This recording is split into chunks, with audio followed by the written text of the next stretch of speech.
Morning and welcome. I would like to welcome everybody back and end the recess for the Environmental Protection Agency's Science Advisory Board CASTNet Review Panel. I'm the designated federal officer providing in accordance with the provisions of the Federal Advisory Committee Act on this Federal Advisory Committee. And I will turn the meeting over to our chair, who will lead us through the proceedings today. Good morning. Good morning. Good morning.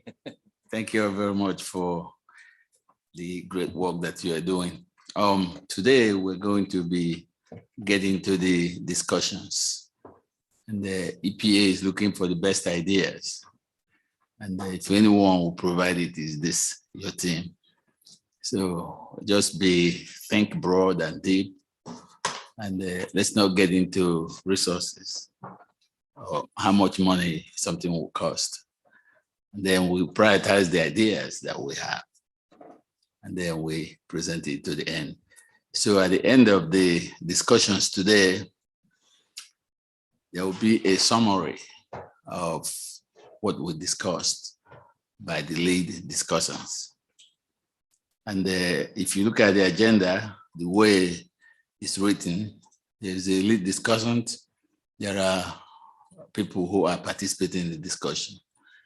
And also the discussion is open to everyone because the best ideas may come from those who are not in the group. So that's why we are taking this approach.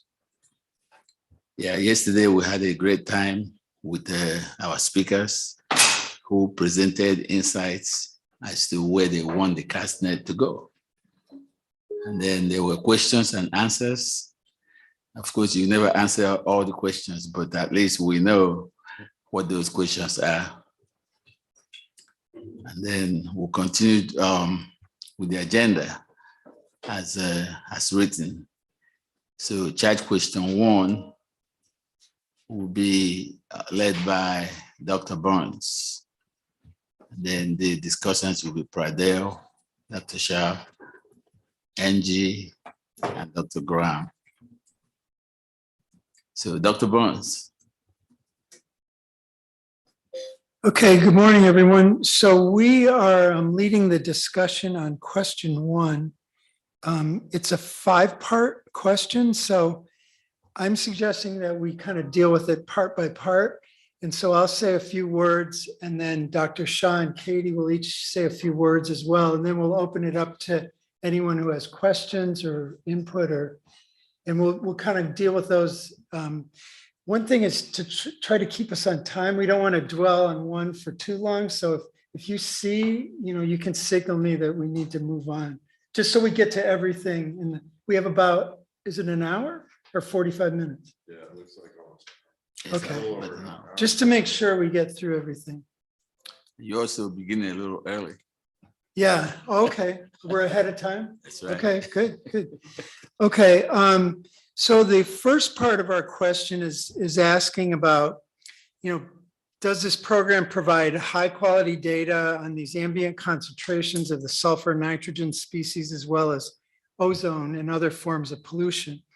And so I'll just paraphrase a little bit of what I wrote in my response. I went on to the CASTNet website, and what I found is there's up-to-date QAP, Quality Assurance Project Plan. That was good to see. There are quarterly and annual quality reports available, and they go back historically in time. Quality assurance reports, pretty detailed reports. I noted that the program participates in 2 laboratory sample intercomparison programs, which is good to see. There's a QA manager who works on the contractor side, as well as a QA supervisor on the EPA side. And I found in general, the quality assurance information, it was all there, it was transparent, it was readily available. I'm probably not in a great position to comment so much on the instrument used for ozone, but if anyone can feel free to comment on that aspect of it. But in general, I found that the data, they were of high quality, they're readily accessible, and there's detailed information available to anyone who wants to go onto the website. Would you like to follow up? Yeah, I would say that overall, CASTNet has well served its goals of characterizing rural ambient sulfur and nitrogen species on a weekly basis and hourly ground level ozone. It fills in really important spatial gaps in SLAM's networks for ozone that inform both primary and secondary NACs, although the secondary NACs is definitely key for this network. Contributes to background ozone assessments, informs regional transport, and enhances public decision-making about personal air quality exposure. So very successful in its implementation thus far. I would agree, there's no question. And as to your question about the ozone monitors, I think there's a need to replace those if that's the course we determine to recommend. I think that the CASTNet efforts do adequately meet scientific and policy relevant monitoring objectives, including all that are listed in the questions. However, as I said yesterday, I think it could benefit from a reevaluation where it looks at the whole nationwide monitoring network more holistically to include national air toxics trend stations, NCORE stations, and state local monitoring stations as a whole. With that, it all the data kind of ends up at the same place. So I think it would be better to better serve the goals if we look at it more holistically. We have also, were there a couple of other people who are signed as minor? Yes, Dr. Graham. Do you have access? I don't. Yeah, I can Who is do that that. exactly? You are? Yeah, go ahead. Do you want to make a? I mean, I don't think I have too much to add, though. I think Dirk yesterday addressed maybe the putting a FEM with the or FRM with the FEM for the ozone, because I mean, this is something I haven't done in a long time, but I know there are interferences with that method. And so if there's fires, there might be mercury that gets released, then could be an interferent. I think, and there are other interferents too. I just don't remember what they are. But so it might be worthwhile in areas that are fire impacted, that could add to just as another quality assurance step. But that's probably true across the whole ozone network. It's not just particular to these rural sites. It probably needs to be done in more than one place. Then another question I have is about the data access. Like is there, like, this data is clearly on the CASTNet site, but is it other sites where, because if you're out there in the public and you're analyzing data, you might, if you're looking for ozone data, you might go to AQS or some other site. Is all this data fed into that as well because it's regulatory in quality? That's my understanding, that the CASTNet data does end up on AQS, and the SLAMS data does too, but Melissa might know a little bit.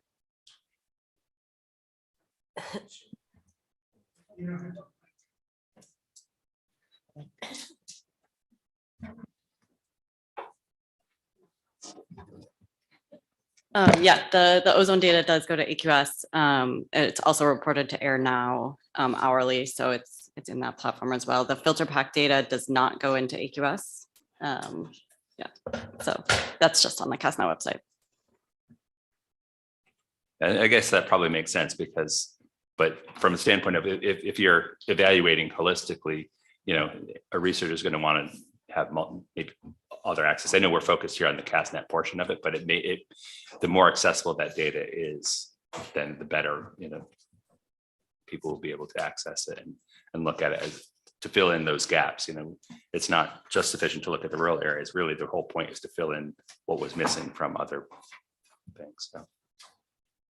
Could you just quickly clarify what is FRM, what is FEM? Oh, yeah, well, sure. I mean, I can do it. I mean, the federal reference method is the official method that EPA is, you know, when they first go out, this is the one that is the gold standard. The FEM is then given it's an equivalent method. So it's Okay. often it's to give more flexibility. Probably sometimes those methods are easier to implement, I think. So like for PM, like the FRM is a filter-based measurement, and it's a lot more labor intensive, I think, than the continuous methods that have been. And then the continuous methods give you an hourly value versus the filter, which is 24 hours. So there, you know, the FEM is supposed to satisfy all the same criteria the FRM does, but sometimes it has these added benefits. And currently the CASTNet stations have FEM. Right. I'll add that almost every state uses FEMs. The FRM is a lot more expensive and it requires an NO cylinder of very high concentration. I think it's 10,000 ppm. So I would never put one in a public building because of safety, but it's less sensitive to mercury and VOCs, which might come from a forest or wildfire and have a bias high, which you want to know what the real impact of wildfires is to ozone rather than this biased look.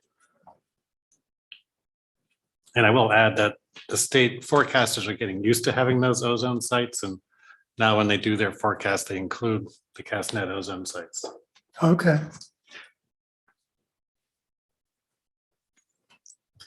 Was there a fifth person? Yeah, Sally Ing. Yes, Sally Ing, who's unable to join us Okay. today. Yeah. Does anyone else want to add to this particular part of question one, add some thoughts or comments? I'll just say that I think this is where CASTNet is sort of the accountability arm of national policy when it comes to some interstate rules. This question seems to be, the general number one question seems to fit into that. The sub questions don't so much, but when you look at, providing high quality data, one of the reasons for policy relevant monitoring objectives, it's to prove that whatever policy that was set for between state emissions is accountable. And states can't really do that themselves. So I think EPA has an obligation to do that.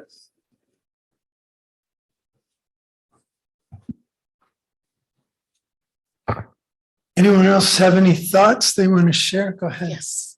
I sort of wanted to find out if there's anywhere in the data where the sources of the sulfur and nitrogen species and the ozone data collected, where those potential sources come from, and also the locations that are highly vulnerable for exposure based on the data, if it's captured anywhere, and if not, is that something possible, especially if we're looking at environmental justice? So are you asking if we include the ambient concentrations with emission sources in one location? I don't believe we have a map showing that, but the sites are intentionally located away from stationary emission sources by the nature of the rural program. So, we could certainly do overlay with EGUs. We certainly have that data, but all sources, I'm not sure how we would do that. And then the piece about the most vulnerable populations, I think we're starting to get into that with the CGES tool, but we're just sort of scratching the surface on understanding the health effects and where the populations live and what airsheds CASTNet represents. All right, thank you. Anyone else? Yeah, I just want to highlight something. If you look at the question, it's asking to provide perspectives on the program's ability to, can they do it or can they do it? Right. So that's what EPA is asking. Because sometimes you can have a wide range of data from all sources, but when you put it together, it may not be answering the question. Mm-hmm. All right, why don't we move on to the second part B of this? Before I move on, could I just follow up on this point then? So I think then that it's critical because we basically said as it has operated in the past, good job, we like what you're doing. But now there's this, thing, now part of what we have to do is say, is it going to be able to continue to do that going forward with potential changes that could be coming down because the resource constraints? So I think, that's when we think about finalizing how we answer this, we need to consider, is it going to be able to continue to provide all of the same functionality that it has and if not, is that going to critically impair its ability to overall satisfy? Because you still might get most of the information if we reduce the network or reduce the measurements. But what we need to understand, I think, is have we already satisfied those goals so we don't need those things anymore or as much because we've checked the boxes and the programs were being implemented properly, we're seeing the reductions, whatever that might be. And is there more that we need to learn about deposition processes because the atmosphere is changing due to climate change or some other factor? So I think that's probably the critical thing. It's great to say we like what you've done, but really what we have to flesh out is, are there going to be weaknesses going forward if we make major modifications? And if so, how can we either avoid those weaknesses by tweaking the modifications or, so I don't know. So I think that we really should have, think about that too when we are answering this question. That'll be a little challenging for us because we don't know exactly what the future is going to look like. So it's hard to comment on something that's a bit hypothetical, I guess would be the only response. And that's true. Yeah. But to the extent that we can give insight, like if we reduce ozone monitoring by 50%, then can we still satisfy whatever goals were from that aspect? We need to be able to say that, because if we can say, no, you're going to fail, then that might direct the agency to say, okay, well, we can't reasonably reduce it, at least, or not to the extent. I mean, I don't know what the answer is either, but we need to think about what are the possibilities. They gave us two major sort of touch points of reduce the ozone monitoring, reduce like all the collected samples, but keep all the ozone monitoring. Those are sort of two extremes of possible futures. That's what we need to assess is, given, in this range of possibilities, will there be weaknesses? And if so, can we figure out a way to work within the constraints and still manage to meet all the goals and objectives? I mean, there's a reason we're here. It's a hard problem, and that's why they're bringing in, a dozen people to really assess it. Yes. Are there questions from? We wanted Ari had his hand up. Go ahead. Well, sorry. Hey, everyone. And also with this question, and I asked a few colleagues that I have. So I believe that the CASTNet system, their ozone monitoring feeds into AirNow's air quality index, right? And the air quality index is an important thing because it tells you air quality throughout parts of the country. So I guess my question is, what would happen if ozone monitoring was not available from CASTNet? Can the air quality index still be calculated? I guess that's a question for the EPA. That's a question I don't have, but that, for the CDC side, the health side, the AirNow's air quality index is an important thing. We have, multiple partners that use this index. So I'm just curious about that. So I can kind of try to address that. So the air quality index on AirNow, as you see it, as you zoom out, there are other data tools that kind of fill in those spatial gaps. So I would say yes, although there wouldn't be an actual data point and monitoring location that you could click on and know the exact concentration. I think with the future of satellite data, that might be I think that's where my head is at, and seeing the future in that we could rely on satellite data a little bit more for communicating that type of data to the public in real time. So that's why I could see the ozone monitors in really remote locations for the purposes of public health protection kind of going away. Okay. And I guess to get the rural measurement of ozone, could the satellite data also, would that be effective measure for that? Satellite data versus these CASTNet monitors? I'm not sure we know that yet. Do you know? Okay.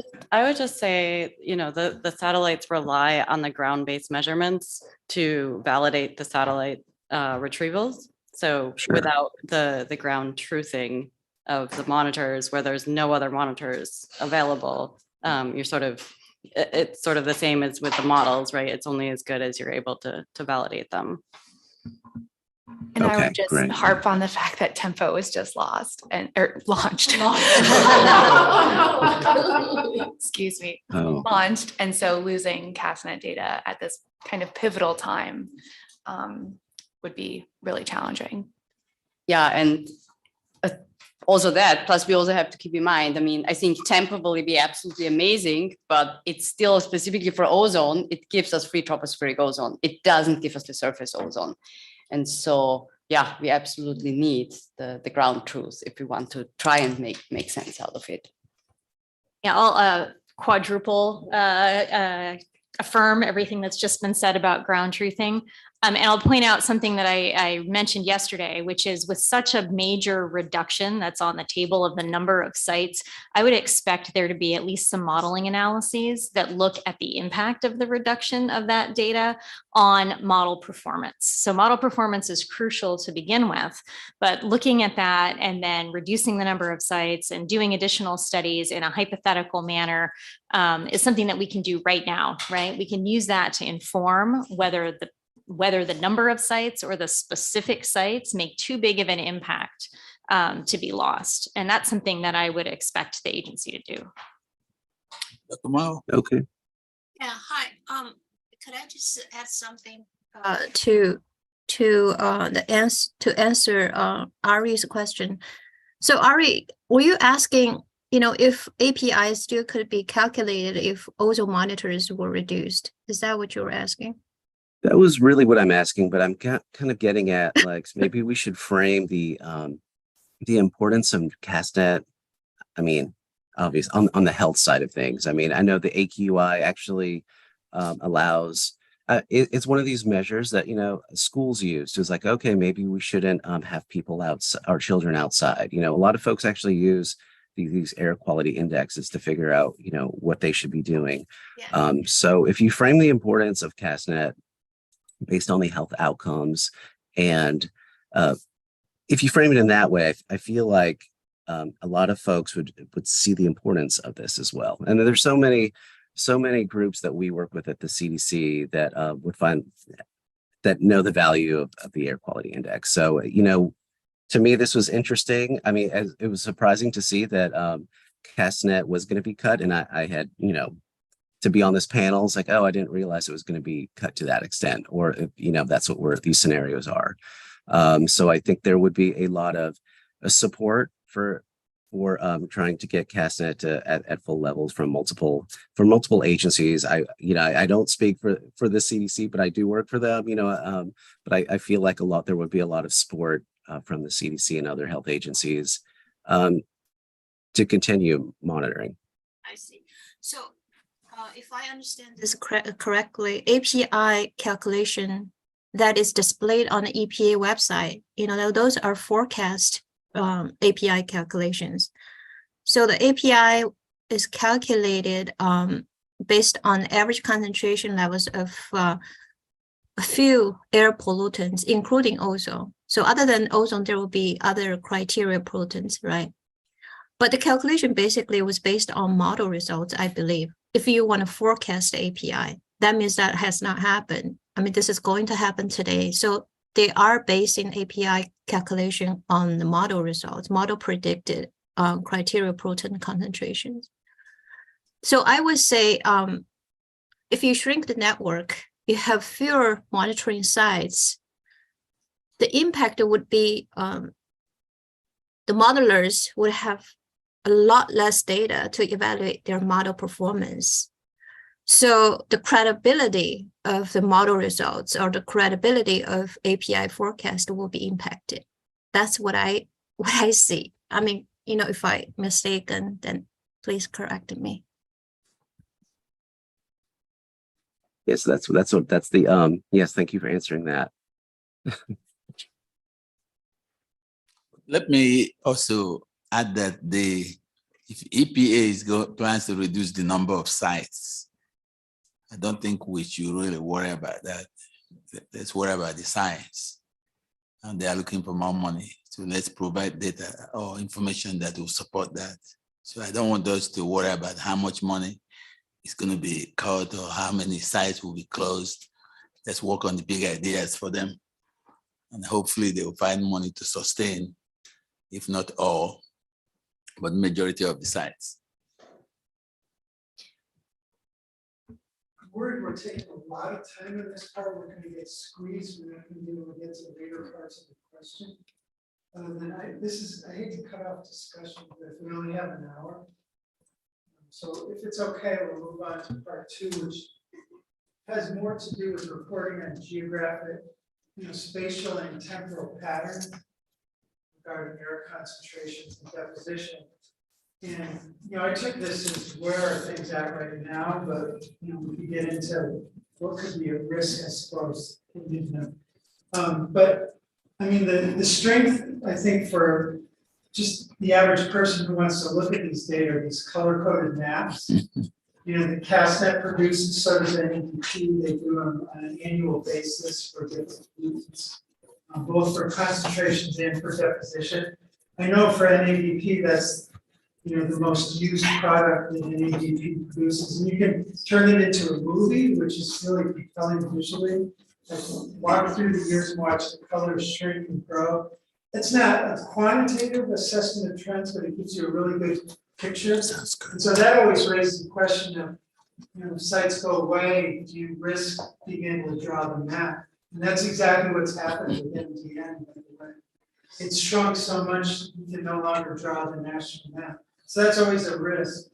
I wanted to know TDEP, CASTNet is an important contributor to TDEP, and TDEP now is producing these same maps over time. They don't go back as far in time. I think 2014 is the starting point, but those maps are becoming more and more valuable, because they take into account all sources of deposition. I just wanted to know too that on the Clean Air Markets Division, they have annual reports and they publish trends in table form, which are quantified, I assume using some sort of seasonal Kendall or man Kendall test. Those are published, I think, on an annual basis as well. So there's a lot of information out there, spatial patterns and temporal trends. Well, I don't even know. Sorry about that. Go ahead if you want to comment, Dr. Shaw. Thank you. Yes, we've talked a lot already about the importance of the rural nature of the site. So I'm going to focus a bit more on the temporal aspect. Well, maybe not the most exciting consideration. The consistency of a long-term network is something that cannot be overestimated. The consistency in the site location, the consistency in the measurement devices that are used, the way that they're quality controlled, the way the data is reported. So this somewhat follows on what Dr. Burns was saying. But we've seen this become a problem in other networks as well. The chemical speciation network and Improve have step functions in their data because of instrument changes that, despite everyone's best efforts to go back and correct and to co-locate, just really cannot be resolved. There are certain time windows that are just difficult to use. And that's a problem for a long-term trends network, especially since the objectives that we're moving towards for the future include climate change, which require those consistent trends, associated metrics. And I'll also point out that we do expect continued substantial change in air quality, not just due to climate change, but due to our anthropogenic sources, right? I work with energy sources a lot, and we're expecting massive changes in transportation and electricity generation and storage over the next 10 years or less. And so given that one of the main outcomes is not just the concentrations or the deposition rates, but that end exposure to both people and ecosystems, and the fact that that exposure lags the change in the ambient signals, which lags the change in the emissions, which lags the change in the regulatory or action at those sources. You need to continue operating the network for years beyond when you think you're actually making that change, because you won't see it in these scientific signals until years later. So continued consistency moving forward as much as possible is going to give us that accountability that the network was really designed to achieve. Yeah, I would agree. And if we're talking about the ability of the CASTNet network to meet all of these goals, it has adequately done that and consistently. So well said there. I think it does a really good job of pairing sites with the NADP program to allow for the multi-parameter monitoring and research development on national air to watershed deposition. I think that could continue to be the focus. It's a really unique network in that it does that, and no other network provides that data. You mean like TDEP? Yeah, yeah. Yeah, Any- Dr. Burns, you have 90 minutes, plenty of time. Okay. We're gonna go until 10:30. Oh, 10:30. Okay, Yes, great, great. plenty of Good, time. good. Right. Do you want to add any comments right now? I'm listening, I will. Okay. So Oh, yeah, go ahead. Ting, you can make your comments if you like. Oh, okay, yeah, sure. I mean, I completely agree with the previous, what the previous two panelists said. But I know we have talked about a spatial pattern a lot. I still want to make a point though. I mean, I still have this question. Maybe I lack the historical knowledge about the CASTNet site distributions. I noticed it in the middle from North Dakota to down to Texas. I mean, that vertical strip, like that south to north oriented strip of states, there are very few sites there. And the way I see, I mean, I'm not sure why, and I have no knowledge why that's the case. If you look at the map, it's always in the west and in the east, but middle, you have only probably 5 sites top. So, but for that region, somehow my figure in the comments posted online did not show. So I showed a map of all the farmland distribution, right? In that strip, the farmland percentage of farmland was the highest. And that can indicate, I mean, there will be a lot of, NO emissions there from farming activities. And also recently, I think it was 2 years ago, Hinckley et al., Charlie was amongst them as well. They published a paper in PNAS or in Nature, I forgot. They were saying basically the fertilizer usage was emitting a lot of sulfur. So even though anthropogenic SO2 emissions have been decreasing drastically, the SO2 emissions from farming activities may be increasing. I mean, that's basically what I gleaned from their paper. So what I'm trying to say is, yes, SO2 emissions, NOx emissions from fossil fuel combustions have decreased, but agricultural emissions of those compounds may be, the same or even increasing. So I think more sites in that part of land, in that part of area, would be pretty important. And the other thing is, low-level jet. The low-level Great Plains low-level jet has been a meteorological phenomenon that has been studied for decades. But the transport role of that low-level jet, I have not seen much in the literature. So, but logically, I think the Great Plains low-level jet, which usually comes from the south, right, potentially can transport a lot of those anthropogenic emissions from the petrochemical industry in the south into the Great Plains. So in any event, my point is I don't understand why there are so few stations or monitoring sites in that area. And if, we should look into that. Thanks. You have any comment on the EPA side about that?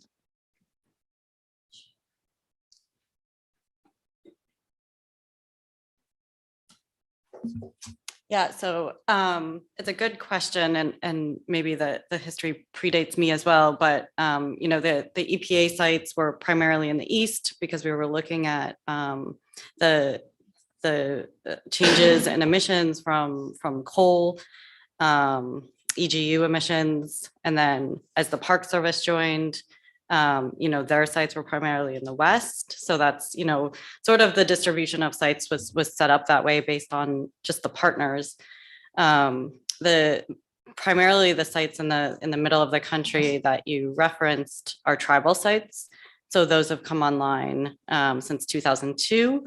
And that was, as we started to partner with the tribes, that was a region where we realized there was a spatial gap in the program. So being able to establish those relationships and fill in that gap has brought on, some sites in that region that was lacking CASTNet air quality data. So.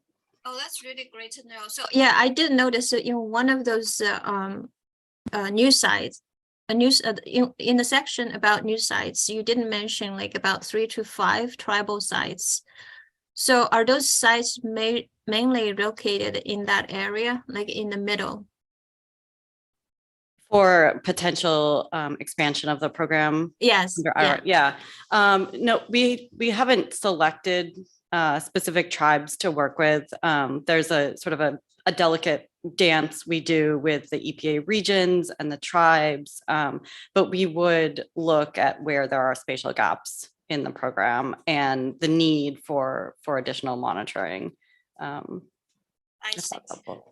I like to also add that most of the industries that produce heavy pollutants and pollution are in the Northeast, and then some of them on the West. So isn't that a factor in locating the sites? That was the initial thinking, I believe, on establishing the EPA sites in the Northeast. I would say now the distribution of industry has maybe shifted, and this is an area that is not my expertise, but I know, the Southeast is heavily impacted by industry, and we don't have great coverage there. So. One thing that's important, I think, in the context of what you're talking about right now is ammonia, because we've had these, you watch the red color and ammonia grow around Iowa and southern Minnesota, that kind of area. That's a really important area of the country to monitor. And I think some of that has been addressed through the AMON network. I don't know how dense the monitoring is in those kind of growing areas of ammonia emissions, but I mean, that's something I think NADP through CASTNet and others who participate would like to see some of those gaps filled so that we have a more complete picture of ammonia across the country. Yes, Doug, I did look into those as well. It seems like in the middle, that strip always lacks sites for various networks. That was very curious. Yeah, and I'll second again the need for that ammonia data, particularly in that region. What I'm constantly reminded of the Pitchford 2009 study with the Midwest nitrate bulge. As soon as the improved network was expanded into a region where there was no data and the interpolation of the existing sites showed, a pretty consistent low level of nitrate. As soon as that monitoring data was there was a massive amount of nitrate that showed up in the winter. And without those data, without the sites there, all those interpolation techniques essentially were completely incorrect. So if we're worried about not only increasing background ammonia, but also the sources, some of the sources, not all the sources, but some of those sources being in that area would definitely call for increased monitoring, increased spatial density of monitoring there. Go ahead. Yeah, I think echoing and maybe expanding upon a couple of the points on the spatial gaps, if you will. We're sort of framing this in terms of the objectives around environmental, human health, which includes environmental justice, and climate so far in the document and discussions. And I think it might be worth considering spatial gaps, not simply in terms of there's a hole in the map, but what are the spatial locations of the sites representing in terms of, I think I put in my comments, ecoregions as one sort of framework to structure. Do we have sites covering all of the spatial gaps? And another one are things like climate divisions. And it kind of crystallized yesterday in the public comment, answering the question about present CASTNet configuration when he was talking about the two main sites that were discontinued.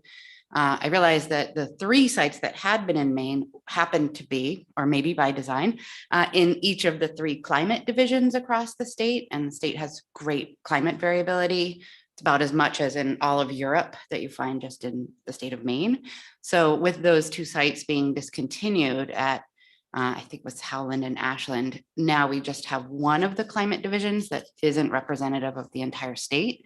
So just wondering if it might be worth looking at some other ways to structure how we think about spatial gaps, including, like, you've put the environmental justice maps in the materials, but maybe there are some other overlays that could help us think about that. Yeah, I can comment a little bit. It's kind of relevant, but not directly to CASTNet. But USGS is the biggest funder of NTN sites, and we took an eco-region approach. So because we're not a regulatory agency, we're not tied into where are the emission sources, where are the national parks, where are the forests. We thought the best way for us to participate would be to look at unfilled eco-regions. And so that's how we designed our sites to fill, which really helps complete the map, but also captures some of the variation in climate and vegetation. But I don't think CASTNet has enough sites to really cover all the eco-regions. Depending on what level of organization you take, with only, you're in the neighborhood of 90 sites at present, right? That's right. You need many more than that to really fill those gaps. Yeah, it would be a good way to look at where the gaps are, though, I think, to identify those and maybe where there is overlap. Yeah. I like that. And one thing, I think those maps really are great, the way that they presented them on their website. It's the whole series. It's like a grid, and you can just scroll down to the past. And just to give us a sense of what the future could look like, it goes to Huiteng's observation that there's this huge strip in the center of the country. And like initially it was like the whole left half of the country, and then national, or whoever came up with the Western sites, MPS, filled in most of those gaps. And then gradually you can see, and it's not clear to me, like when it completely closed and we're having a national picture of it's now because we filled in a lot of data with models, or how they, like, when we talk about the representativeness of each site, and then how you interpolate or whatever you're doing to fill in those gaps. I don't know how they've done that, but it's really a great visualization, like making those movies, but it's with every data product. You can just see how that existed 25 years ago or whatever, and then today, and then it might give us a sense of what could happen if, at least if there was elimination of sites, we would need to take into account something like this, these eco regions, to make sure that we're keeping as many of those quantified in some way, even if we have to draw back from some places. And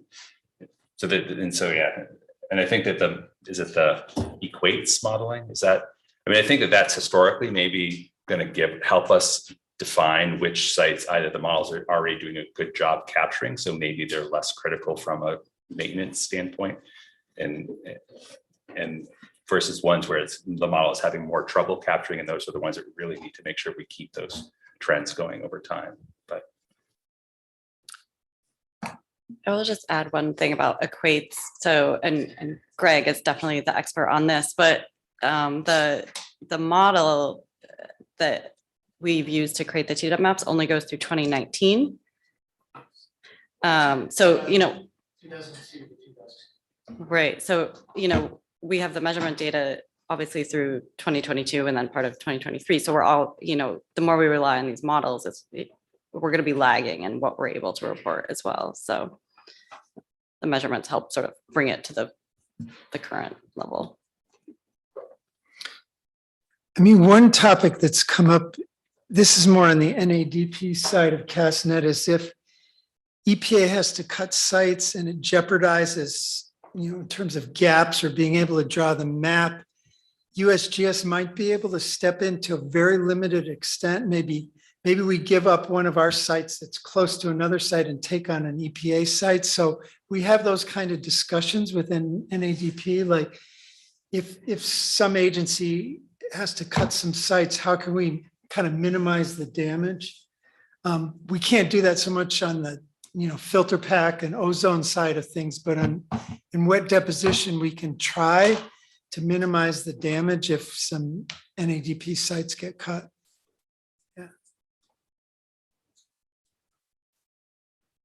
I'm curious about, we're looking at trends, geographic patterns, and NOI seems to be one of those pollutants that it's pretty flat in rural areas. I was shocked when I have 3 in-core sites and 1 is rural, and there isn't much dynamic range, and the diurnal profile is almost flat in most cases.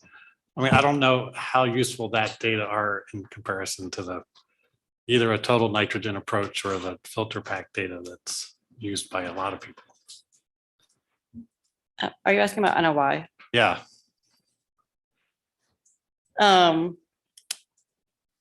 Yeah. I understand it's used by the modelers. And I agree with you that I think the total nitrogen measurement or total nitrogen with reduced nitrogen and oxidized nitrogen, getting that split is more valuable for understanding the deposition and sort of what the source contributions are. And yeah. So you think there's less use of that data than probably any of the other CASTNet parameters is my guess. Could be wrong.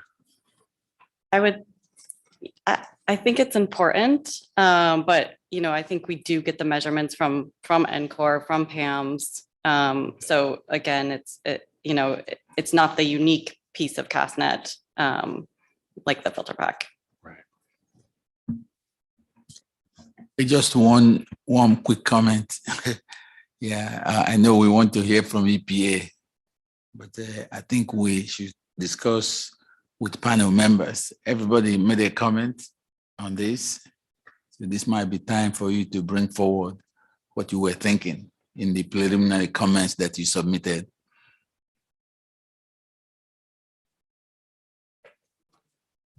So just to really reemphasize that, this is really a time for you to discuss with each other as a panel. It's not really a time to enter into a dialogue with the agency. Okay. Anybody else want to offer their thoughts on this part of the question? Yeah, go ahead. I wanted to, and I know we're talking about here capacity or ability of CASTNet to do all of that. And a lot of the stations are heavily stationed in the northeastern region. And she's referencing the middle section there is where there's gaps. There's also the south and deep south. And especially, I keep going back to environmental justice, where there's a lot of industrial facilities located in residential areas. So I'm wondering if, as we look towards the future, if those areas would be highlighted and maybe prioritized in terms of putting stations and filling the gaps. Thank you.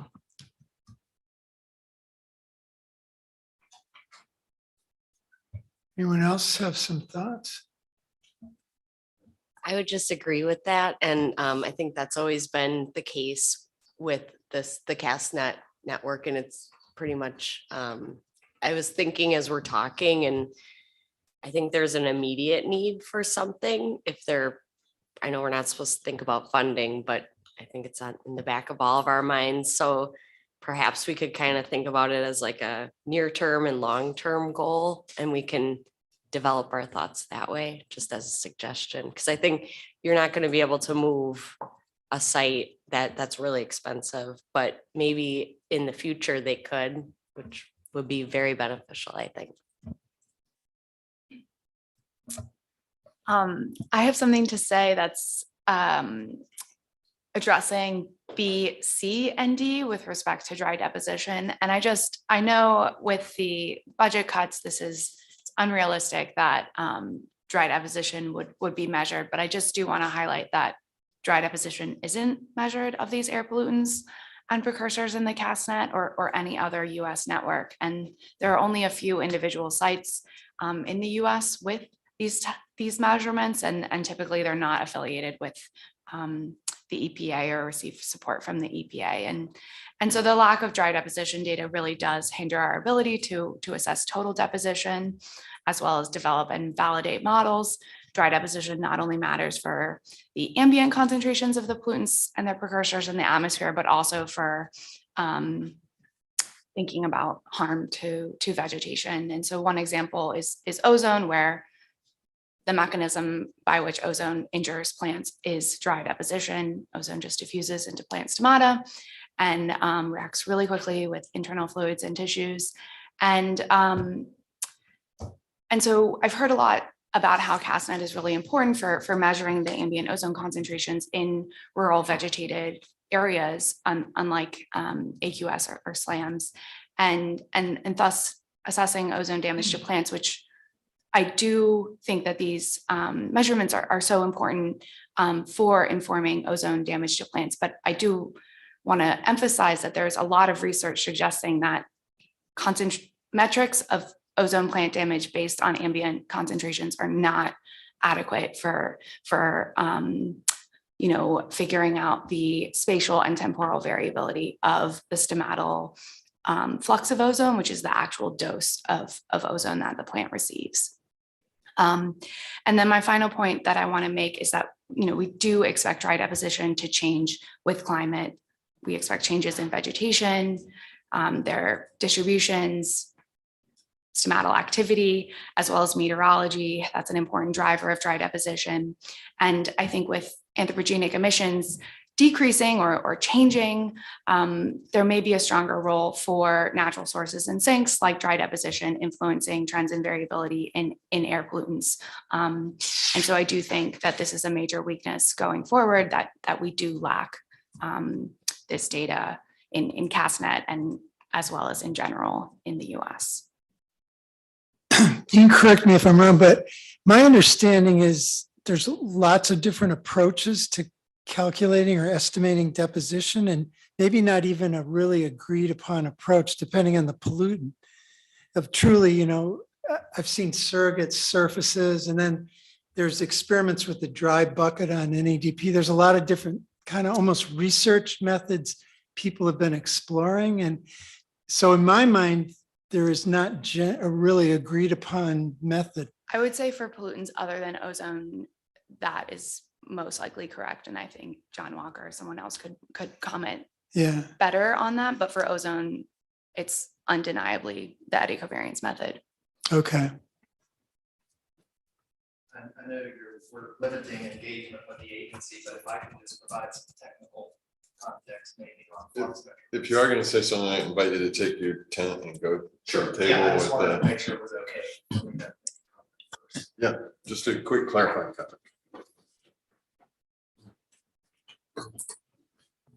So we'll have a quick clarifying comment from EPA. Just very quickly, I want to agree with Olivia that there are standard techniques for ozone fluxes, for example, in terms of the measurement itself and reducing the data to calculate the flux. So that one's pretty standard. The community agrees on the approaches. Mhm. For the other compounds, there are more techniques that are used, but that's also changing. In Europe, they're applying low-cost flux measurement techniques using consistent methods for nitrogen, sulfur, et cetera. So that's coming along as well. So we're not as far away from routine dry deposition measurements as we were 5-10 years ago for things other than ozone. Okay, thanks. So it kind of seems like we're kind of getting into part C, which is talking about CASTNet data serving as a platform for air quality and deposition research and ecological assessments. And I just wanted to share a couple of thoughts that I had as I looked at this. I mean, I think the best example of the research that's done with CASTNet data is just to go through the bibliography. I started to go through it and look at all kinds of things that people are doing with CASTNet data. And it's a very rich bibliography. I just, looked at the first 10 or 20 most recent entries in there. I think that just provides a great example of that. I also wanted to mention CLAD in NADP, the critical loads of atmospheric deposition, which has been this kind of multi-agency coming together to look at deposition relative to effects on mainly vegetation and lichens has been the focus, but they've made tremendous strides to the point where now they have a tool that links deposition to ecological effects nationwide and gives you exceedances. So you can, if you manage a particular area of land, you can see whether the sugar maple are in theory at risk, based on what are the deposition levels, what are the levels that seem to harm sugar maple, just as one example. So I think that is a great example of how, the data, CASTNet data helps serve as a platform for ecological assessments. And I'll go ahead and pass to you, Dr. Shaw. Yeah, I did the same thing actually, and I have a list of citations that we could go through, but no need to recap that here.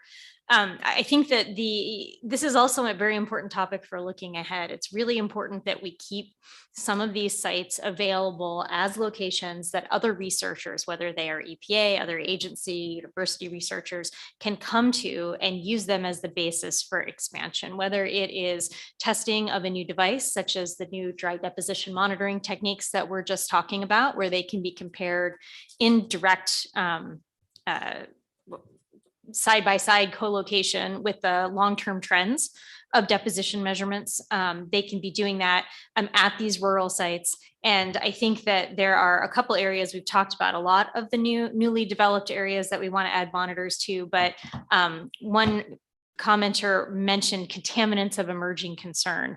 And I'll say that CASTNet is a great location to be testing some pollutants because it is this background network.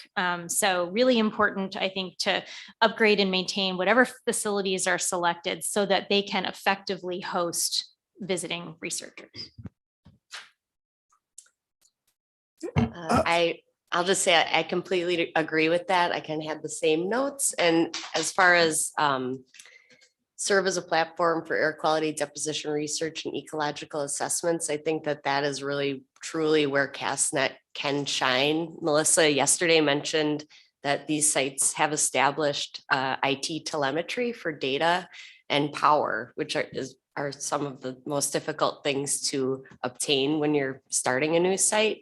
So that could be a draw for researchers. And like you mentioned, for emerging contaminants, the rural location will test the method in that you'll need to get down to really low concentrations.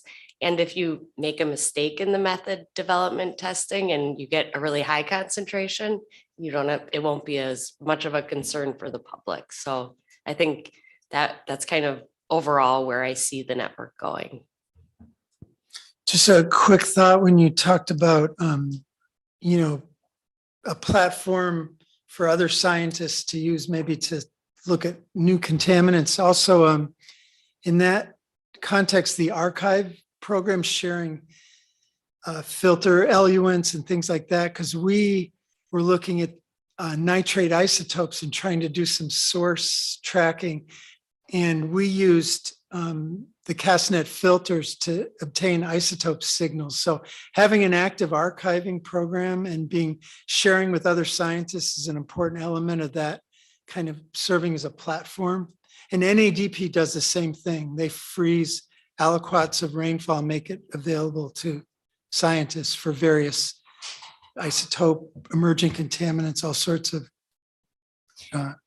That's a really important application that I didn't see mentioned, and I'm kind of ashamed I didn't think of it myself, because when the Southeastern Characterization Aerosol Research and Characterization Network that EPRI ran for 20 years was closed, one of our highest priorities was not just keeping the database available publicly, but in maintaining that filter archive. So we were lucky to have colleagues at the University of California, Davis pick that up, and those filters are still available for those types of applications. And so that is an ongoing cost, right? There is an element of maintenance of that archive, but hopefully that can be maintained even for the sites that are closed moving forward for CASTNet.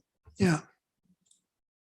Yeah, I want to just add that we can't forget about impacts. Because when you look at the research and the position and the ecological assessments is impacting somebody some way. And then you look at the location of the CASTNet networks sites, it's mostly impacting disadvantaged people. And then environmental justice communities. So I think we should look at that research and the data coming out and who is impacted when the data is applied or interpreted. So you're, in this context, you're talking about human health impacts? Yes, because people live there.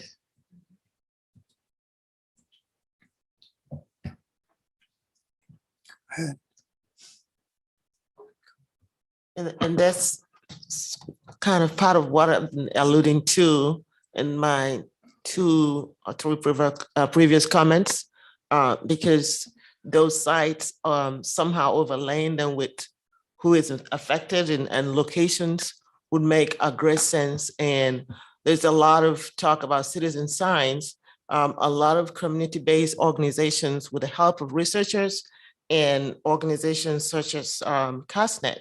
And in yesterday's discussion or presentation, it was actually listed as one of the things that CASTNet does, helping EJ communities and others to help develop monitoring programs. Am I correct?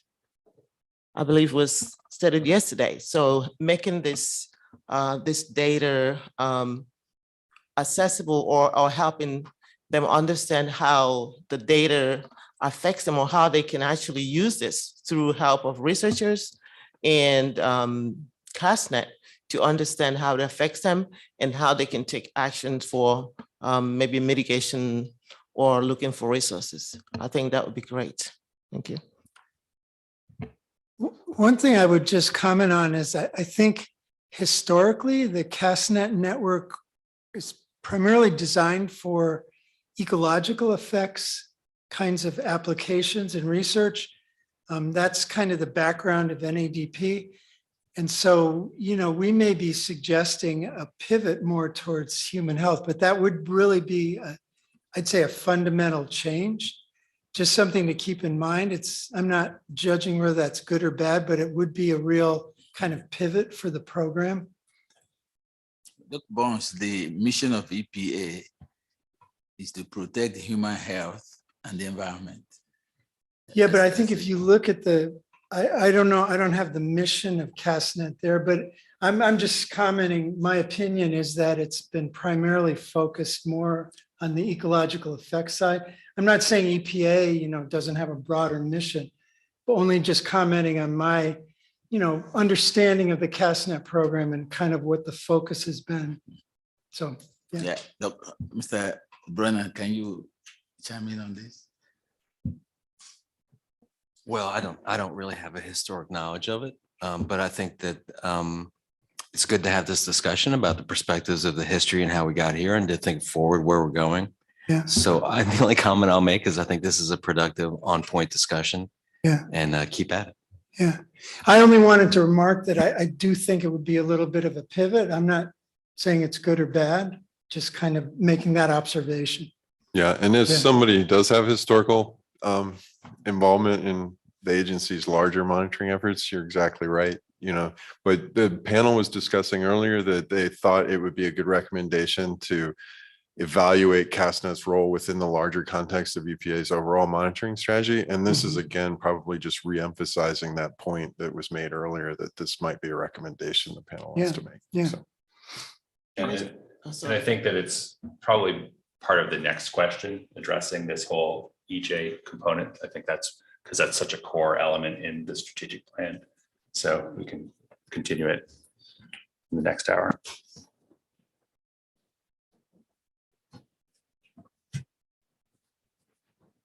Did you? No, I think Okay. I'm gonna wait until. Go ahead.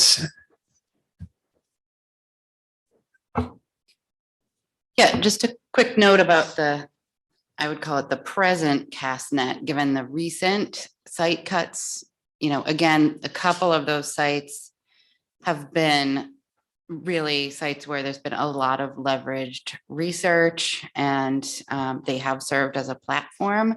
And so just kind of throwing a note out there that thinking about the future of the network and how this has served as a platform, it's a difficult message maybe for sites that have been doing a lot of this to then potentially be mothballed for the time being. So just thinking about the present piece, sites that have been serving as this platform and have maybe recently been temporarily suspended, it's worth considering how that might shift and what message that might send.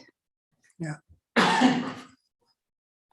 And Doug, when CASTNet data are used to prove the efficacy of an interstate pollution emissions rule or whatever that is, the effects of that are impacted almost every state. So the urban areas are downwind receptors, as well as the ecology of where the CASTNet site is itself. It's helping reduce pollution everywhere, essentially, because that rule has been proven effective and survived court cases or whatever else was thrown at it. It's there and it's working. So it's important to see those results. And that's how it's being proven, is through these analyses. So I guess it's not just ecology, it's downtown New York City as well. Yeah, I would just really like to harp on the fact that ozone, surface ozone has a lifetime, an annual average lifetime of like 22 days. And so understanding urban pollution really hinges on understanding, what's going on at the CASTNet sites, which are further removed from local sources.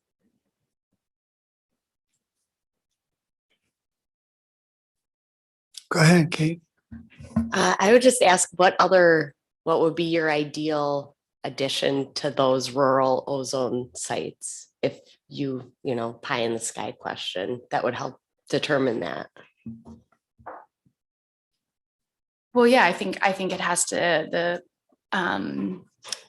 rural sites have to be complemented with the urban measurements. But yeah, I could go on for days in terms of like what a super site would be. Ozone sondes, LIDARs, all really helpful in determining, where how much ozone is being transported around and affecting those urban locations or locations primarily for each A.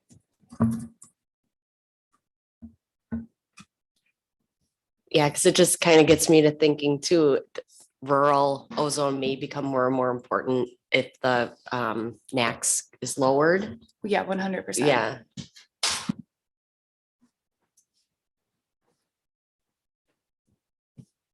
Anybody else? I think maybe we'll move on to part D now. And that's asking to what extent, or to comment on CASTNet providing data to evaluate, validate, and improve atmospheric chemical transport and deposition models. And that came up in the discussion yesterday. It's really a fundamental part of testing a model, is looking at how it compares to the data. And you can go through the modeling literature and find a lot of examples where they've used CASTNet data and other data sources to look at, are we missing, are we mischaracterizing a chemical reaction in the atmosphere? Is there something that needs to be improved in our model? Are there biases in certain regions, something we don't understand? And so I think, I highlighted one example just of a paper I went through, but I think there's lots of examples like that of how the data are really important to improving these chemical transport models over time, whether you're talking about CMAC or geoschem. And I think it came up in the discussion yesterday. So I don't know if you guys have any thoughts. Yeah, I completely agree. Measurements are the basis of atmospheric models in terms of their formulation, right? We have experiments that propose processes, and it's that ambient data that gives us the first indication that those are accurate. So you need the data to formulate the models to begin with, and then you need the data to evaluate the models afterward. And so, over the past 15 years, I would say that we've seen an increasing use of model data instead of monitoring data for many purposes, because of the fact that you can fill in those gaps with these statistical techniques, which may or may not be accurate. And so the more that we rely on models, it's kind of counterintuitive, the more we need the data.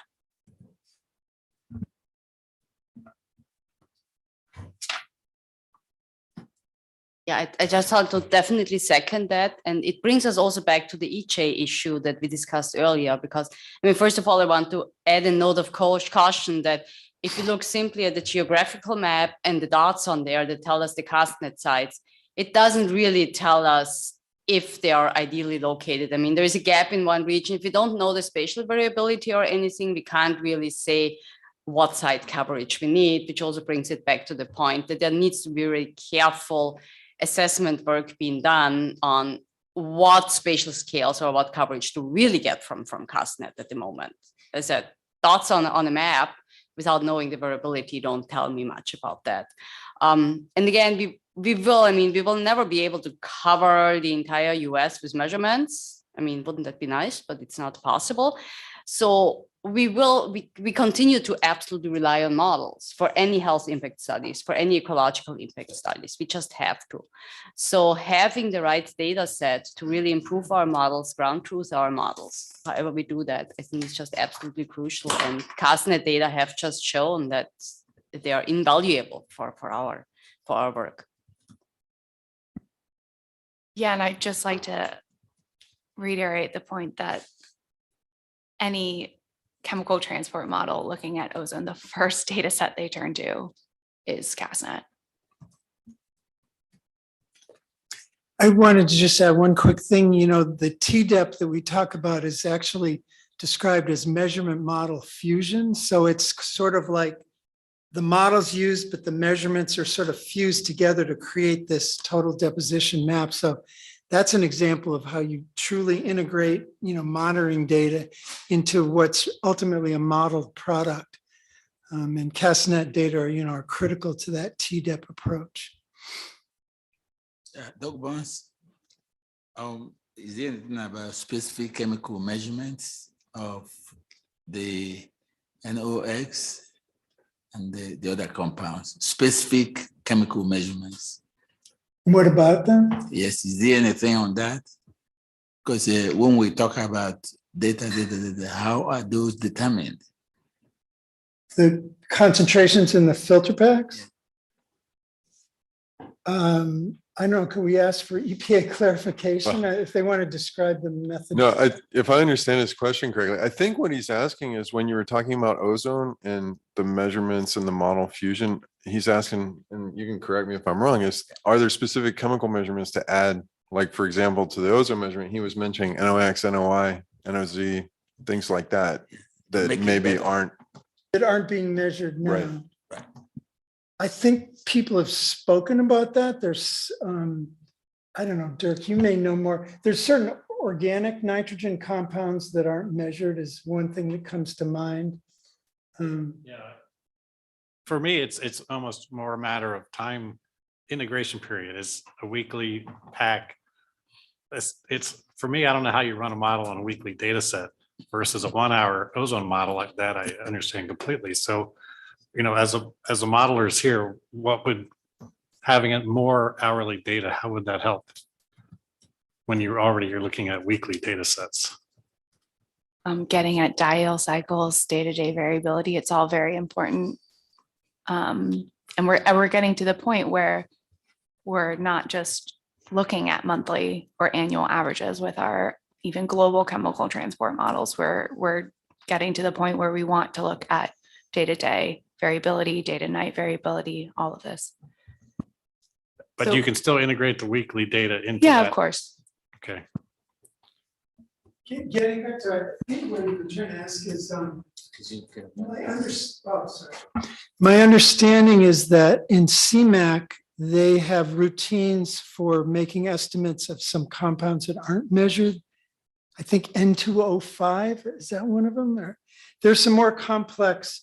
I don't know if there's a modeler in the crowd who could clarify that, but I'm pretty sure there are, through CMAC, they have to make some estimates of the deposition of certain nitrogen species for which we don't have good measurements. Yes, could I address Doug's question? Sure. You're right. I mean, compounds like N205, that involves nighttime chemistry and involves quite a few nitrogen species whose uptake coefficients are very poorly understood and let alone parameterized in the model. So you're right that those species, they are simulated based on theoretical understanding and maybe empirical relationships that are derived from measurement data from very few sites. Does this address your question? Yeah. Yes. So I just want to comment on what Gabi said. I mean, I think it's not like we're just looking at this big hole in the map and then we say we need to add sites to it. When we make some recommendations, we make our recommendations based on our knowledge of human activities there, right? The land surface types there, and the meteorological processes there. And we combine our knowledge of various aspects to make recommendations. I mean, I do not quite understand what you meant about you have to use the model to simulate the variability in order to make recommendations. I don't get that. And secondly, when you look at EPA ozone prediction or API prediction, right? They do show those maps, and those maps are based on model simulations because they're forecast, right? So in that case, if you look at the entire map for the areas with very few sites, that means that those results, their forecast results, they're entirely model-based. I mean, how much confidence one would have, for the forecast data from those locations, those areas, those regions, right? So we're kind of getting to this circular argument, circular point. Do you need to have sites first? Do you need to have measurement data first? Or do you need to have model simulations first? Right? I mean, I hope they're not exclusive of each other. No, I'm sorry, I might have not really expressed that correctly. What I meant was that if you look at the distribution of the CASTNet sites, there might be regions where there is very low spatial variability, where it might be fine to have one CASTNet site, and you can say something about the entire region there. There might be other areas where it's a large spatial variability, where just putting one dot on the map isn't sufficient, where you need half a dozen dots on the map, for example. So that's not that coverage depends on the spatial variability. And I totally agree with you that, there is not just one versus another or whatever. It is a circular approach. I agree with your take second from point. whatever we have the best information. And it's not just that we only look at surface data. Meteorology is hugely important. We have satellite data to look at things. We have land cover information to look at things, definitely population density. So I think there is a lot of different factors that we have to take into account in order to decide on the optimal network configuration that we need to address one versus another objective. Well, I agree with that. We need to have synthesis of various platforms to come up with the best configuration. I completely agree with that. So I also want to address what Dirk was asking about earlier. You said, well, if we have weekly data, why do we need hourly data? Is that your question, or I misunderstood? I was curious about how you integrate both into the same model, and Oh, okay. and which is going to be more valuable over time to you. Oh, okay. So that's a really great question.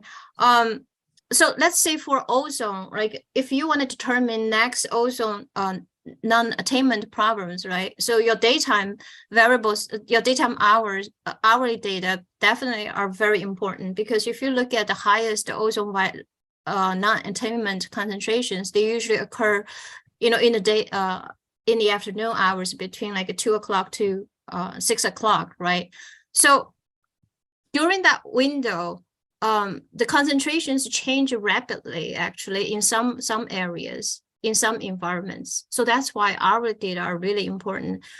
And also at night, that is a really interesting thing about the model simulation of ozone. If you look at the nighttime ozone simulations, they do not go very low. Whereas if you look at the summertime, nighttime ozone concentrations, oftentimes they can go to 0. And that actually is a problem of dry deposition and titration by NO. But in the rural area, the titration problem is minimal, right? So mainly that's due to ozone deposition. So if you really want to estimate ozone deposition correctly, then you need to capture those nighttime phenomenon, ozone depletion phenomenon. So that's why the hourly data is really important. But if you want to give an estimation of the total deposition flux, that you integrate all the hourly deposition to weekly to monthly. So your weekly data becomes important as well. Right. So for ozone, that makes perfect sense. I was really Yeah. asking earlier about NOI. If you have the same yes, thought. and yes. So NOI is really important as well, because a lot of nighttime chemistry is going on involving NOI, even though you do not see from the time series. So if for the people who are interested in nighttime chemistry, your NOI concentration data are very important.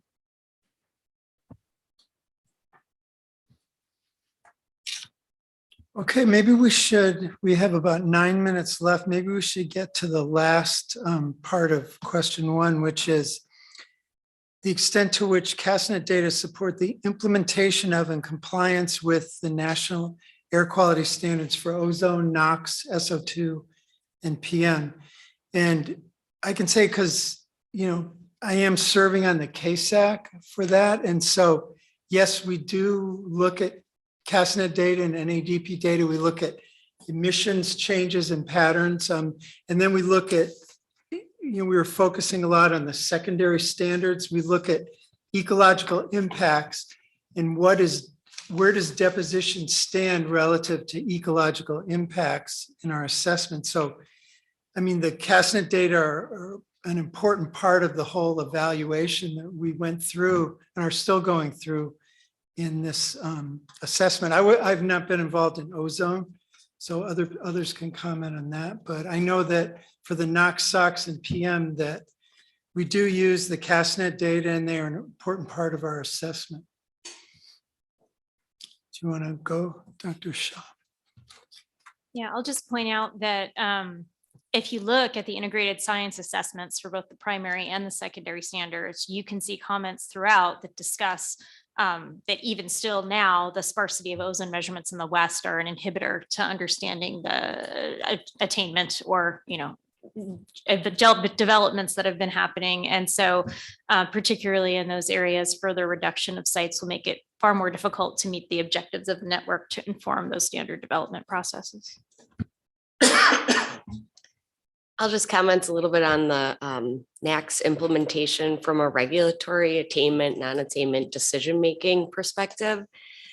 Just based on my experience, I think previously it was a little bit more defined how EPA would use monitoring data to determine attainment and non-attainment, where now if you have a monitor that is recording attainment, that doesn't necessarily mean that area will be in attainment based on the decisions and recommendations from EPA. So I think with the EPA, I see the trend in that there's more data out there beyond monitors that they're using to make attainment, non-attainment determinations. So even if you have an attaining monitor, that doesn't necessarily mean that area will be in attainment. So for example, the PM at-risk area, so they're trying to incorporate EJ, which is well done, I think, because they're codifying it. But that may mean that if your attaining monitor is in an EJ area, that could still be non-attainment in the future. Do they use like a CMAC model to help? You know, in I'm not that? sure on the exact model, but they use a lot of emissions data from the area where that monitor is located. So Okay. if so they're holding that area accountable for other areas around it, Yeah. in our case at least. So, because we have ozone non-attainment all along our lake shore, but then there were some inland monitors that were in attainment, but those areas were designated non-attainment. Mm, So that's just interesting. kind of been the trend that we're seeing from a regulatory perspective.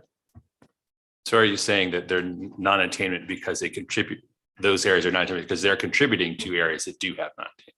Because, I mean, because I know when they originally set those non-attainment areas, they do, you know, what is it, the 9-factor analysis that includes where the emission sources are. Right.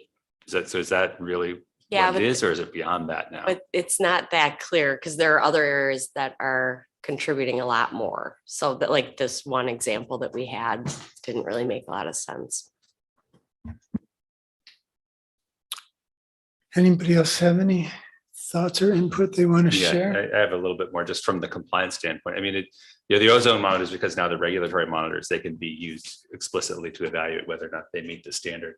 But I think, you know, for the primary standards for PM, it's a daily standard. If you don't have daily data, you can't evaluate that. Even from an annual perspective, it's all PM. It's not just sulfate nitrate. You also have to have the organics and the elemental carbon, everything else. So it's not fully, it doesn't fully address that from a compliance standpoint, but it can address sort of transport issues and where, you know, what the impacts are, and potentially if they're sources, or just understand the nature of how source and receptor things are playing out in compliance. But I think ozone is the only one that directly is a monitor that could be used to assess compliance. The rest of it is more for just helping you understand what's going on. Hmm.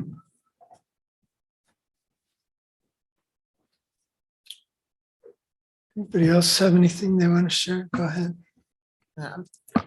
I'm not sure if this fits in here, but I'm wondering in terms of compliance and looking at the national ambient quality standards, the PM10 is not included here.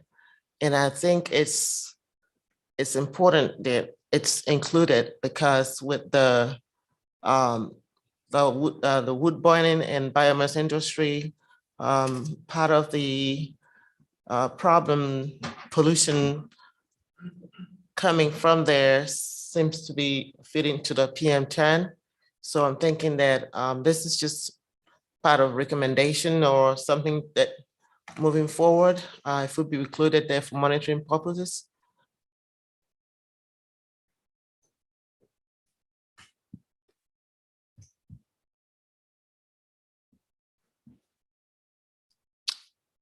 Anyone else have any thoughts they want to share on this topic?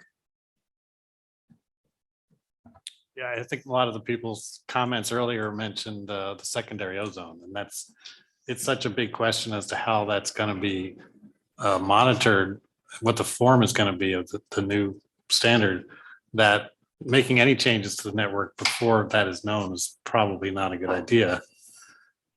Is that still up in the air at the moment? Yeah, To be decided? I believe so, yeah.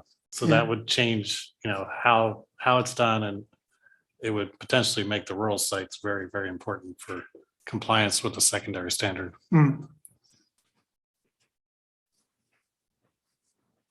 I mean, that's even true with the primary standard, with CASTNet saying the range could be 55 to 60. So in all of these, if you look at the map they showed yesterday, there are maybe 3 or 4 sites in the west that are above 70. But if you look at the number of sites that are above 60, that's like, I don't know if it's the majority, but it's a lot of those rural sites have levels that are that concentration. Just to be clear on the timing of that, there was actually a CASAC meeting yesterday to discuss these very issues.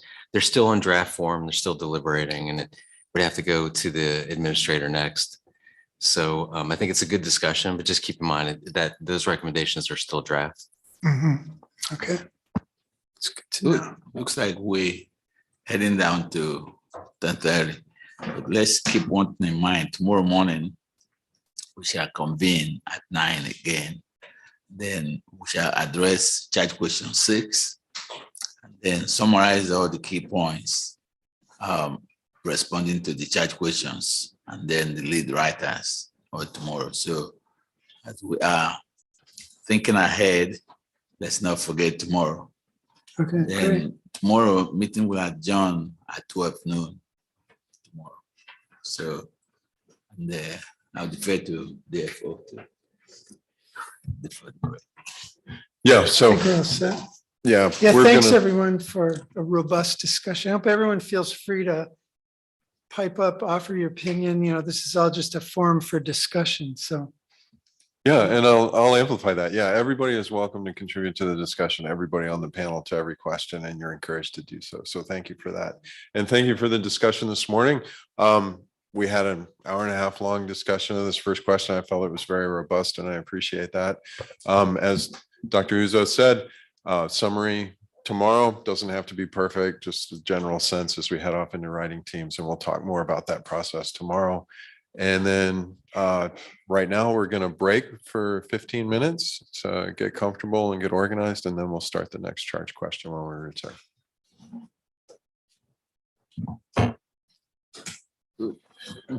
Yeah, perfect. Right. I was trying to keep notes, you know, so. It's kind of scattered. I'll try to start drafting something and share it with you guys. Google Docs box or something like that. Just put it in. I'm fine with email. Yeah, we could do that. Do we have a comment? Let's, I guess not. Yeah. Space, I just.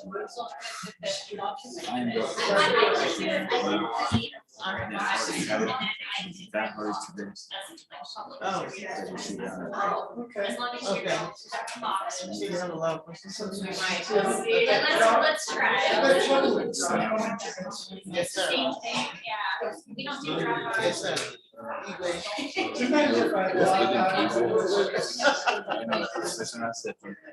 Well, we could start. Now, I'm ready to go. Yes, yes. Yes.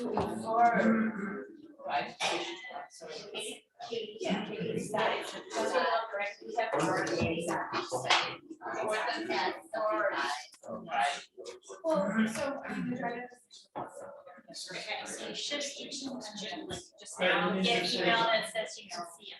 First, and I'll just put a test file in there. So I can start to work out. So I would say, so you can create one in there, you can create it here and then upload it. Okay. That's what I find is easier is you create it, so that if you can edit it, you Is it easy? We can work on it in the shared space.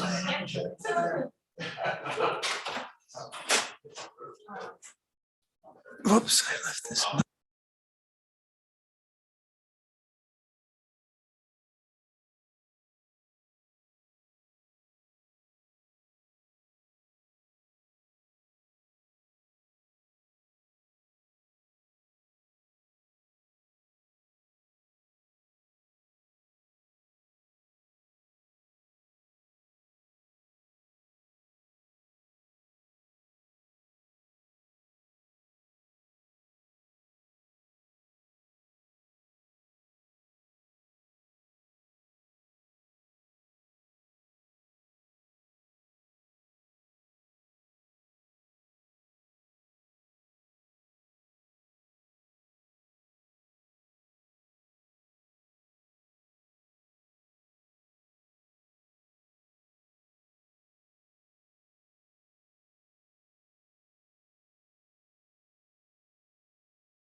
Okay, if everybody could return to their seats, we'll get started soon.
Okay, sorry about the delay. We cannot start without our chair, so just a moment.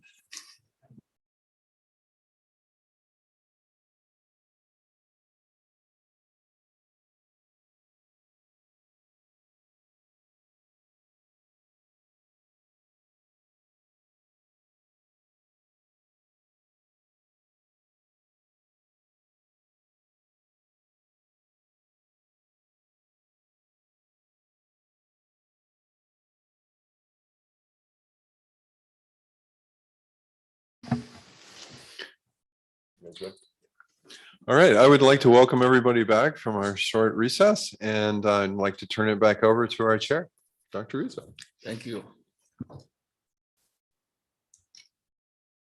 That break, 15 minutes went too fast. Okay, we're gonna go to chat question number 2. We shall follow the same format as chat question 1. So I will ask Dr. Graham to kick it off. Okay, this is how I'm going to proceed. I'll read this for everyone, and then I'm going to read a bunch of stuff from the strategic plan to sort of set the stage so people can see what the types of goals that I think that CASTNet might apply to. And since we're going to be in charge of writing it, I'm going to let everyone else do all the talking. So hopefully I'm going to seed your brains with some concepts, and then you can respond and give us some ideas about what we should be covering in relationship to this particular task. So the agency finalized its strategic plan in relation to the plan's objectives and long-term performance goals. Please provide insight regarding the agency's ability to meet the plan's objectives and long-term performance goals under the presented network approaches. So yesterday, the strategic plan is really fundamentally about accountability, and it's framed with climate change and environmental justice as sort of like the overarching themes. And we have to think about how CASTNet's objectives sort of align with those and can help satisfy those kinds of goals. So in going through the strategic plan, I don't expect anyone else has read the whole 100 pages, but some of the highlights, there are 2 cross-agency strategies that I think are relevant. One is ensure scientific integrity and science-based decision-making. And so that's actually kind of aligned with the first part of the previous question. I think there's a relationship there.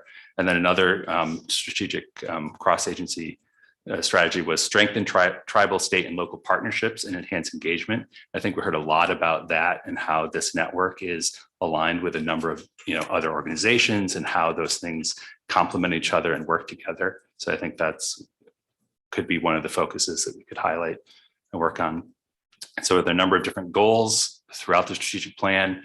Goal number 1, tackle the climate crisis. One of the objectives is advance international and subnational climate efforts. And so I think we heard about how some international partners are using the deposition data to help with their climate work. So that maybe that's one of those ways that CASTNet can align with the strategic goals of the plan. Goal number 2, take decisive action to advance environmental justice and civil rights objectives. Civil rights, objective 2.1, promote EJ and civil rights at federal, tribal, state, and local levels. And objective 2.2, embed environmental justice and civil rights into EPA's programs, policies, and objectives. So this is more, we were talking about this in the previous discussion, and I think this is trying to think about, although CASTNet wasn't originally designed to address EJ, that's now a new area they're moving into. So how can CASTNet be either realigned or even as it's structured today, answer some of these questions and address some of the EJ issues that we are dealing with. And goal number 3, enforce environmental laws and ensure compliance. And one of the objectives there is to detect violations and promote compliance. So that's sort of the accountability side of things, looking at, you know, emission control programs and whether or not they're being effective. And we can see that through the measurements coming out from the CASTNet. And then goal 4, which is the explicit one that they mentioned here, ensure clean and healthy air for all communities, improve air quality and reduce localized pollution impacts.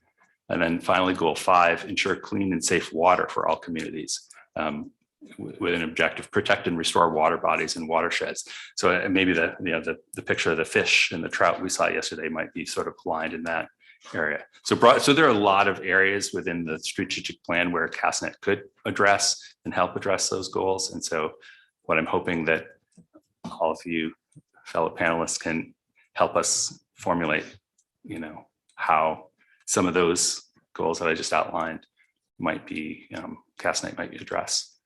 And so I don't know if we want to go through them one by one, or if it would be easier just to go person by person and ask for input. I don't know if folks have a preferred approach. I guess the discussants will chime in. Then after them, then everybody else can have their input. So I guess then Sarah. Sure. I think it makes great sense since we have a little bit less time for this and there are some really big questions, to really, as you mentioned, kind of turn it back on the panel and find out which of these big goals and cross-cutting themes make sense to think about as the network configuration is discussed. So yeah, I also want to learn more from the panel.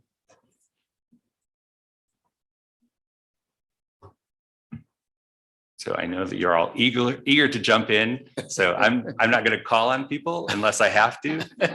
But you know, that's why we have all these, you know, people with different perspectives here. And I think, you know, it's important for us to hear from each of your own insights, and then we can synthesize it after. And you know, we'll come back tomorrow and make sure that we've captured all of the great ideas, and then we'll go home and write about it. But I think what I'm hoping for right now is just if individuals could provide their insights that we can use to write up. Okay, John, I did make some observations on this because this is a long-term performance. It's not a performance of yesterday or today. We're looking well into 20 years. What I thought is that the universities, academic programs, and outreach activities should be involved in this whole thing, especially in the EJ. Because if you are talking about EJ community, most of the HBCUs are located right on the environmental justice where they have issues. And by engaging them and answering some of the questions will be part of the solution. So, because that's why they pay us as university professors, we think. That's it, whether we are right or wrong. So I think EPA should look at their strategy and see if universities, especially HBCUs, that have environmental justice concerns, whether they can provide infrastructure to help to get on some of these things. Because what you are looking at is there are so many ways of solving a problem, depending on who is solving it. But if those that are affected are directly involved in finding solutions, things work a lot better. So that's number one. Then number two is for the agency to find a way to establish environmental justice centers at HBCUs. Because there are quite a few, including my own, HBCUs that have potential to change things. And then you should find a way to improve air quality disparities due to disproportionate impacts on over nearly 100 million people. Because John was saying something, Dr. Graham was saying something about, we collect data that the EPA wasn't designed. I don't know how he put it, but that data now has impact on somebody. Yes, and right now in all these cities and where all these monitoring sites are located are minority communities because they live in the cities. So many of the HBCUs are located in the cities also. So I think the time has come to begin to address air quality disparities due to disproportionate impacts on over nearly 100 million people who live in low-income minorities communities. Yeah, so I'm more like thinking outside the box in this, but I think is a very important thing because what happens is that if you are solving a problem, bring in those who are impacted, then you have a better grapple on the response and then make it work. And then, so if this happens, then the models that will be developed for evaluation and assessment will make sense. If you are creating a model that you really haven't considered all those that are in it, then it may be a model just for an exercise instead of real something that can have an impact. So I just want to leave it there for now.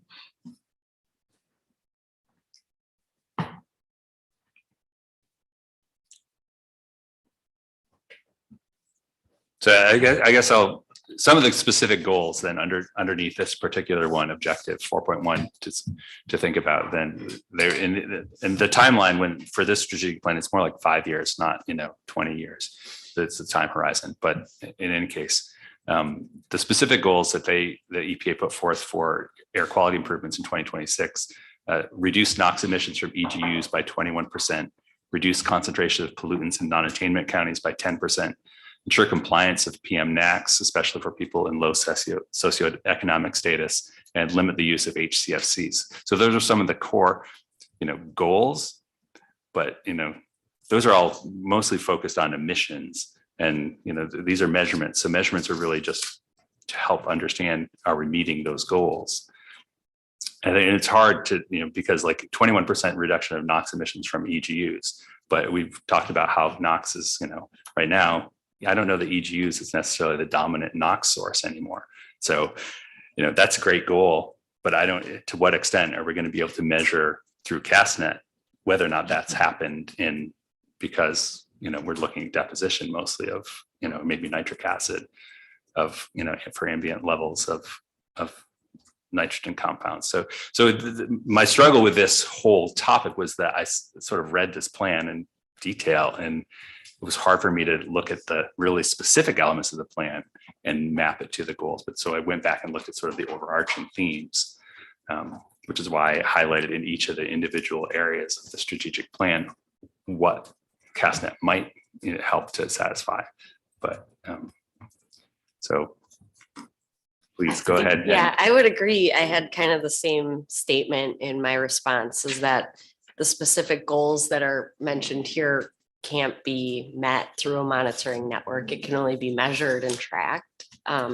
So where I think CASTNet could help with one specific area to ensure all people with low socioeconomic status live in areas where air quality meets the current fine particle pollution NACs, is that in understanding the pollutants that contribute to elevated PM 2.5 in low income areas or EJ areas where CASTNet can be the background versus the monitored pollutants in those urban areas.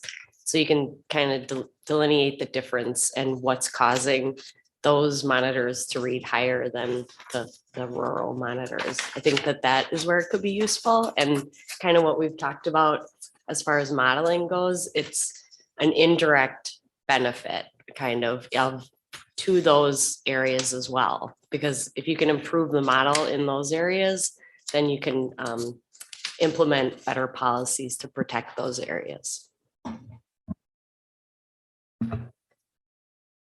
Yeah, I just want to echo what's been said about EJ. It seems like this is fundamental to the strategic plan and CASTNet moving forward.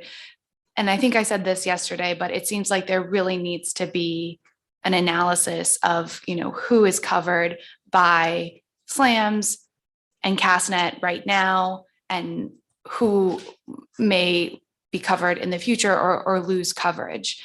But then with respect to, meeting the other goals of the strategic plan, I think, the point that I've been harping on over and over again is that, we do need these long-term consistent measurements to understand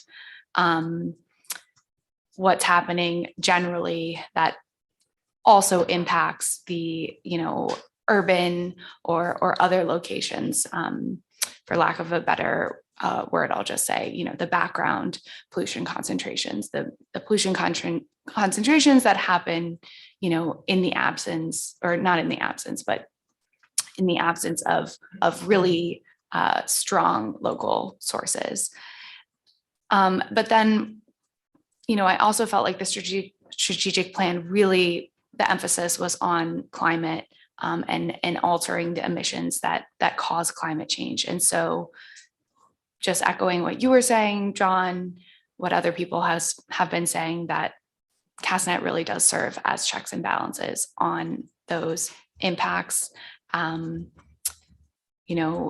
Changes in pollutants can indicate how much CO2, methane is being emitted from these emission sources. And so if we lose CASTNet data, we lose our ability to have checks and balances on those emission reductions.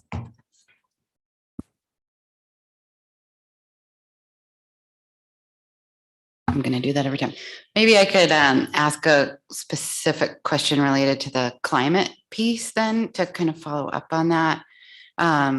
So I think in my response, there was one example of nitrogen sort of interacting with warming to potentially produce increases in harmful algal blooms in lakes as sort of a climate deposition interaction. And I'm wondering, from maybe the modelers or other folks, are there specific climate variables that you're watching and that relate to deposition that would be important to consider in thinking about the sites and locations?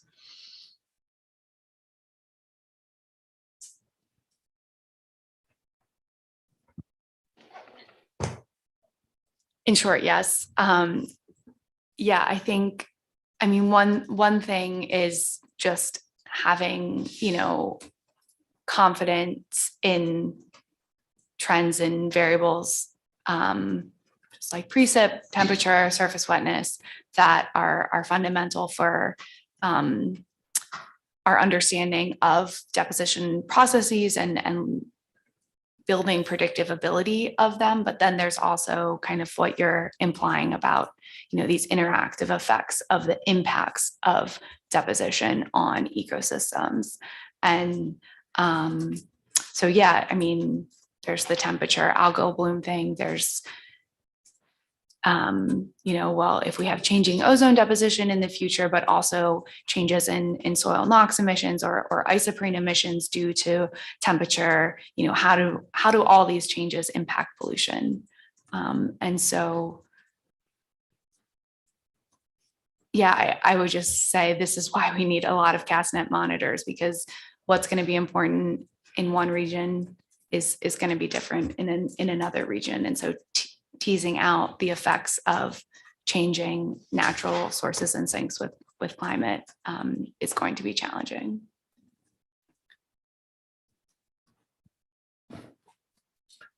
Yeah, I can just add that in the last 9 or 10 months, we've had 40 public meetings with community groups as we roll out our environmental justice monitoring program. And after air quality, the next thing the public usually talks about is surface water. And, if they've worked all week and then they walk to the park on Sunday and it's covered with the local pond is covered with thick algae, blue-green algae, and there's a sign, mercury, don't eat the fish. It seems like they've been cheated from that visit to nature. So, I think this is the linkage between CASTNet and water is deposition. And we really need to stress that that's going to become more important as people live in cities. They want to have that chance to visit nature, and it shouldn't be impeded by algae and mercury. It's not just in the rural areas, but having these maps nationwide is really important. I live in upstate New York. 20 miles from my house is a sign. This is the headwaters of the Chesapeake Bay. You think about the land area between there and the mouth of the bay, it's just tremendous. So deposition maps for the entire country are necessary to totally account for all that input.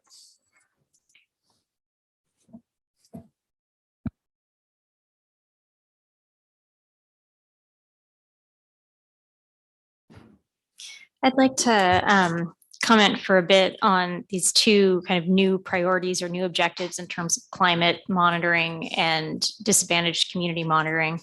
Notwithstanding the fact we're talking about potentially modifying the network, I think it behooves us to start with where we are, right? The network that we have is dominantly rural, which represents regional impacts, background impacts, right? May represent some disadvantaged communities. But if I was going to design a monitoring network to capture disadvantaged communities, I would not have designed CASTNet the way it is now, right? That's not to say that monitoring in disadvantaged communities is not important, because it critically is. But that analysis that Dr. Clifton was talking about, really understanding what communities are kind of covered and which are not, beyond just a distance between the monitoring site and the communities, is key. And so when I think of sort of efficient ways to meet these new objectives, I think my mind goes to CASTNet more towards supporting the climate metrics because of that rural background integrated regional signal that they are capturing. So that might be more representative use of a network than for DACs. That said, where there are sites that do clearly represent those communities, they should absolutely be kept, right? But to capture those more fully in a network setting might require a different network design.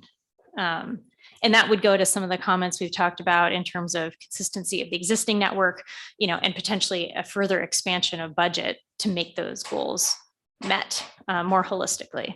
So I hope that's clear, right? That's not a statement on the value of monitoring in DACs. It's a value, it's how do we match up what we already have with that new goal? I think what you say, Dr. Shah, is very, very good. Network to redesign the network, because keep in mind that when these networks were put in place, there were so many factors that were not considered. So because a good model is one that you can change, and if it doesn't change, then it's not good. So I think this gets into design thinking, where you really have to look at what you have and see if you need to go back to the drawing board. I don't know if EPA will be open to that, but that's really where this may be looking, instead of using the old model to address new problems. Sometimes it will not work. Yeah, can we go online now, Dr. Mao?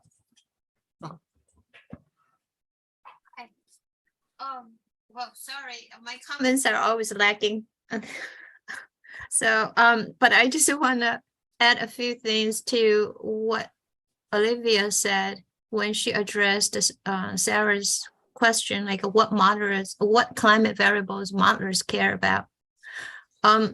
in addition to what Olivia said, the temperature, surface wetness, precipitation, which are doubtly very important. The other one is solar radiation. But what is really associated with solar radiation is a cloudiness. So for that all has something to do closely linked to extreme weather events.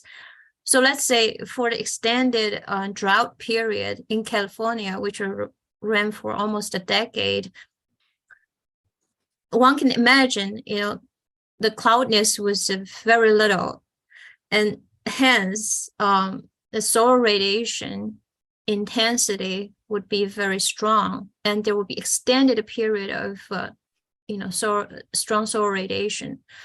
So that really can affect photochemistry. So if we are talking about atmospheric chemistry, right? So that really affects photochemistry involving ozone and nitrogen species and secondary organic aerosol formation, etc.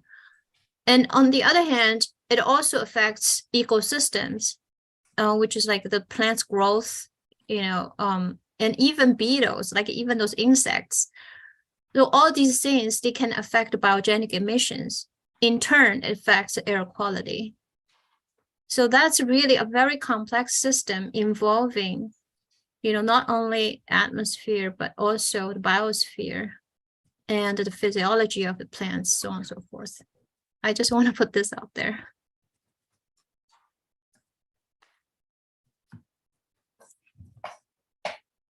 Thanks. Is there anyone else? Go ahead. I just might want to make maybe a more high level comment that I want to make, but also following up on Stephanie is kind of, we should really think about what objective can CASTNet address well, what it's suited for, what it's already designed, what we know it can address really well versus what can it contribute to, but not really do in, it's just not optimal or suited for. And I think that might be kind of how we want to look at this topic a little bit. So, it has a specific design, it has a strength. So let's build on that strength and make sure that we are not losing that and end up, addressing multiple objectives half-heartedly, but make sure it does some things really well. So if you could then tell us what it does really well, and if there are things that you think that it absolutely couldn't do, I think those are critical. And so fill in the details of what you just said. I think that's great, because I think we really want to make sure we retain all the top level abilities to the extent that we can. Right.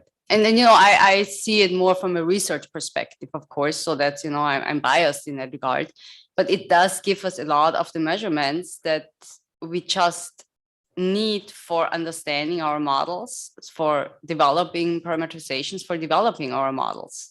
What we absolutely need. It gives us really this more regional background information. It gives us concentrations levels that we know is kind of, well, it probably would be hard to go below those concentrations levels without any measurement, without any emission controls. Or it's kind of, even if we cut back on a lot of the emissions, we will not go beyond certain concentrations that we measure here or something. So I think it gives us a lot of that information. And I see that it's just, I agree here that it's at the moment, it's not suited to address really EJ issues by itself. I just don't see that it's doing that. And we cannot promise that at all. And so that's where we need to say, what can it be contribute to?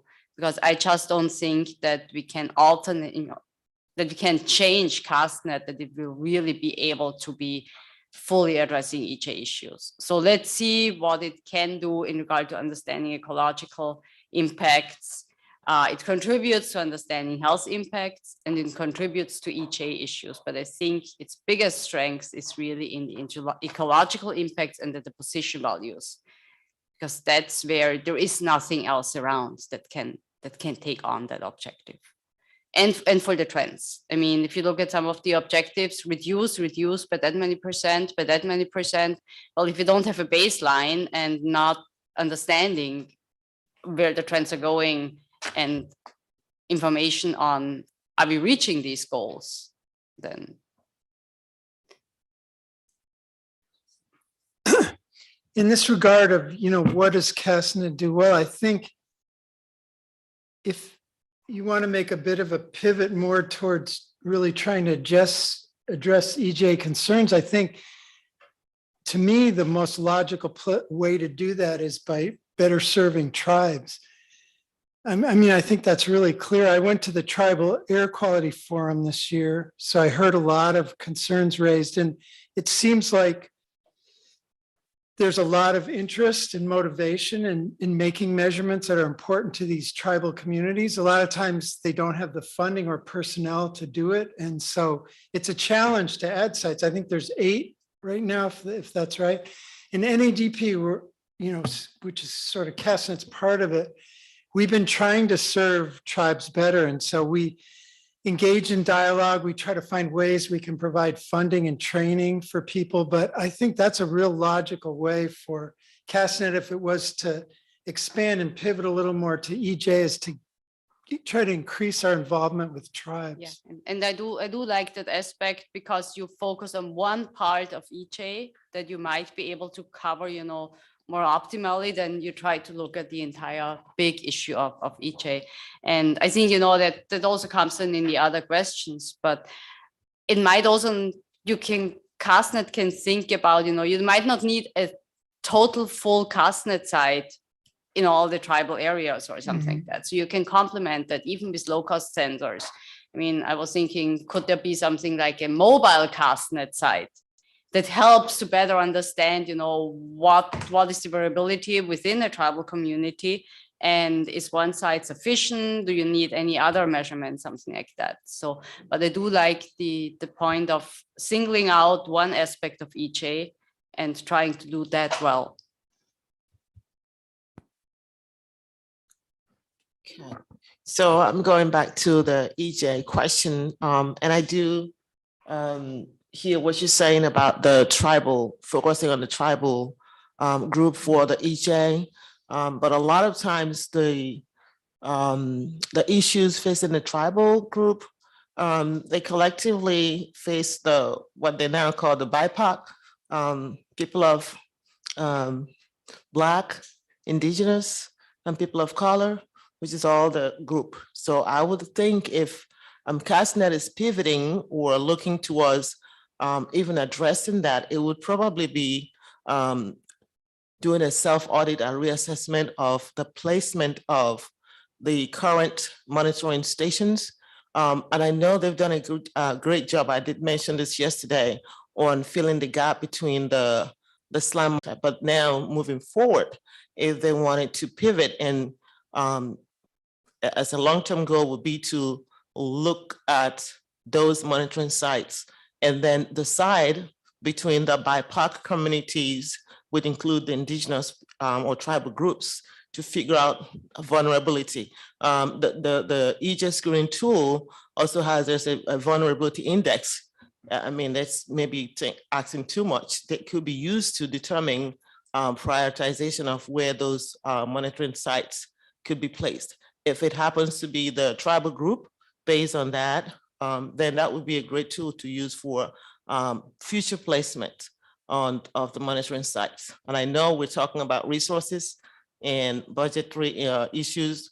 I know the chairman said we're not talking about that, but given all that, this is a time to really make recommendations. It may be accepted by the higher echelon, the people who decide, but I think we have a great opportunity to really make those recommendations. Thank you. This is Tom Brennan, EPA. I'd like to just make a general comment on this discussion. I will say the administrator has made it very clear that he would like all of us at EPA, all the employees, to integrate environmental justice concerns into all parts of our work. So that could be anything from contracting, who we hire as contractors, who we hire as employees, and it could be scientific issues. So I'm really heartened by this conversation and encourage you to think broadly about how the kind of recommendations, because you are EPA government employees as well. Now you're special government employees. So I'll just share that message that we're receiving internally and we're acting upon.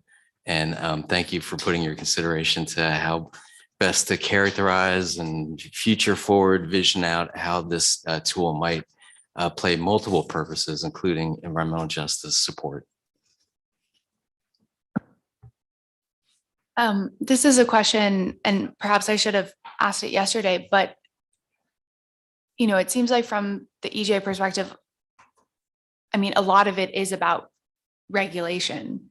And so I'm wondering, is there room for the SLAMS monitors to be expanded to minority communities? And what it feels like it's more regulation than status and trends network. So I was going to mention something. Yesterday, we talked about the scale of SLAMS monitors or neighborhood scale. CASTNet is almost more regional scale.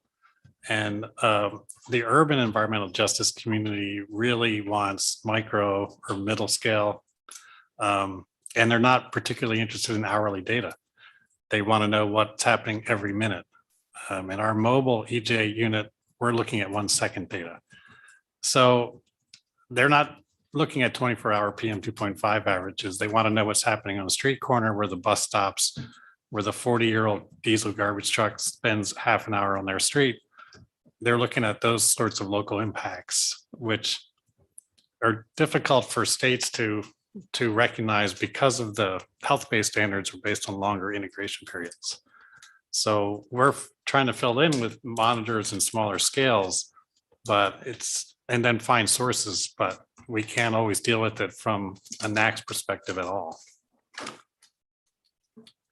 And I would just say your suggestion earlier about kind of looking at the network in its entirety between SLAMS and CASTNet, I'm kind of making a list, and it could be based on model improvement and usefulness, and then SLAMS and CASTNet sites relative to EJ versus background. So just looking at the map that was provided in the background material, I'm sure there's a little bit of duplication of siting where they're close together, where you could have some cost savings there. And then like communities with vulnerabilities, I think would be another recommendation for consideration of reevaluation of the whole network, as well as like in its entirety, how there's a gap in coverage in the middle of the nation. So it's like, I think looking at it really, really big picture could be a good recommendation for the first step for EPA.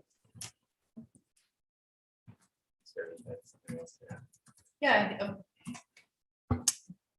I think it's sort of largely what you just mentioned, maybe thinking about paired sites. So what is background if you don't have an impacted site? So, where are the communities that are measuring things using SLAMS versus CASTNet, and are they paired such that you can make those comparisons? And then secondly, given that the data have a different temporal scale, are there pieces that maybe could be addressed with infrastructure funding about data processing and sharing code to maybe make those come together in a more integrated way so that the data streams could work together? That may already be happening, I'm not sure.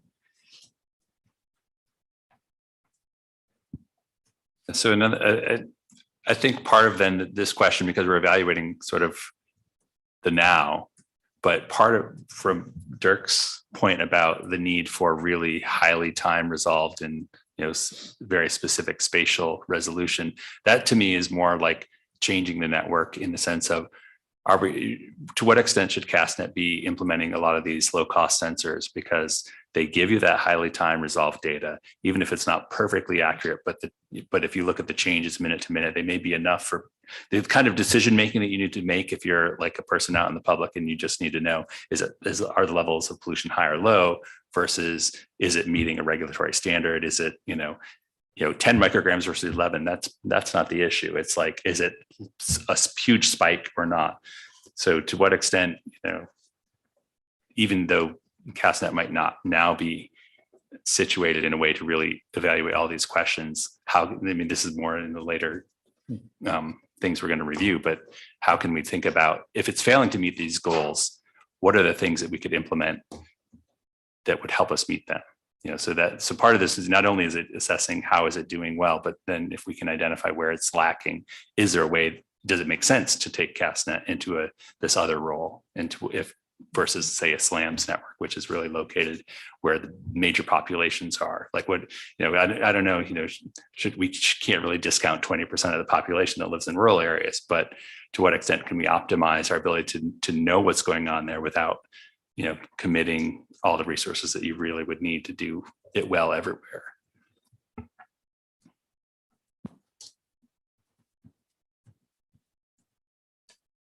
And the deposition maps are still contributing to urban environmental justice impacts because, they're still using water bodies, enjoying that part of nature, but the air quality impacts that happen on a minute basis, I think that's too much of a stretch for CASTNet to even think about going there.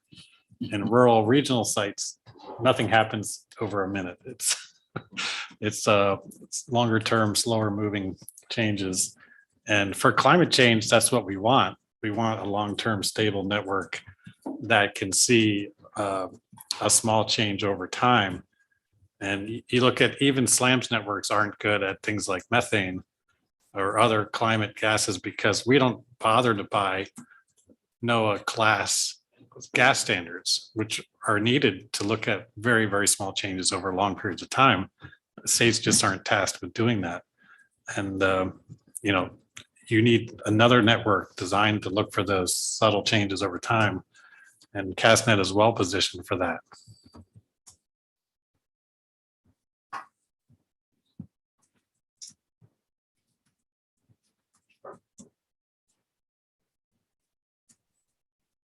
Okay, the other thing I like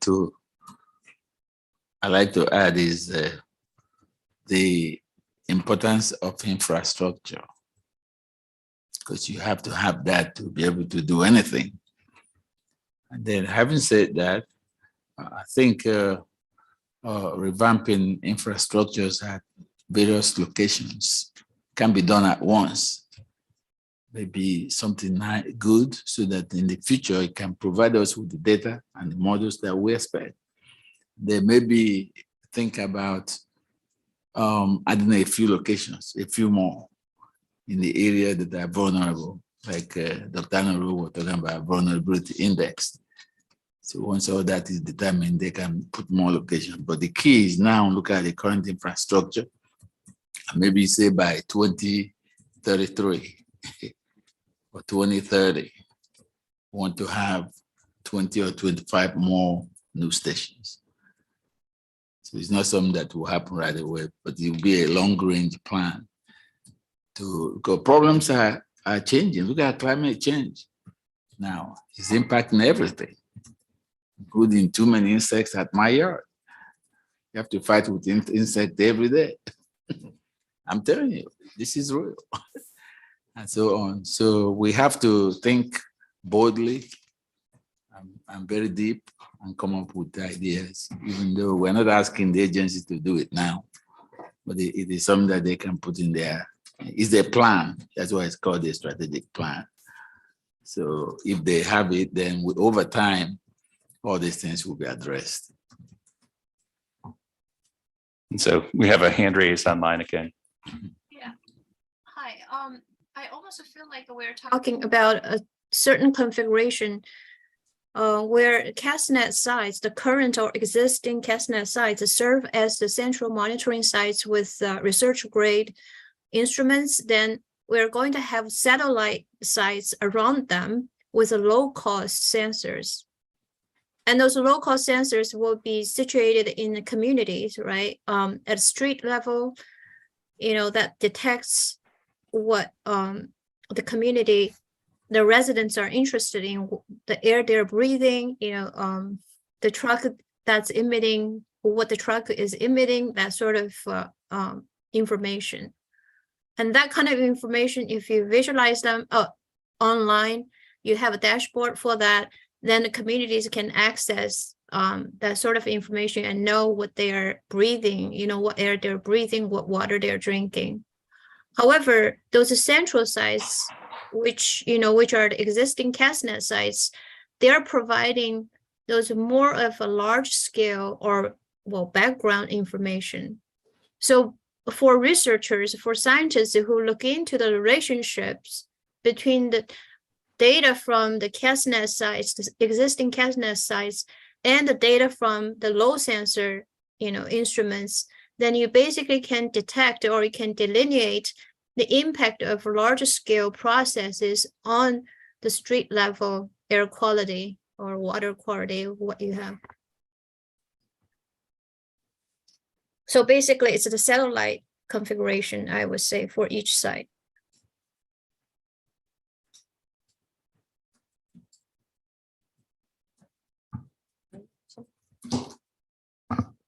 I totally agree with Dr. Mao, and that's where citizen science comes in. It augments what's existing, and I'm hoping that that was something that CASTNet would consider, not necessarily doing it, but being a conduit for communities and researchers to tap into their existing network to have their own micro monitoring programs to better understand what's happening in their neighborhoods and how to properly address that. Thank you.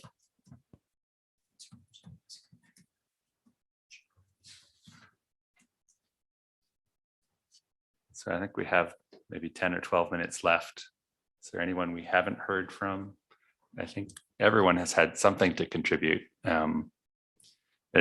Just so far, what I've heard is that mostly CASTNet is situated to help address more long-term climate change type related parameters, and less capable of addressing, emerging issues right now that are around environmental justice. Though there might be some situations or some locations where, we can see those things. It is appropriate. Like Gabby said, there might be a few select areas where it could really be informative on that side.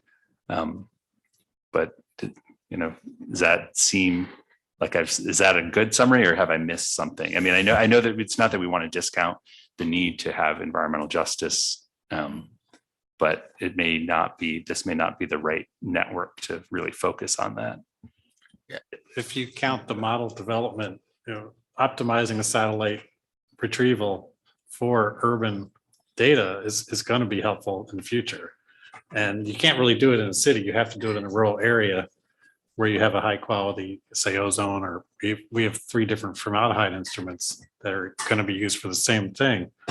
And to be able to take that, in the future, better quality satellite data and then extrapolate it to an urban area is going to be very critical, I think, for showing the impacts in a small neighborhood in a city. But I know we're not there yet, but we will be. Yeah, that's kind of interesting. So it's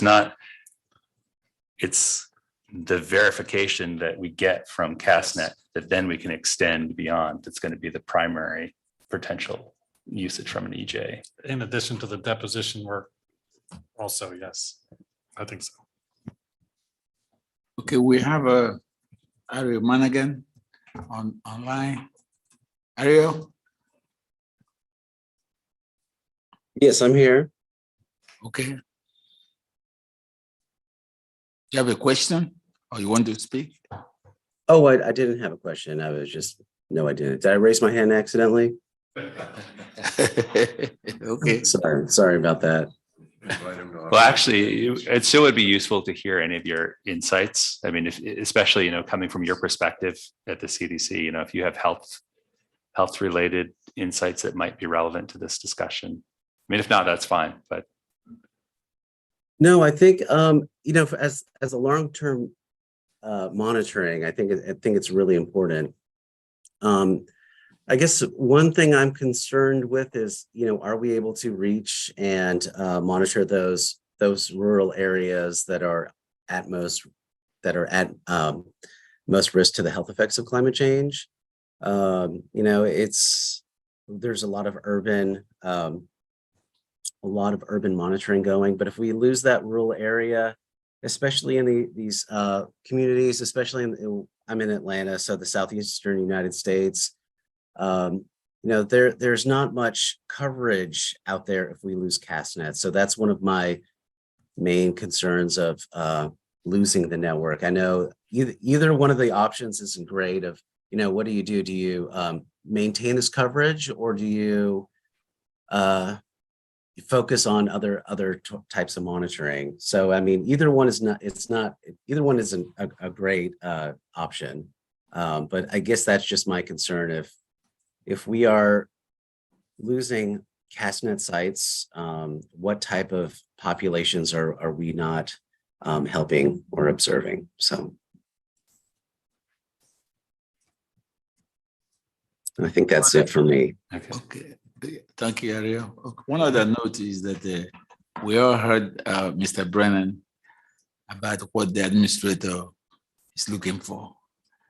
And basically, you have to put EJ in all of EPA's activities. So our task here is that how is that doable? So that's what we will have to find out how to do it. Because CASTNet doesn't sit there by itself. It's supposed to be doing something. It's supposed to be improving people's lives on a daily basis.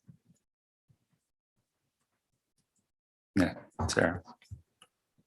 Yeah, and the environment. But a perfect segue, I was going to ask, and I'm not sure if this is a question for EPA. In addition to this panel, considering sort of network configurations and the physical aspects of CASTNet, where, and how many and what types of monitoring equipment is out there, are we also to recommend activities like formalized outreach to these communities to better engage and develop pipelines of the data, to meet some of those needs? So should this panel, or does this panel want to recommend those types of activities as part of our recommendations? I mean, I think that makes sense if we, in part because, my experience working with community groups is you only get movement if you have their buy-in. And so to the extent that we want them either to rely on this data for, to help them understand their air quality, impacts, you really need to contact them directly. They may not even know that there are monitors out there. So to some extent, it means, the agency has to identify the right partners. And this goes to that aspect of the, identifying the partners. There's like from the monitoring side and other agencies who are doing measurements, but then there's also who are the receivers of this data and how are they going to use it? And so if we can have recommendations around that, I don't think the network, that's not how it's been envisioned. And I don't think in many cases that's how, through that structure it works, but there's other parts of the agency where I think that is their role, is probably to do the community outreach and to rely on all the other aspects of the monitoring networks that are, collecting data. So, I don't know how within the CASTNet structure itself that works, but more broadly in the agency, there's probably a mechanism for that. Perhaps there's a CASTNet employee that is kind of tasked with being a liaison to those educational groups at the larger, or outreach groups at the larger EPA. I think that's a great way to be thinking about expansion of the value of the network to a lot of these communities. Honestly, we're debating amongst ourselves, is it CASTNet or MDN that has this particular parameter right now? If we as practitioners day to day can't make sense of that sometimes, then what does that say for the public's ability to do so? I see something. One thing to think about that's maybe a little bit relevant here is, part of CASTNet is part of NADP, and NADP has an education and outreach subcommittee focused on exactly these questions: is how do we educate and do outreach to the communities that this information is useful for?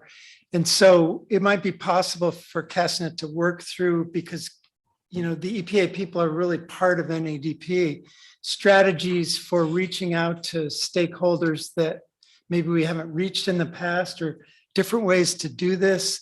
The committee kind of, discusses and comes up with products or ways to reach stakeholders.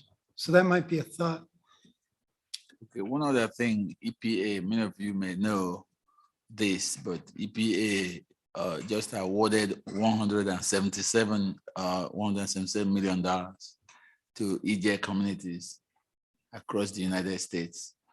Question is, are they going to use that money for what is intended to help them? So, because when you award these grants now, it has a purpose.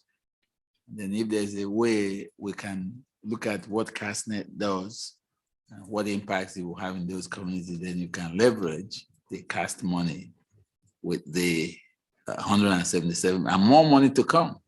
If my newspaper account is correct. I just say yes, that you're directionally correct on your argument. We've gotten a large sum of money to give to environmental justice communities, and we're all really excited about that.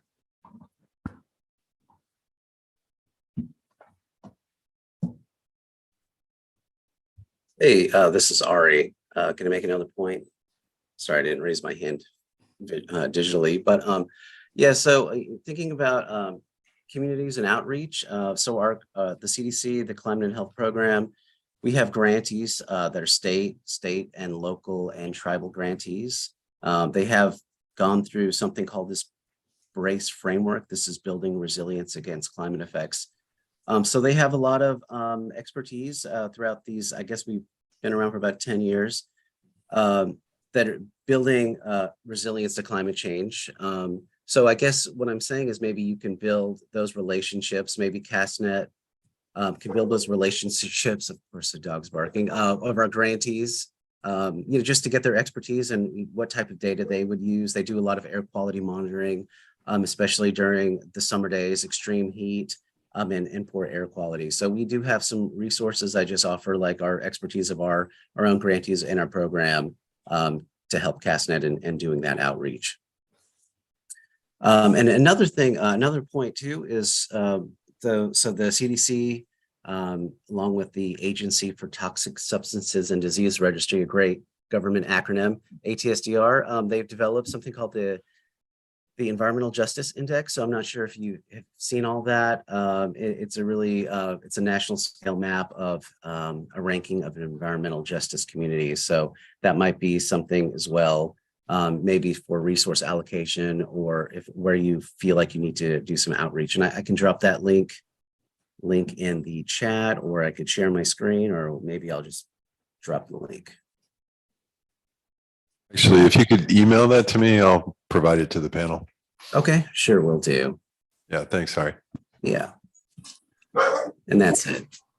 Okay, we're coming down to 11:44. So I defer to DFO to talk about our lunch and if there were some things we're supposed to remember. Okay, first off, just want to check in with you and make sure you're finished for now. Well, the time is up. So yeah, I think we're done. I mean, I have enough input, I think, to go, I'll strategize with these guys and, so we'll summarize it tomorrow. And then we can determine, if there's still more that I need from the rest of the panel, I'll be contacting you afterwards. Yeah, and so that's a good segue for a reminder. So feel free to talk amongst yourselves. We are going to break for lunch and you're going to have time this evening as well. But in keeping with the requirements of the Federal Advisory Committee Act, if a majority of the panel is convening and deliberating on a topic, we're required to give public notice and offer the public opportunity to observe and offer feedback. So at this point, it's kind of thinking, if you get into a group of maybe 5 or 6, you need to be aware of that and sort of stop what you're doing and maybe move it to me to convene a larger meeting that meets the requirements of PACA. But if you're below that threshold, feel free to discuss things amongst yourselves, work things out. I think it's a great opportunity for you guys to sort of work on a preliminary summary, which will be presented tomorrow, over lunch or this evening, if that works best for you. And then as we're going forward, we're going to take the deliberations here. I'm going to prepare the minutes. You're going to have your summaries and all the preliminary comments and the opportunity to submit revised comments based on these discussions and what you think about as a result of these discussions, to formulate a draft report.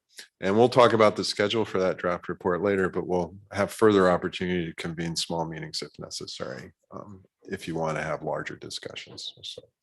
So just keep that in mind as you're going forward. If you get to about 5 or 6 of you having one conversation at a time, pause and bring that back to me. Okay, but feel free to enjoy yourselves and to explore this in the meantime. So we are going to break for lunch, and lunch is on your own. So I've given an hour and a half for that on the agenda. So we will reconvene here at 1:15 Eastern Daylight Time. So thank you all so much online, observing on YouTube live stream, and we'll see you back this afternoon. All right, thank you.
So I'd like to welcome everybody back, and I'd like to reconvene the meeting of the Environmental Protection Agency's Science Advisory Board CASTNet Review Panel.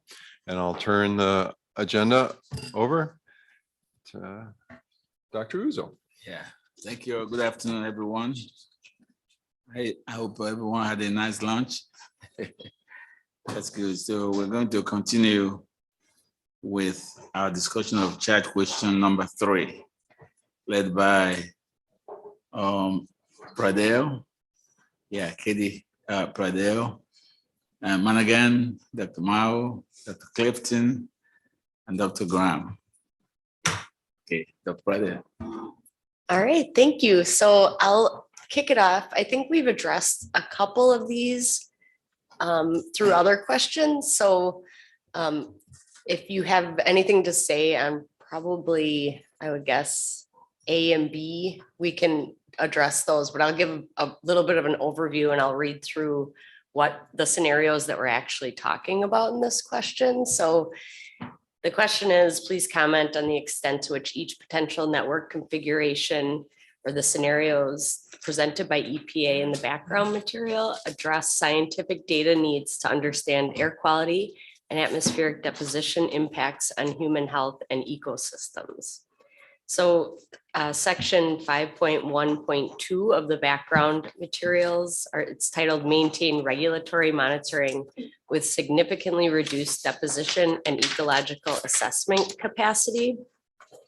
I wish I could present my screen right now, but basically it goes on to say that under the scenarios, most EPA sponsored sites would continue to operate a regulatory ozone monitor to support NAAQS.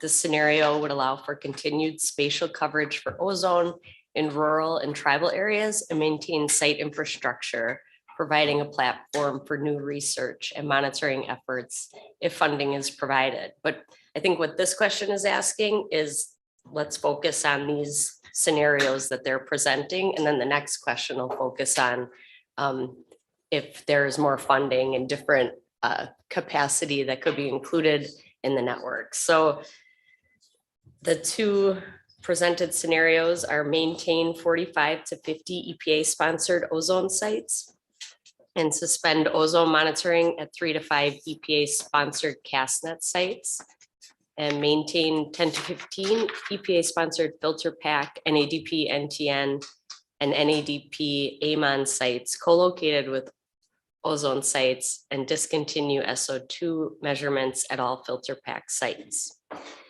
Some sub bullets: suspend filter pack sampling at 40 to 45 EPA sponsored sites, suspend ammonia monitoring at 50 to 55 AMON sites, suspend sampling of 10 to 15 NADP NTN wet deposition sites.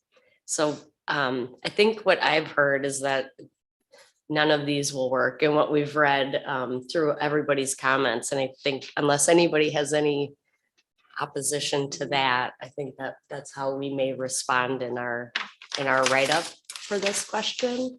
For that, so in your opinion, does the mix of sites and measurements outlined in each scenario enhance the agency's ability to implement the Clean Air Act and protect human health and the environment? And simply put, no, in my opinion. I think Ari, you really articulated it well in your response. So if you would like to add anything, I think it'd be great. Okay, should I just read my response, or what do you think is the best thing? I think to do? that would be really, yeah, because your response, I just read it. It's pretty representative of what I've been hearing from the whole group. Okay, yeah, that's great. And unfortunately, I couldn't make it to this trip down there, but yeah, I'm glad you heard the same sentiment. So, okay, this is my response. The CASTNet program provides a wealth of scientific information for monitoring the environment and provides the data necessary to effectively assess the impacts of climate change on environmental health. So decreasing the number of sites within the CASTNet network severely diminishes the usefulness of the network, especially for assessing human impacts. For example, morbidity and mortality related to PM concentrations. For those network options under anticipated annual budget levels, the option to maintain multi-pollutant sites with significantly reduced spatial footprint would be the better of the two flawed options. In this scenario, determining which sites to cut from the network could be determined by historically low measurements in ozone, thereby cutting those sites with lower risk to ozone exposure. However, neither of these scenarios would effectively monitor and assess environmental exposures in overburdened and/or tribal communities, or expand monitoring to assess the effects of climate change. And this is talking about the next option, about the option 5.2, considerations for one-time funding increase while maintaining the long-term base budget, is the most robust option and allows the CASTNet program to provide more useful measurements to assess impacts of climate change on human health. For example, changes in pollen exposure over time and space. So this scenario also provides the potential to coordinate with and monitor overburdened and/or tribal communities. And that is my response for the part A of that. I mean, I guess really the summary is, neither of the options are great. And I think it would be a real loss if we did lose any of the CASTNet programs, especially, looking at air quality monitoring. And it's really great, I think, that CASTNet represents a lot of the rural risks, or measures a lot of the rural risks of ozone. And I think it would be quite a loss for that to happen.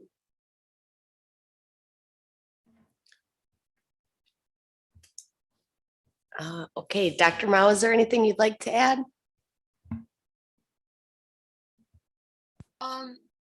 Well, I guess I'm not going to repeat what we already discussed over the past like one day of discussions. Basically, I mean, my comments, probably some of you have already seen. It mainly is about two things. One is the representativeness, the criteria you use to reconfigure the network. So we have really talked a lot about that, in terms of the temporal continuity of long-term data sets and the spatial representativeness of the existing sites. And then we need to conduct an in-depth analysis and a reassessment of these sites to determine that. And the other thing that really came out of the discussion was, I would call it a satellite configuration. Basically, that's what we talked this morning.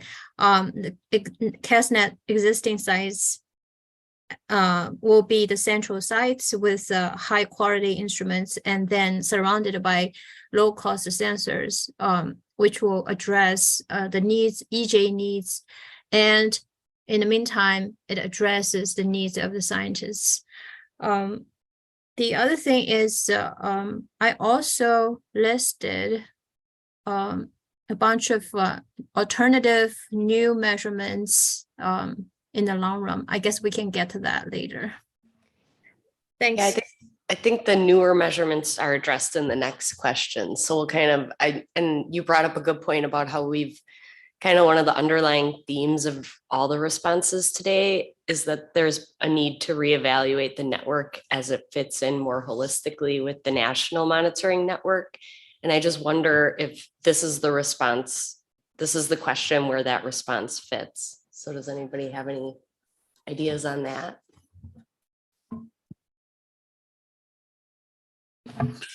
So just to be clear, you're asking about a writing question for how the panel wants to construct its report. So is this the place where you would answer that question and put the recommendations?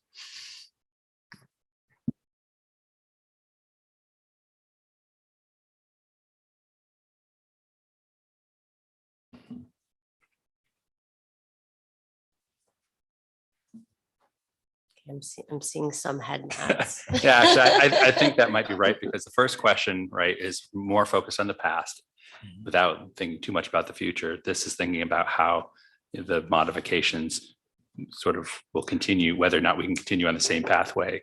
And if not, like I think my answer was to this question was no. Right. I mean, I don't see any world where you can decrease the amount of information and improve or enhance your ability to answer questions.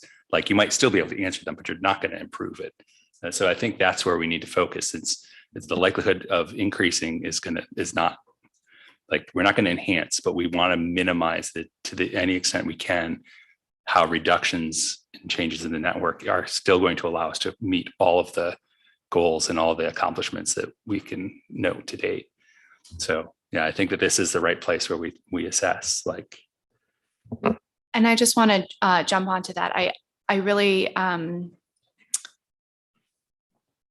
did like Dr. Mananigan's comments, but I do want to say that at least for me, I'm definitely not sold on which is the better of the two flawed options. I think in this reevaluation, we do need to think about where we're getting the most scientific bang for our buck in terms of impacts, in terms of really understanding impacts on human health and the environment. And it's not clear to me which one of the flawed options is better.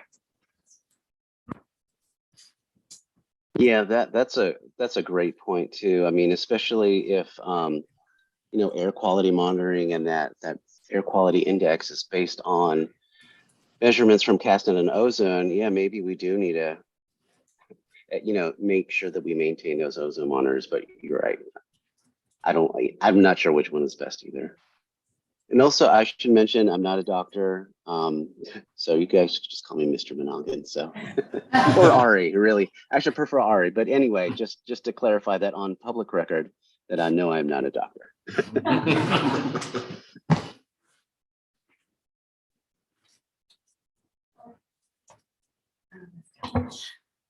Another question, should we actually be, rather than being critical of, I guess, these two scenarios, do we really need to provide some solutions on like how exactly, for example, if we were to, for option 2, if we were to decrease the monitors, the amount of monitors at the spatial coverage, how do we deal with the idea of representing the most at-risk communities?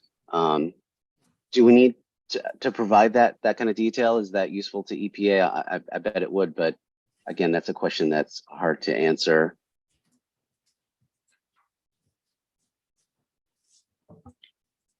Yeah, that's essentially, I was going to ask if this is the place where we could recommend some criteria for thinking about network reconfiguration, which is essentially what you were talking about. Exactly. Yeah, right. And just for the record, in terms of report construction, you're free to do analysis or to create some example analysis that illustrates the kind of analysis you're thinking about. You know, many people have gone on and done significant new work and included that in appendix in reports in the past. So you're free to do that.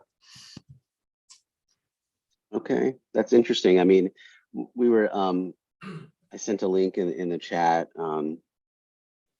talking about the Environmental Justice Index. So it might be interesting to map out the Environmental Justice Index on top of the existing CASTNet network. If you're just trying to figure out, okay, what's that priority for keeping these stations? And initially, my comment was, okay, let's just look at those areas with the least ozone risk. But in reality, maybe that's not the proper thing to do, or the correct thing to do, especially if you want to make sure that you're representing those most vulnerable.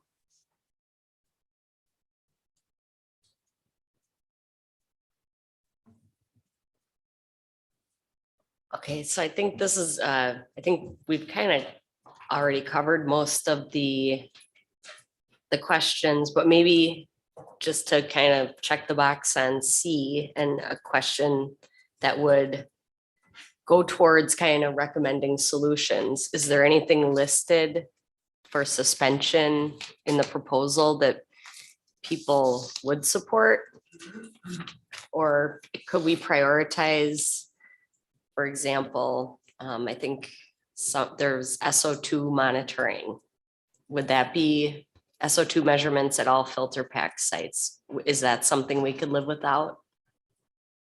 I was going to say the opposite and suggest that, the SO2 data ought to be presented in PPB, and also that states might be more willing to support it if it could take the place of a regulatory monitor for annual average consideration. Obviously can't do hourly, but there really isn't an issue with hourly values in very rural areas unless you're near a source. So if you just want to know what the annual average is for trends, or even seasonal averages, I think if that was allowed from a regulatory perspective, when there's no consideration of a short-term high value, then you'd get more support for continuing that from states. Can I ask what the levels are compared to the standard now? The instrument can't even measure. The detection limit is more of a problem than the hourly values tend to be in the single digits. PPV, very low. Unless What's the annual standard? Is it 75. But the 70, I thought that was the hourly standard for 75 Yeah. ppb, 99th percentile. But what's the annual?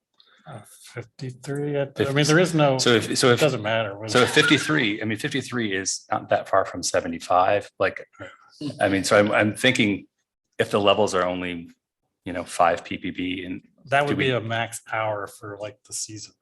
Right. So we don't need fees for compliance in any case because it's so far below. So that would be a reason from a regulatory standpoint that it's not that useful.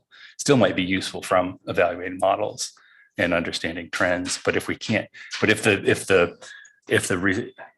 so you're saying when they could report at PPB, but they don't. So the instrument, the when they annual collect averages don't work because there are too many below the text. So your annual average is dominated by the zero setting of the individual instrument. So, but. So is that a method issue then? It is a method issue, but the integrated CASTNet sample, because it's integrated, it doesn't have a detection limit issue. It's cumulative. So it would work better in a very rural setting for long-term trends of low values than an hourly instrument. So you're saying the sensitivity of the hourly instruments for regulatory purposes aren't good enough, but what we're getting when we're getting a 2-week sum, then that's fine. We can detect that with the methods that we have. Right. But then, so my question still is, if the levels are really, really far below 53, then from a regulatory standpoint, you don't need that justification. We don't want to get rid of all acid rain accountability. Oh yeah, but I don't think it's the rationale for keeping it is not regulatory from that perspective. It's from a program evaluation standpoint. Yeah. Could I just ask a question? Why wouldn't in this mix, why wouldn't you consider maybe going to like bi-weekly filter packs. I mean, I think it's preferable rather than cut sites to maybe change sampling frequency a little bit. This topic's already coming up within NADP. There's testing that obviously needs to be done before it can be implemented, but I would not be surprised at all to see 5 years from now, NADP and a bi-weekly sampling framework to save money and save sites. So, you know, I don't know all the details of the cost savings of one versus the other, but just to lose your spatial coverage, maybe you're better off with a lower sampling frequency, but maintaining as many sites as possible.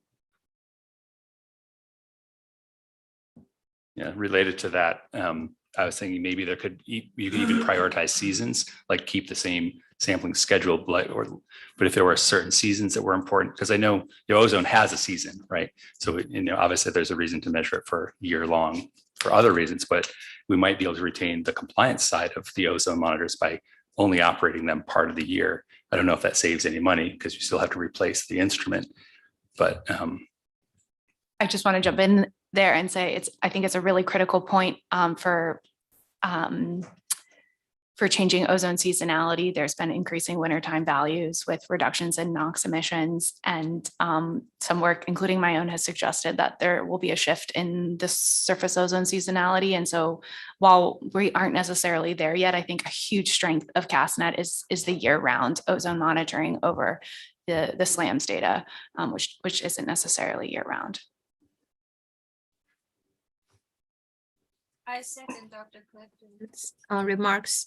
And also yesterday, Melissa presented an ozone time series from a site in the Mountain West. I believe she showed a lot of non-attainment peaks in January and February. I guess if I remember that wrong, please correct me.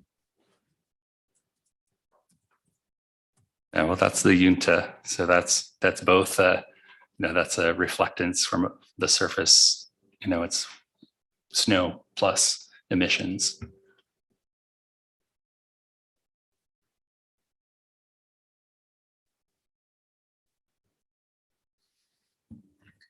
So one of the questions I don't think we directly hit on yet is the please comment on presented approaches as they relate to evaluating air quality and deposition impacts from extreme events and certain climate related impacts. I think we've touched on that in other conversations, but as far as the network reevaluation goes, one that's on my list is to prioritize the long-term stability of the sites and the infrastructure for tracking climate change. I'm not the expert on that, so I would value anybody's input on like tools or what would make that useful. How a site, what's an ideal site for that?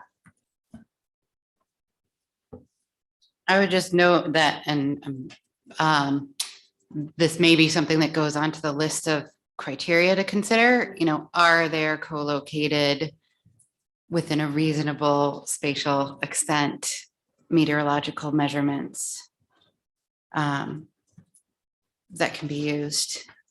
It's surprising how spatially variable climate metrics can be. So just thinking about, do all of the sites have, modeled or measured meteorology that's reliable, to start considering that, especially extreme precipitation, which can be really spotty.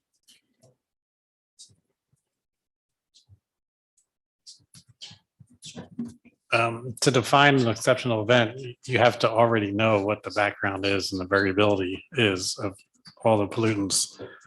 And the one extreme event that's really well supported at CASTNet sites is rain. Intense rainfalls are becoming more destructive, as we see certain places out west and even in the east these days. But I still think the most important thing is the stability of the network is what's necessary to see small changes over time. And that's why it's so important to have consistent methods and sites over as many years as possible. But just want to quickly add on, it's not just extreme rains. We can also infer information about droughts. So Yes. just the opposite. And I Yes. think both are huge, factors that will Yeah. just become worse with climate change. So. So in my mind, a big air extreme event is a large wildfire. And I sort of like draw parallels, like from where I sit, USGS water, our extreme events are floods. And we're talking a lot about rapid deployment gauges in the case of an extreme event. So you could think about this for air, like rapid deployment of particulate sensors or something like that would be some type of effort if you consider wildfire to be an extreme event that maybe ought to be addressed. Right. But do you think that's a CASTNet objective? I don't know. I'm To do just that? kind of Mhm. raising that to see what people think. I'm not sure I know the answer. Because I see for one of the big impacts for one of the big strengths of CASTNet for the wildfires is that you can also look at ecological effects, the position of it. I mean, we have other monitors typically use. Most wildfires are a more widespread event, so you measure it at multiple monitors, Mhm. unless we talk about very small fires now. But CASTNet is really the only network that gives us information about the related depositions from the pollution from wildfires. Can the existing monitors accommodate being close to a really large wildfire in terms of like particulate loads onto the filter and things like that? I mean, do the sampling procedures accommodate extreme events? I don't know, just raising that point. I'm trying to think of how you address this statement. I haven't heard of any capacity issues. I mean, the PM 2.0 FRMs, I think, are designed for 200 micrograms over Okay. 24 hours. Improved filters are, I'm sure they can take a lot of loading, but I don't know if somebody else can answer that question.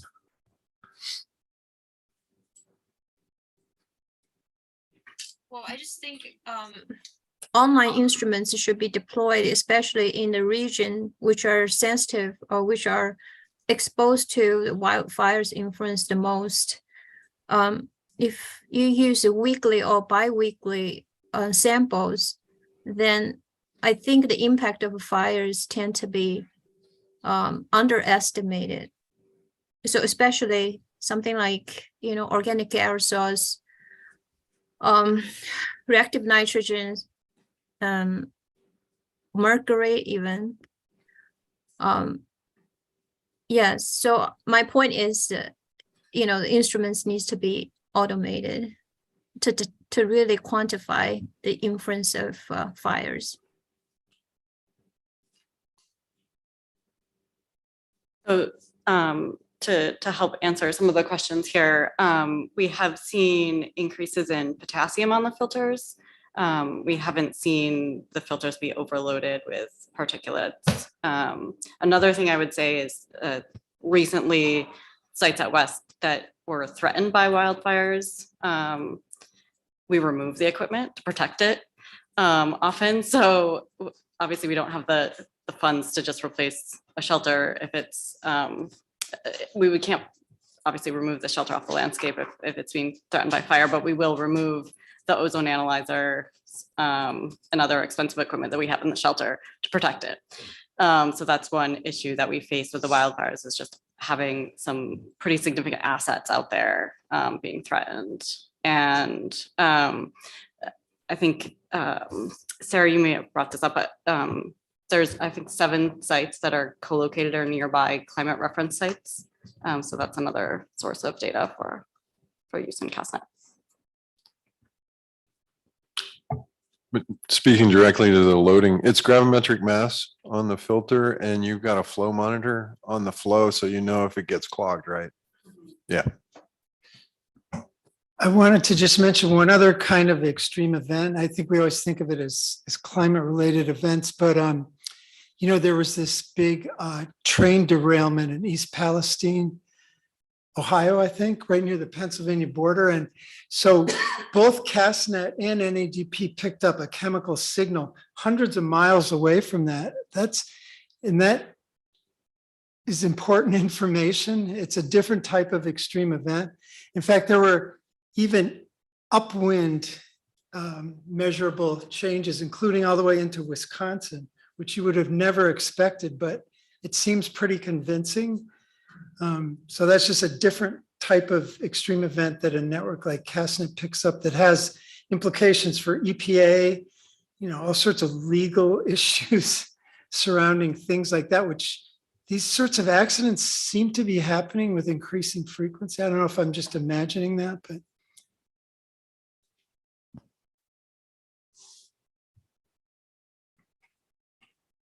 Just want to jump in and make an observation. We do measurements and so on at all the sites, but how good is the equipment? So I'm thinking in terms of equipment upgrade to be able to do an effective and efficient measurements. Because when you look at the way science works, if you don't upgrade what you have, just like in the old days of atomic absorption, spectrophotometer, long time ago, but today is obsolete. So we have to be thinking in terms of the future. What kinds of technologies can capture something that 10 sites would do if you use an old equipment? So I think equipment upgrade or monitoring technologies will be an important part of what we can, the recommendation. Because we can talk about data here, there, but in today's age, things are moving too fast, very, very fast, that we have to be pushing EPA to go in that direction too, so they can catch up.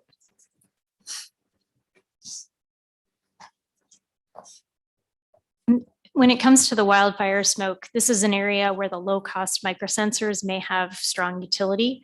They do still have a response that can be calibrated up to 300 or 400 microgram per meter cubed.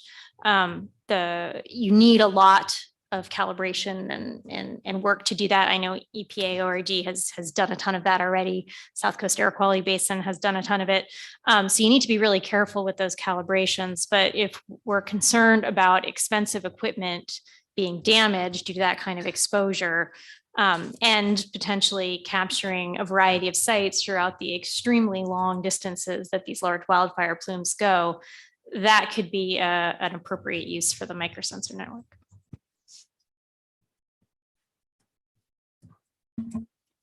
I agree. And I've added that under the 3C as a efficiency and then modernization of the network.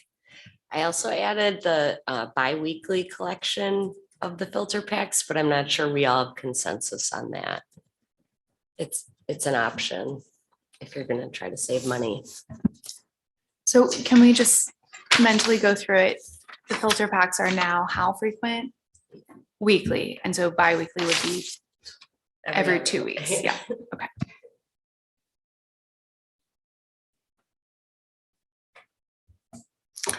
The only other extreme event that I can think of that's directly relevant is unfortunately Fukushima. And that was picked up in acid rain samples that I don't know if they were CASTNet sites or not, but having the extracts, having archives available for filters, it's something that could be useful years from now for purposes we can't think of right now, but it's just good to have those.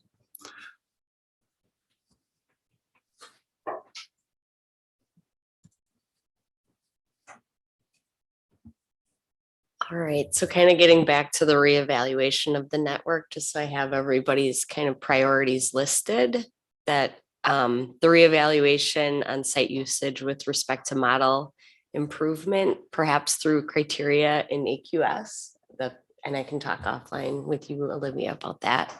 And then SLAMs and CASTNet relative to EJ versus background areas. Biopic communities and vulnerabilities. I think we could, I'm not sure how to capture that, but I think Ari has some good ideas for that.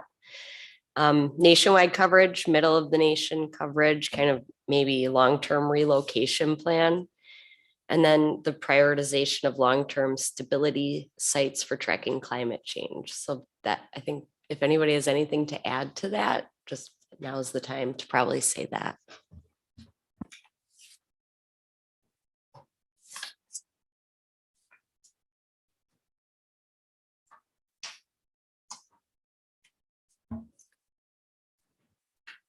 I do have one question. I know sandstorms and dust storms out west occur in Arizona and New Mexico area. I'm curious if the CASTNet monitors pick up anything like that. I'm unaware of that. I'm not sure. I would guess maybe the PM 2.5 regulatory continuous monitors would best capture that. Mm-hmm. Okay. Also, the future packs measurements probably can identify the dust influence. Okay. All right. Yeah, I was just wondering as drought is more frequent, is projected to occur more frequently, more intensely. Just wondering if that could also be picked up by CASTNet. I'm just thinking of some extreme events, which would be sandstorms. But Sorry, it's Melissa. I would just, the CASTNet filter pack does capture base cations. So we're able to detect, you know, the primary, I guess, pollutants that you would expect in dust. okay. Yeah, it's just interesting too. I believe I forgot where it was, but wasn't there a very large dust storm out in the Midwest a few months ago? So that was interesting to see, and I'm just curious if that would be another possibility for measurement.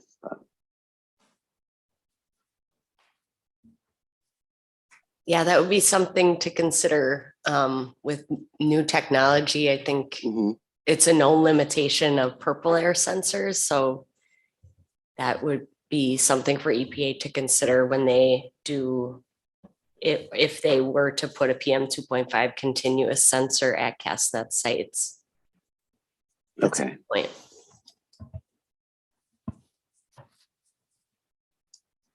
And I don't know if you want to be reminded of this, but earlier you guys were talking about long range transport, you know, so like there's long train, you know, trans-Pacific transport. And then there's these papers that are showing Saharan dust, you know, moving westward into the lower 48. So I don't know if those are considerations for this group at this time or not, but you did mention it yesterday. Yeah, that would be very interesting to see if you could pick that up. Go ahead. Bit of a different topic, but looking at the two scenarios, which I believe we've articulated are not ideal. It looks like there's an implication for NADP and other networks, depending on those two configurations. Is that the case, that whatever CASTNet does is going to affect the other networks, which makes it more complicated? I think that might be a question for Melissa a little bit. I think CASTNet does fund some NADP sites, correct? $70. Yeah, so that is Yeah, there are definite implications. Yeah. You know, in an extreme case where you lost a lot of sites, it might jeopardize, you know, that fully wall-to-wall color-coded map. You know, if a lot were eliminated in a particular region, there's some rules about what you need to have in place to draw that map. If there's too much distance without any measurements, you can't do it. And that, you know, affects all the other agencies that participate in NADP. Just to clarify for a little bit, so the EPA's contribution to NADP overall comes out of the CASTNet budget. So there are sites, but also we cover, and I'd have to have David or Melissa, back me up on this, but I believe we cover the quality assurance program for an EDP. So, Well, the site audit part. yeah, We do right. we do the lab Yeah, and you yeah, guys yeah, do the yeah, field. right, exactly. Sorry. Yeah. So there will be an impact. And I would just say you can agree or disagree with this, but in terms of like how much it would harm a particular monitoring network, the biggest impact of what I see there would be to the ammonia monitoring network. You'd be removing a substantial proportion of the sites. I don't know, half or more of the sites would go away under some of those scenarios. So that would really, hamper that network and its ability to make any extensive conclusions geographically. I'd agree with that.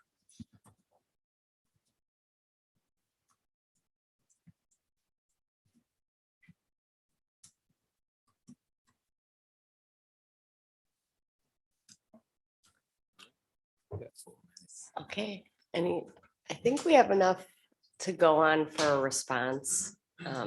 And again, I'll send it to everybody for review and our team will work on it together. Does anybody have anything else to add?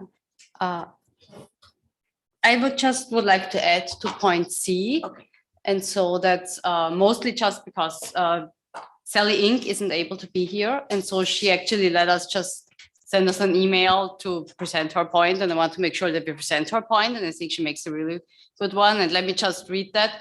One of the main points that I would like to share is that it's time we modernize air quality monitoring in the country. The filter-based methods require intensive labor, and the need for offline analysis leads to delays in reporting data. Since CASTNet, and actually many other networks, was established several decades ago, newer technologies are now available for real-time, routine, long-term monitoring of air pollutants. For example, the Ascent instruments. And for those of you who are not familiar with Ascent, it's by NSF, a newly funded network that measures at 12 sites across the US, very detailed aerosol composition and optical properties. And so the network is, I think most of the sites are operating now, and it's expected to operate for at least 10 years. And there is also three of the Ascent sites are actually on CASTNet sites. So there is a partnerships between, site operators, universities, NSF, research organizations. Going back to our email, for instance, with an ACSM instrument, one gets organics and different types of organics, primary, secondary, biomass burning, etc., and all inorganic species, as well as fire tracers, such as levoglucosan, and can potentially provide organic versus inorganic nitrate apportionment. The one-time instrument cost of these newer technologies will be more expensive, but in the long term, the operation cost would be so much cheaper, and there will be so much more data. And you can get minute to hour resolution. So I think, also a lot of the discussions we had, looking at Sally's email, I wonder if EPA in general, or CASTNet at least, wants to have something like a technical review task force or something like that, to really look at alternative instrumentation compared to the current technology and do some sort of cost benefit assessment. Like say, yes, it might cost you a one-time funding now a lot more, but in 10 years, you might have paid off that cost. So. Yeah, we're hosting one of those sites, Ascent sites. If you have any questions about the footprint or anything. The other thing on C, I was just going to suggest that there are additional analyses that could be done with existing filters. And the Teflon filters can be run through a transmissometer to get black carbon instead of doing more costly levoglucosan or even the water black carbon analysis. It's inexpensive to do it once you own the transmissometer. In fact, a robot can do it. Okay, we're gonna move to chat question number 4. I'm sorry. Vista. Can I add one more thing on Felton, C? Shah, Mao, everybody. Could I add more item on question 3, part C? I'm sorry. Can you guys hear me? Ariel? Yes, yes. Can you hear me? Okay, we are moving to chat question 4. I know. Can I just mention the part about automated pollen detection for question 3, part C? It would be like 2 minutes. Is that okay? Okay, go ahead. Okay. So one option for cost-effective monitoring is to invest in devices that can automate pollution detection. For example, there's been recent research that's shown that this pollen sense monitor has potential to more efficiently and effectively monitor pollen. So although this device needs improvement on Texas-specific detection, a device such as this coupled with the existing resources of that national CASTNet network could improve the current state of pollen monitoring in the US. And currently right now, pollen monitoring in the US is limited just to major cities, and it's not coordinated by a government agency. Investing in new technologies such as this, I think would be a good idea and really adds a lot to the CASTNet system. And also a note, just the emergence of AI technology to automate particulate monitoring should be encouraged to develop these new sensors. I'm not sure what the EPA has done previously, but I know that the CDC has encouraged hackathons with universities in the Atlanta area, as Georgia Tech, to try to do app development, but also get these students to actually develop new monitoring systems. So I think just, right now, AI technology is really emerging. So I think it would be great to invest in those type of technologies so that can automate the systems more efficiently. Okay, thank you. Yeah. Dr. Vista? Okay, so I'm going to lead us off into the question 4. And let me just read the question to you to bring it back to everybody's awareness. For the potential approaches presented in section 5.2, please provide comment on which data products would be most useful to address new scientific, example give emerging and toxic pollutants, and policy relevant, for example, climate impacts on air quality, environmental justice concerns, questions. For each data product, please advise on general locations where the measurements should be made, for example, source regions, urban remote areas, East and Western US, to assess air quality and ecological impacts relevant to current and potential future air quality and climate change policy questions. And there were especially 6 potential additional new measurements proposed: the real-time ambient aeroallergen concentrations, black carbon in precipitation, continuous PM2.5 concentrations, enhanced wildfire tracers such as levoglucosan, replacement of or expansion of continuous ozone monitors, and expansion of passive ammonia concentrations. And if I could share my screen, and let me hope that, which one do I want? Desktop 1, Google Chrome, this one. Okay, let's see. Do we all see what I'm seeing?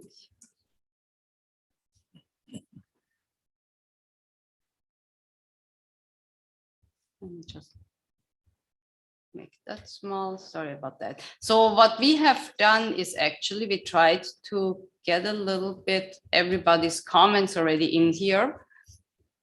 There is a way that I can view it as a slide, right? Oh, okay, perfect. Thanks. Yes. That's much better. So what we have done is we went through all the responses that the panel members have submitted ahead of time, and we just tried to consolidate them all. So there is some on the very first slide, there is some overarching comments that didn't specifically go into any of the proposed additional measurements. And then we also have slides for each of these proposed additional measurements and bring up those comments. We tried to capture everybody's comments, but now is the time also, if we didn't get somebody's feedback or whatever, this would be the time to really bring it also in. So in general, yeah, so many of these additional measurements would really help us address various new scientific and policy relevant questions. The comment was also made that CASTNet is really well placed for the development of new scientific practices and equipment, and we've heard that already over the last yesterday and today. I think we also just talked a little bit. One question we had was if there's this one-time funding, could that one-time funding also maybe be better used to update, modernize the current infrastructure versus new measurements? It's something that we might want to keep in mind when we look at the additional new measurements. So what's the value of making sure that what we have now, we can continue operating versus adding some new perspective to the measurement network? There was also a comment made to effectively be protective of public health. The ozone, PM, and aeroallergen measurements are most valuable in urban hubs designed to maximize population coverage. And so that's again one thing, you know, is it a direct CASTNet objective to protect public health, and should it go based on maximum population exposure versus going on communities that are, you know, not having that information available? It doesn't always have to go to the most people. And again, points were also made earlier. We should assess the value of additional measurements in the context of other EPA branches, other agencies, and other programs. So CASTNet doesn't have to do everything, right? So there is a lot of other networks out there. So again, we need a really holistic approach. But I think one of the most important points that I think is really important to keep in mind is there a bigger benefit maybe in updating, modernizing current instrumentation versus adding new instrumentation to the site? And I think that's something that we would like to have open for discussions. Maybe just keeping some of those points in mind, maybe we just move to the specific proposal. And I'm not sure, Olivia, would you like to get us on to the... Sure. So for the real-time ambient allergen concentrations, the pros we read in the comments were to improve that this would improve the current state of pollen monitoring in the US. Currently, it's limited to a few cities. Someone also said that this would contribute to NADP, who has considered implementing air allergen monitoring at existing sites. Someone else said that this is a new measurement type, a biological measurement type, and it can inform climate-driven pollen trends. This offers the possibility of a measured proxy indicator of climate change and impacts on budding timelines or phenology. It provides local as well as broader information to communities, and research on this topic could focus on developing predictive models that inform people. It's an example of an unmet need. It will allow people to make day-to-day decisions and help them with their allergies. And finally, yeah, again, the data could be used to show ecosystem responses to climate change. The cons we saw were that it's challenging for pollen measurements to represent a broad physical footprint. Air allergen data would benefit from CASTNet measurements and infrastructure, but it's an important question is how do they complement current CASTNet measurements and objectives? And so this person kind of thought maybe perhaps this was out of scope. Someone else said on some similar lines that these measurements are, other proposed measurements are more relevant and important. Yeah, again, far-fetched, more in domain of other agencies. And then there were a couple other comments that weren't clearly pros or cons. One person suggested thinking about agricultural centers as well as populated areas.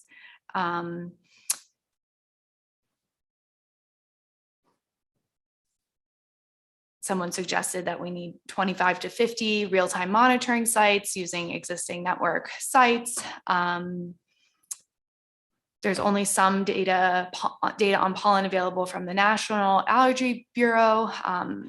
how would CASTNet fill these gaps? We should consider plant physiology and seasonal timing and peak when we're thinking about these measurements and the site selection. Someone suggested gradients across the US in order to capture different temperature and moisture, and as I imagine vegetation contributions. There's also the question about data quality in potential measurements. Is it good enough for the objectives we want to address? So meaning specifically objectives to link it to climate change, et cetera. So it's a type of measurement we are not really familiar with. So what type of information do you really get out of it that can be also used for some of the research objectives that were proposed? And yeah, it would be very interesting to hear what other people think and the pros and cons, or if, Wow, this is, I'm sorry. Is it okay to speak now? Or? Yeah, sure, absolutely. Okay. Yeah, anyway, this is really great to see, this great list of pros and cons, and then the other comments. And maybe, for example, maybe I'll just, maybe that last comment. I think that we're seeing pollen trends. We've conducted some pollen analysis in Atlanta. We're seeing increasing trends in multiple taxa or different, or taxa specific, such as oaks, maples, birch. In Europe, there is a much more robust pollen monitoring, I guess, system. And so we kind of lack spatial coverage. For example, if we only have, for example, in Georgia, we only have one pollen counting station for the entire state of Georgia, and that's in Atlanta. However, Georgia, it's quite large, and there's quite a kind of diverse set of ecoregions, maybe not compared to other states like Maine, but there is, we still have the Piedmont region, the mountain areas, and around the coast. So it would be great to see how pollen differs across these ecoregions, and we don't know that right now. Again, I mean, in the southeastern United States, there might be maybe even 3 pollen counting stations in the southeast. So it would be a great benefit. We could also track these changes over time, and then we can analyze those with the global trends in warming, and also kind of look at seasonal trends and how that relates. Anyway, these are really great to see, and thank you for putting these together. If a goal is to think about shifting plant phenology, we may consider recommending consulting with the National Phenology Network, who already do plot-based measurements of plant phenology.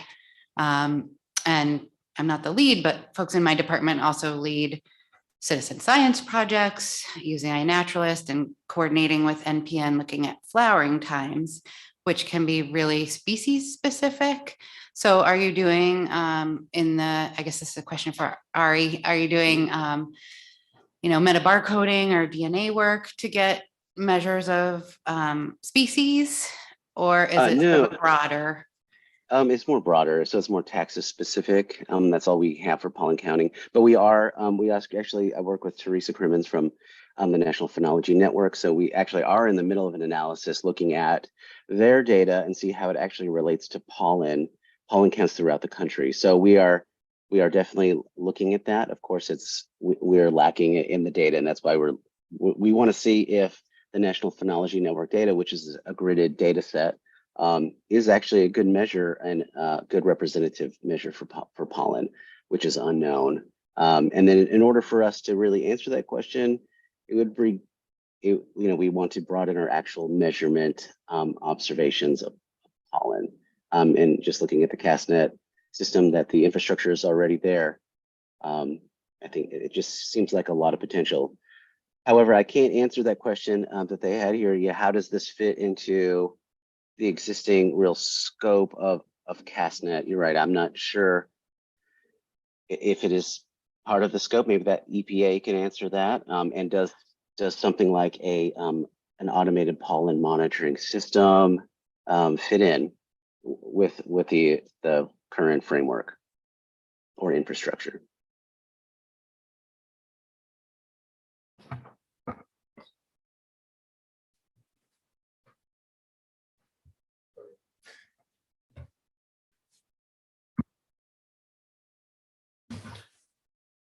It's something we're considering, which is why we included it here. The one thing I would say is I believe that pollen is one of our climate indicators within the climate change division that we report on. So in fact, then having, the set of monitors would provide a more robust data source for that indicator. Great.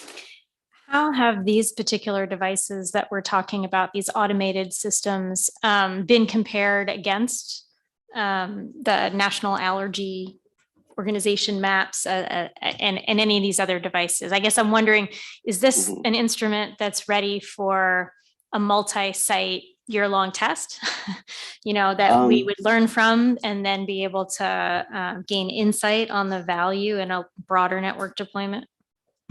I know that they have tested the site. I believe it is in the document that we had, the background information. There was a paper reference in there by Jiang. So that they did look at it in Atlanta, but I believe talking to some folks from Maine, they are actually they purchased pollen sense monitors, and they're again seeing if it does relate to the actual National Allergy Bureau. There is promise in that, but of course there's a bit of tweaking in this that I believe they're using AI technology and tweaking their algorithm to make sure it actually fits with the actual pollen counts.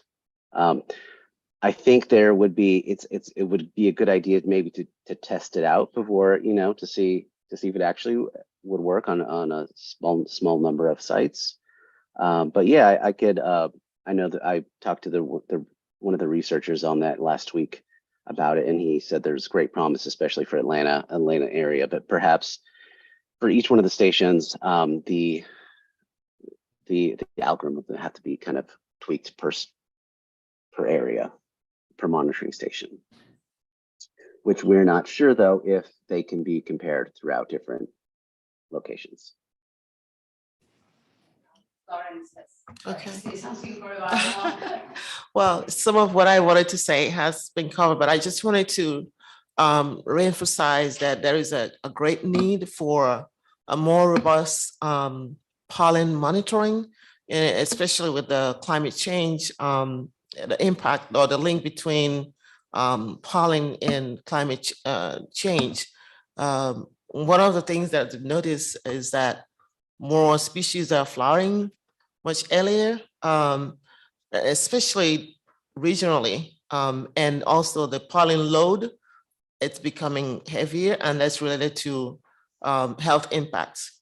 And so more people are having more severe allergy reactions during the pollen season more than before. So this would be a good data for CASTNet, to have, especially looking at maybe CDC, and you talked about the National Allergy Program to see how that is connected. But there's definitely a link between what's happening in the climate and pollen count.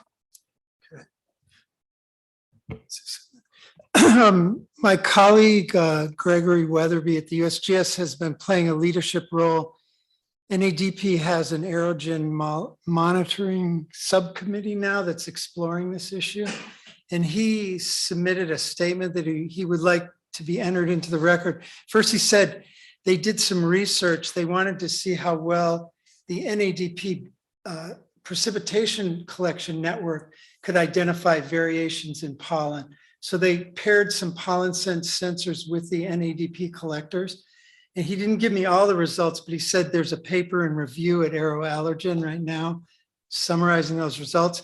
But what he did say about pollen sense is, based on our study, deployment of these sensors would have to be done with caution. The AI currently has some difficulty distinguishing weed species from each other. Same could be said about grasses and mold and fungi. So the data are provisional. They come from a for-profit company, not a government entity. EPA might have some reservations about staking their reputation on privately owned and controlled technology. EPA would have to do a fair amount of community outreach to educate the public about the limitations and meaning of the information provided by these sensors. A quality assurance program that verifies pollen sense data and corrects errant results is advisable and would incur costs in addition to the instruments themselves. So he's saying a certain amount of quality QC work would be needed. That said, there really are not many other domestic choices available for doing this kind of work. And he talks about the current NAB, national, I don't know what that, there is. Yeah, and he said that's very limited. There's 64 sites. They don't operate on weekends. They're almost all in cities, and they're very connected to doctors and treating medical patients. So he said he doesn't think that network is adequate at the moment to really cover broadly the US. Just for clarity, your colleague was referring to the automated sensors that The pollen sense. Ari was talking about? Yes, the Okay. same sensors. Yep, those are the ones they tested. And he requested that his statement could be entered into the record. So I did pass it to Brian, if that's acceptable.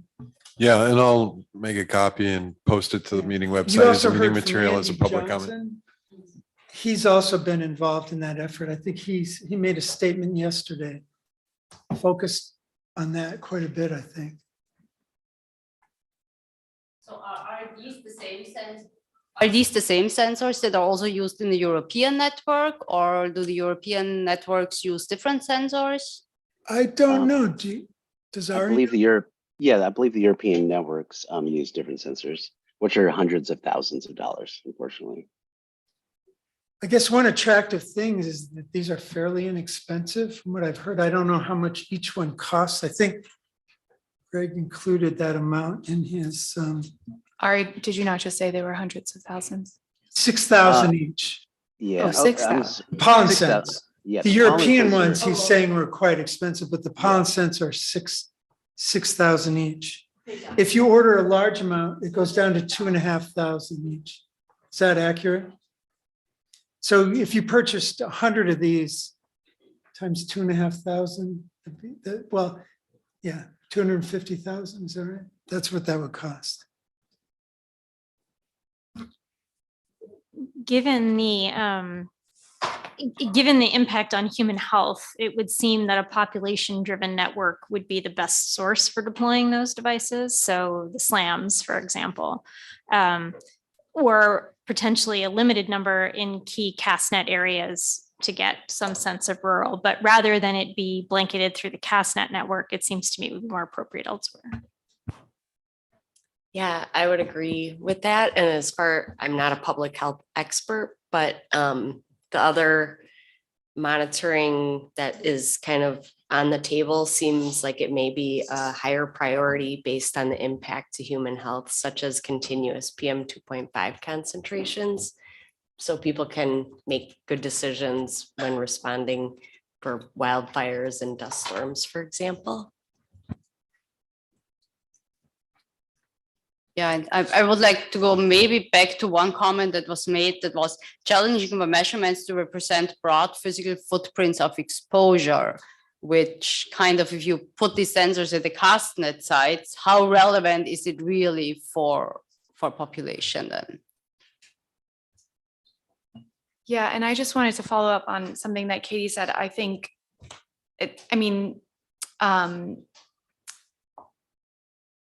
Richard said in terms of the EPA that the EPA cares about pollen as a climate indicator, but what is their stance on pollen as for public health? And in my mind, it's an aggravator. It obviously leads to disruption of daily lives, but it's not regulated as an air pollutant. And so if we're thinking about public health, maybe we should think about kind of the EPA's thoughts on pollen as an irritant rather than an indicator of climate change, or if the EPA just cares about it as an indicator of climate change, emphasize that aspect. I also think that at least currently, someone might add some more input to it.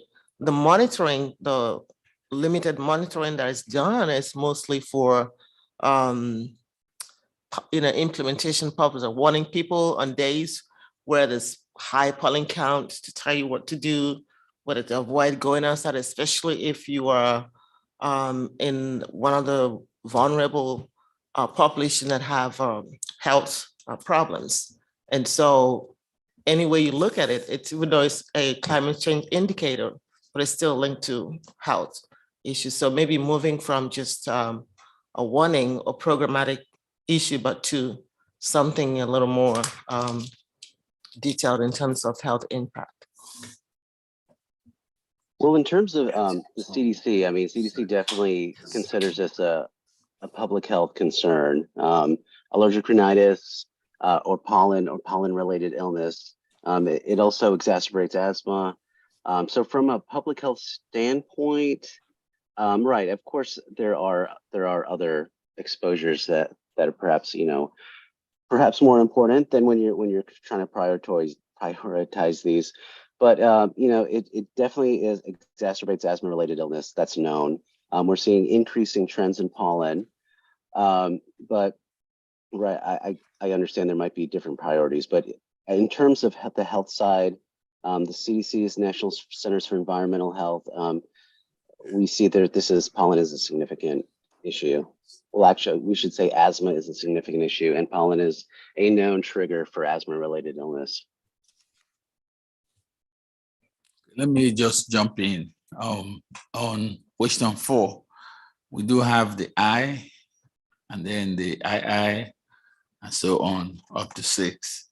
So we have to cover all of them. Thanks for getting us a little bit back on track. I have no idea what time it is, but so maybe we leave that for now. I think there will be probably, there seem to be a lot of benefits to adding allergen measurements, but it's also not quite clear if CASTNet is really the network that can ideally address it or should address it, and if there's maybe other priorities. So let's maybe move. Just to give you a time check, it's 2:30 now, so you're half an hour into the hour and 15 minutes that you had. So you got about 45 minutes left. Okay, let's move on. If needed, we can at the end, then if we have time left, we can go back to some of the various ones. Let's go on the black carbon in precipitation.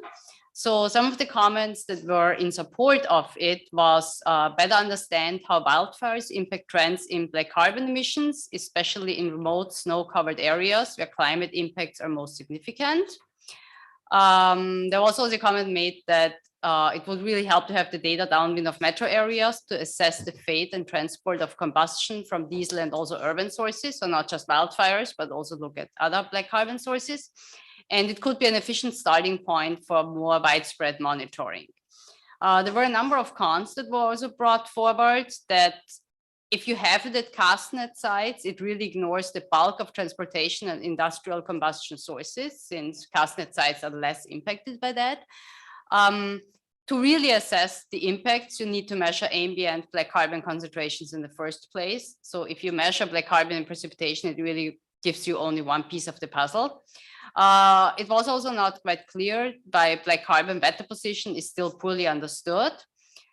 So the key uncertainties need to be spelled out, and the capability should be designed accordingly. It seemed to some panel member commented that it seems additional rather than a value add for interpreting current measurements. And it shouldn't really be a high priority at present unless the need is shown by research. So it seems like in the committee, there was still a lot of uncertainty about what's the uncertainty about black carbon, and is this really the way to address it? Other comments were made: are data high quality and instrument sensitive enough for background conditions? There was work that was cited in the white paper on the instrumentation that was just a conference abstract. So is this already a pretty advanced technology, or is this more a proof of concept or something?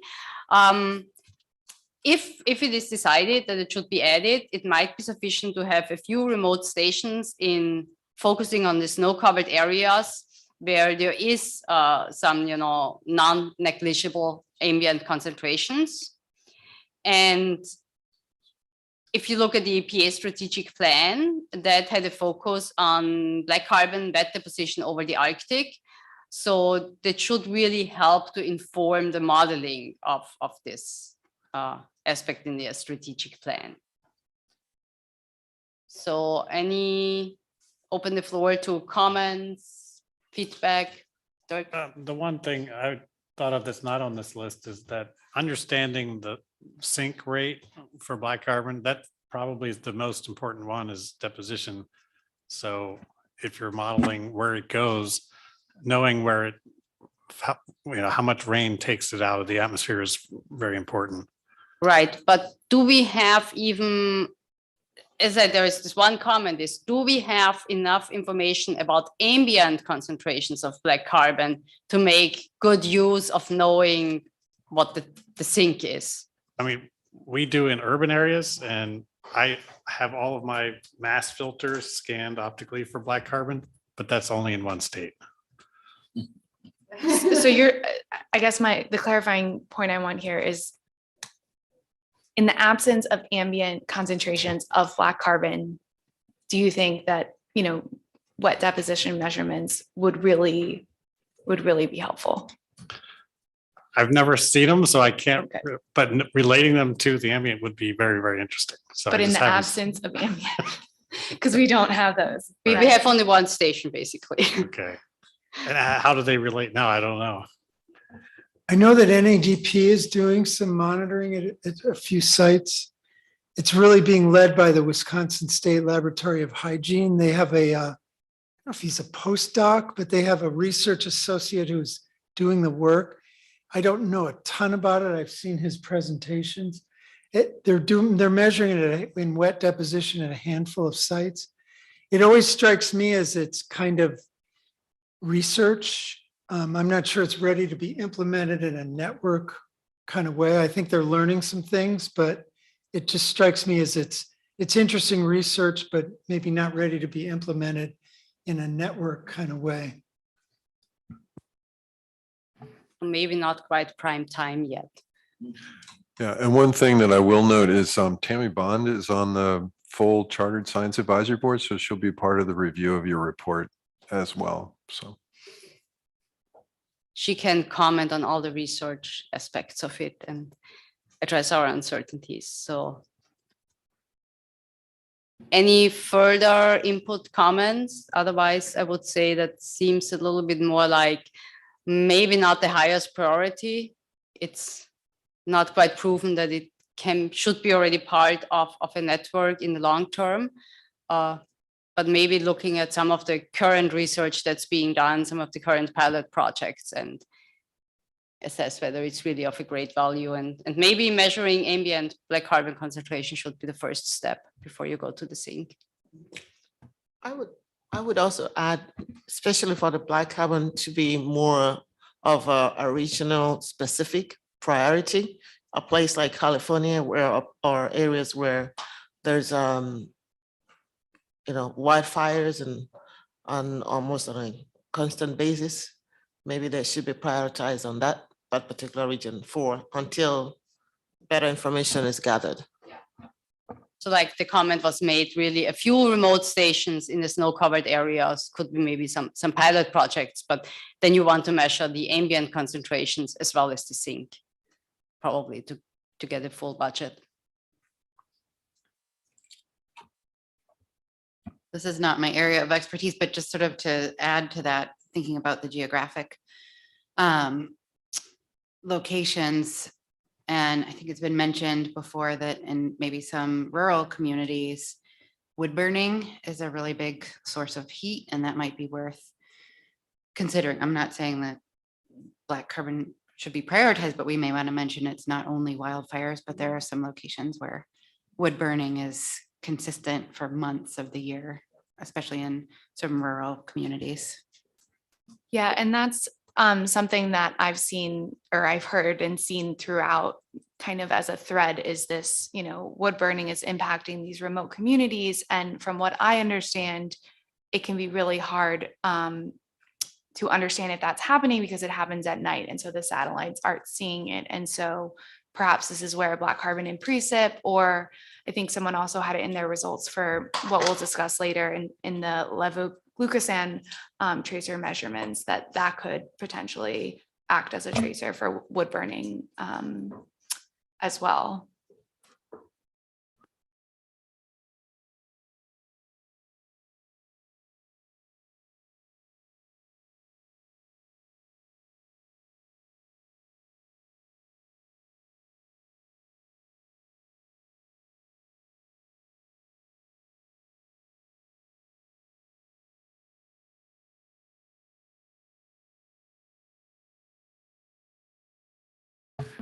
Yeah, I'll just add on the ambient measurements. We're doing ambient measurements of that too. I just don't think it's broadly known. So maybe just the outreach on that. EPA does fund black carbon monitoring for SLAM sites.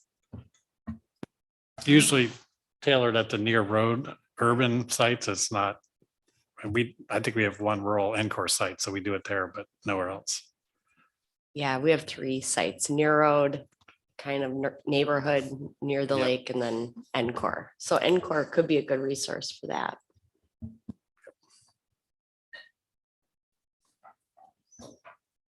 Okay, that was very informative. Thank you. Let's move on.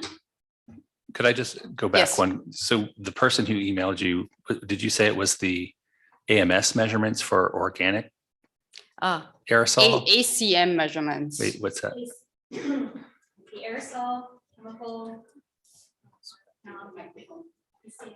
It's the ACSM aerosol chemical speciation monitor. So it's an aerosol mass spectrometer that's been relatively miniaturized for automated long-term network monitoring. And so that gets the organic part, but not the black carbon part?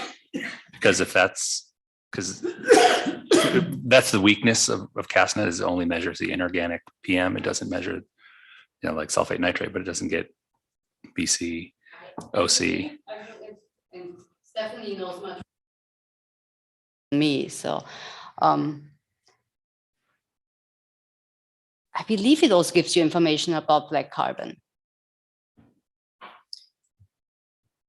So you get particulate organic sulfate nitrate ammonium chloride. I thought it had BC as well, but I'm not seeing it in this documented paper. The Ascent program has an ethylometer.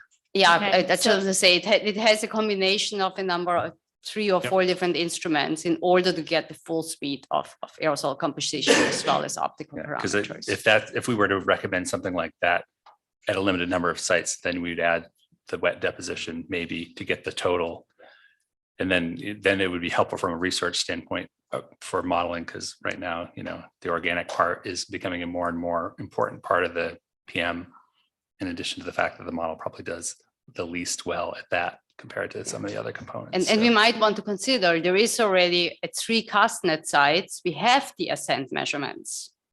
So there is already at some sites where this additional aerosol information is available. So would you want to see these as pilot sites where you also add wet deposition black carbon measurements so that you can do a full closure study at these sites? If you do want to add continuous PM 2.5, it is a good instrument. It would not be able to be deployed widely likely because of the high cost per instrument. And you do have to think a little bit about data analysis. It operates in an automated manner, but there's a lot of know-how involved in making sure those calibrations are correct. And that comes when you purchase the instrument. But when we deployed it in the search network for years at a time, we were still glad that there were some research scientists that were analyzing that data rather than having it just be done by our monitoring staff.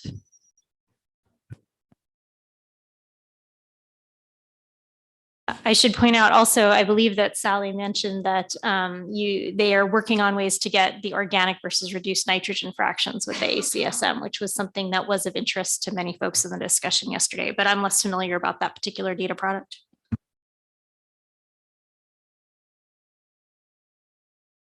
Okay, let's move on to PM 2.5 concentrations.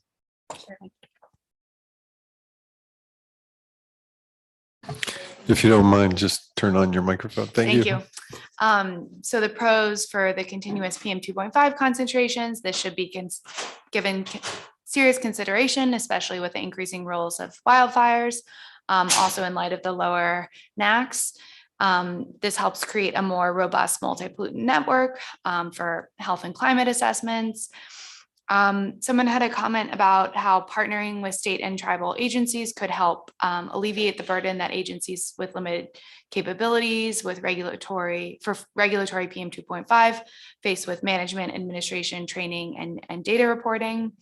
I wasn't quite sure what someone was getting at there, so if they want to talk more, I would invite them to.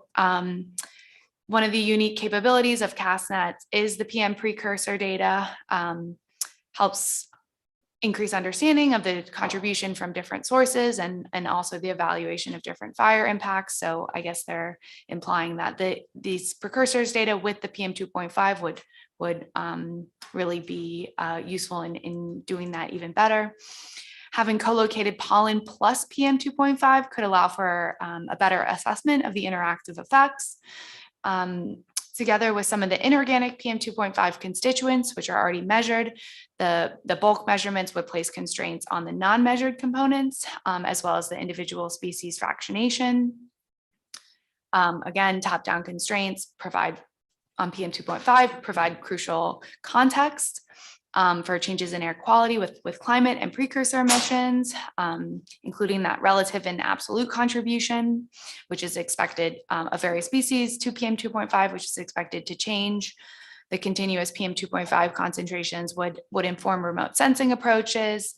Someone said it seems like a fairly easy addition to complement existing data, which Gabby and I thought was interesting because I think someone was implying that yesterday that these measurements are not necessarily a fairly easy addition. So it would be good to talk about that a little further. And then the final pro would be this serves multiple purposes, compliance evaluation, plume tracking, as well as satellite and model evaluation. The cons, the continuous instrument is more difficult and expensive to operate than current samplers. Okay, so I guess that's where someone doesn't think it's a fairly easy addition. Continued operation of a larger number of sites would better meet the needs of the long-term network. Okay, so this person is thinking that maybe the later emphasis would be better on kind of fixing up ozone and doing what CASTNet is already doing, but continuing to do that. Other comments, priority should be given to locations currently exceeding the NACs or heavily impacted by fire. But we also need some non-fire in there for a better understanding and constraints on background PM 2.5 and speciation. Someone else thinks that priority should be given to sites where PM 2.5 is particularly uncertain, so far from AQS sites, and where it's expected to be from majorly, I guess, organic components, so the non-measured components. And then someone else said that EPA has been leading an effort to deploy purple air sensors across the US. Sensors with greater resolution and specificity for PM 2.5 may be warranted, but must be balanced against the inexpensive purple air and/or similar sensors. Better quality FEMs, which we learned was the federal equivalent method, should be employed only when there are no nearby SLT monitors and the estimated design values is above 85% of the NACs.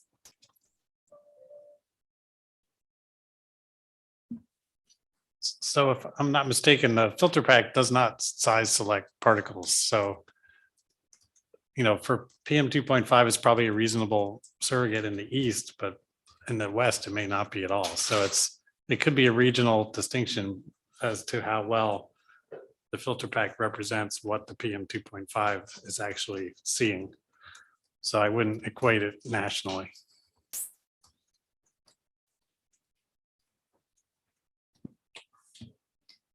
So there are different types of continuous PM monitors. So I just spoke to one, the one that Sally Ing mentioned. Maybe Dirk or Katie, you could speak to the BAMs, the TEOMs, the ones that are more traditional. Well, sure. Yeah, I think that that's why there's a little bit of confusion in the responses because like well said, continuous PM 2.5 concentrations can be gleaned from many different instruments. The lowest end would probably be the low cost sensors, which the Quant AQ and the Purple Air are kind of most well known for doing that. And I would say that would be really easy to deploy, especially if you have a good the telemetry network. So as far as providing information for people to make public health decisions, those are great. And then where I think maybe there was confusion is if you did deploy an FEM monitor, that is really expensive. The ones that we have cost about $25,000 per instrument, and then they require a site operator to visit those on a monthly basis. And at these remote locations, that would probably be about $100,000 a year for 3 sites just to operate it, along with all the QA for the data. So having an actual FEM in a rural area isn't going to provide a whole lot more information than a Purple Air. And if the one real advantage to having that hourly data is to go back and say, I want to analyze that filter pack for levoglucosan, or I want to use it to screen other analyses that could take place because there was a PM episode in the middle of that sampling period. So I could see it providing information to the fire and smoke map, which is what the communities really want. Is my air safe today? You can go to the fire and smoke map and see if it looks good or not so good. But using it as a threshold for other analyses might be the next best use of the data. Yeah, so I think one of my comments was in support of this. If I think it would be a pretty low cost to add a Purple Air type sensor to at least some of the network where you can see that there's not spatial coverage on a map. Like for example, the fire and smoke map. And if there's a CASTNet site there, why not just put a Purple Air there too? So would you say then that there is maybe more general consensus that something like additional local sensors could be really of a big benefit and don't cost a whole lot, versus having a really research grade PM 2.5 measurements is maybe not that big a priority? Correct, but I actually agree with that, but I'll say where that research / network grade, it's kind of hybrid. It's really moving to network, has the benefit are all those other metrics, right? So you get the continuity of the sensor, but the extra cost is giving you extra metrics. So the value in those extra metrics, like the organic particulate or the organic nitrogen versus reduced nitrogen, that's where you would make the value statement. Are those extra parameters worth the delta cost? Capital plus O&M. Right, but that would be then more than just the PM 2.5 measurement. That would be a measurement on more the aerosol components as well. But that's what the ACSM gives you. Right, the ACSM, Yeah, but so not, let's say, I'm talking here now, one of the, SLAN monitor. No, we were talking, you said research grade. So I was assuming it was the ACSM versus an FEM or FRM, which is the network. Yeah. So could there be something like, if we know there are some sites where aerosol composition is really crucial to understand, again, you have some key sites where you have more detailed aerosol composition, or again, like we mentioned earlier, we have already 3 CASTNet sites where we have that information. So why not making sure we see first what really all that information can provide us before committing, or, not committing, but before you move further and establish all the sites with something very detailed.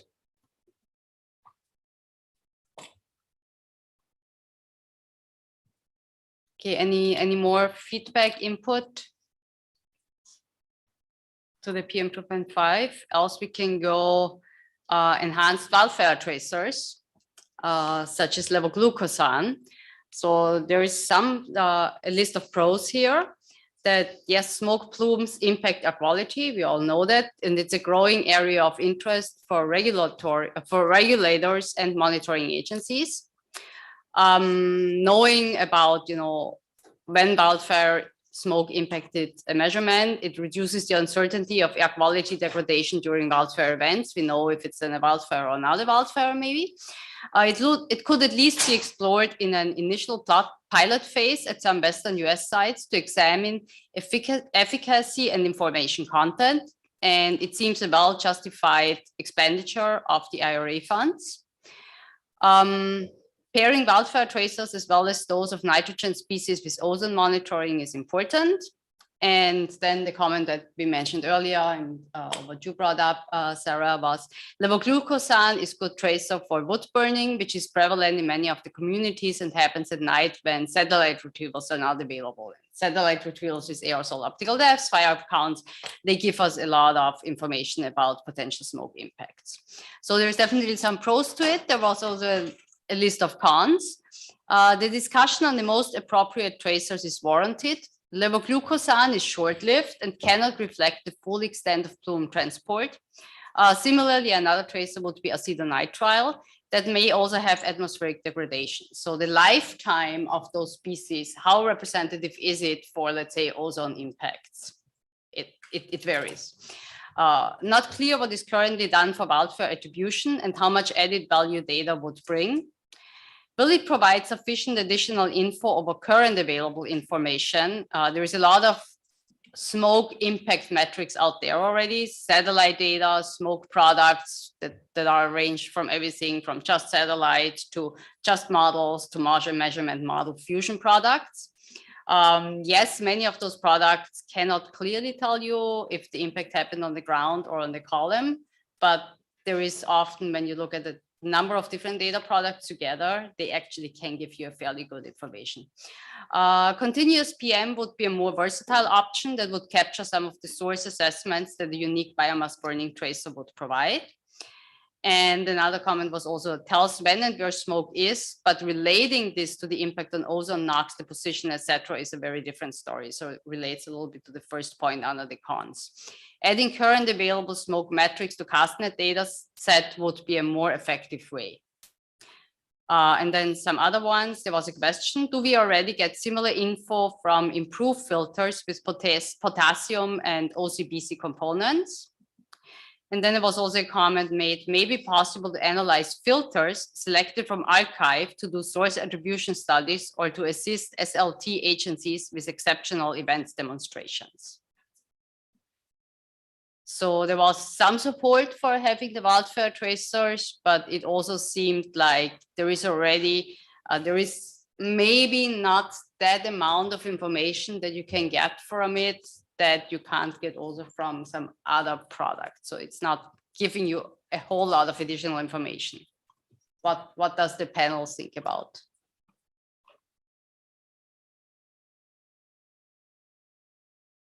Extra tracers.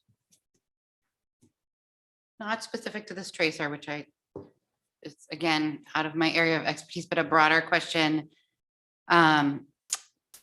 I've been wondering, as this particular discussion has happened, to what extent are we feeling that things potentially added to CASTNet in all of the objectives, sort of talking about effects on human health and ecosystems? Are we always thinking and, or is it human health or ecosystems? And I'm curious, I don't know, again, the details of wildfire, in PM 2.5, or what are the effects of those contaminants on ecosystems, or are they primarily human health effects? And do we need to consider both of those factors or either or? Right, I mean, I'm more than happy. I would say specifically for wildfires, we go on and not or. I mean, health impacts are no question, but also we know that if ozone is transported, if black carbon is transported, there might be a lot of other toxics in wildfire smoke, and they have significant impacts on your soils, on your vegetation, on the water, on everything. So definitely in regards to wildfires, we talk about both impacts.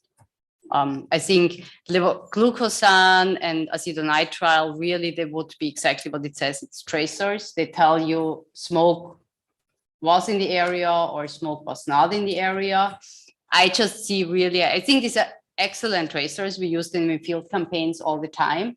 But again, relating them to the lifetime of some of the other pollutants that we are talking about is not something that's straightforward. You are not measuring levoglucosan and say, hey, that ozone came from wildfires, or that much of the ozone came from wildfires. It's just not this correlation. So what is really the big added value that you get out of it? That's maybe more a question that I pose here. Or, or could you get something similar by looking at existing smoke products, running some trajectories and understanding if there was potentially smoke impact? That's something that's resonating with me, especially given there seems to be more support for continuous PM with microsensors. So perhaps investing in making sure that they can serve as some sort of ground truth for the smoke models would then serve a whole host of needs, which includes the wildfire metric that we're really looking for here, which is extent of geographic extent of impact. Yeah, I think combining some of those things, it sounds like we already have a fair amount of information to keep track of smoke plumes. And if we're concerned about it, if we added continuous PM from a purple air or something, that gives us even more information. And then if we find that, well, we actually want to have a better quantification, we could take the archive filters and do analysis after the fact. We don't have, that's not something we have to prioritize as a routine type of measurement. But there's always the option, if you're archiving these filters, to go back if you found an episode of interest that you need more information for. So I would say that this would not be a priority.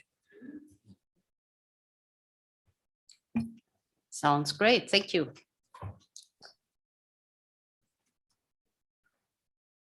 So any more comments or? Could I just ask a question about levoglucosan? Well, I thought for the longest time we used potassium as a biomass burning tracer. So what more can levoglucosan add to that?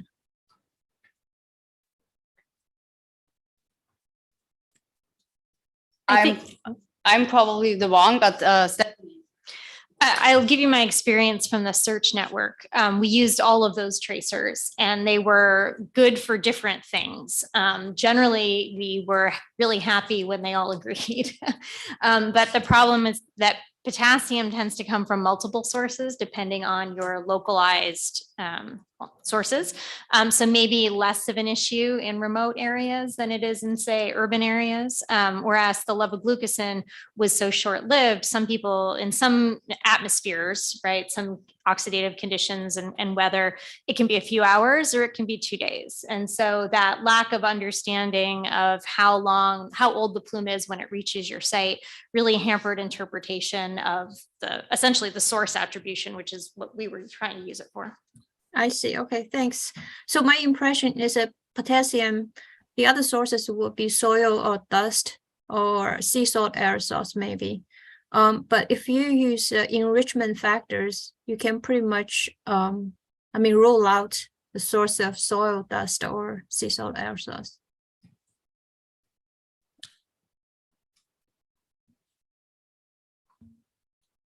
Thanks. Okay, let's go to the next point. Yeah, sure. Replacement or expansion of continuous ozone monitors. The pros, as ozone and ammonia are part of CASTNet, if related and instruments and samplers are aging, it would be desirable to replace them to maintain baseline capability. No other network has the consistent high quality and long-term data at rural sites. Understanding ozone at rural sites that are not strongly impacted by local sources is fundamental to understanding whether attaining the ozone NAAQS in an area is achievable. Climate change impacts are expected to be different across existing sites. Retaining all sites is important to address scientific and policy questions surrounding the impacts of climate on air quality. If the EPA implements a secondary ozone NACs, the number and location of sites where ozone monitors will be needed will change significantly. Since most of the SL&T ozone monitors are cited to represent populated areas and not areas associated with ecosystem impacts, CASTNet sites will be relied upon to collect these data in many areas of the country. So I'll just give some added context that I learned from John in the break here, and that is that the current secondary ozone NACs is the primary ozone NACs, and so they're using the SL&T monitors to do that, which aren't necessarily in vegetated regions. Okay, and so then the cons, someone says that ozone data collected in rural areas with low design values are not very helpful or not very useful. I would really strongly argue against that. But then the other comments are, how does this relate to the option to expand ozone monitoring in tribal regions, potentially with funds potentially available from the IRA, which I think it does. That's, in my understanding, the only option to expand. And expanding the continuous ozone monitors to new sites on tribal regions will be useful in addressing new scientific and policy relevant questions.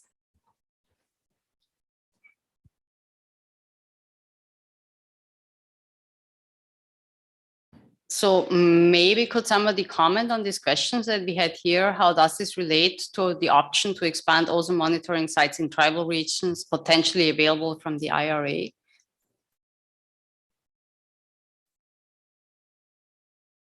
So is this two separate things that were being looked at, or? Are you asking EPA this question related to funding?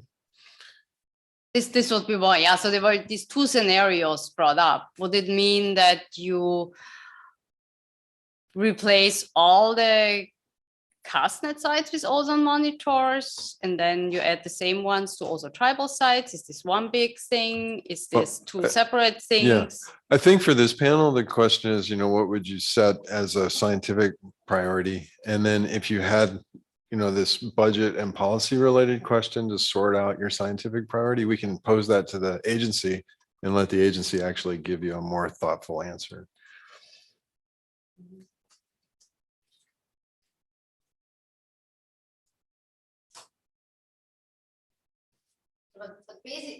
Basically, this replacement of continuous ozone monitors would mean basically that you take the more aging current ozone monitors at CASTNet sites and replace them with some more efficient state-of-the-art instrumentation. Yeah, that's what she said yesterday. Yes. Would those remain regulatory grade monitors?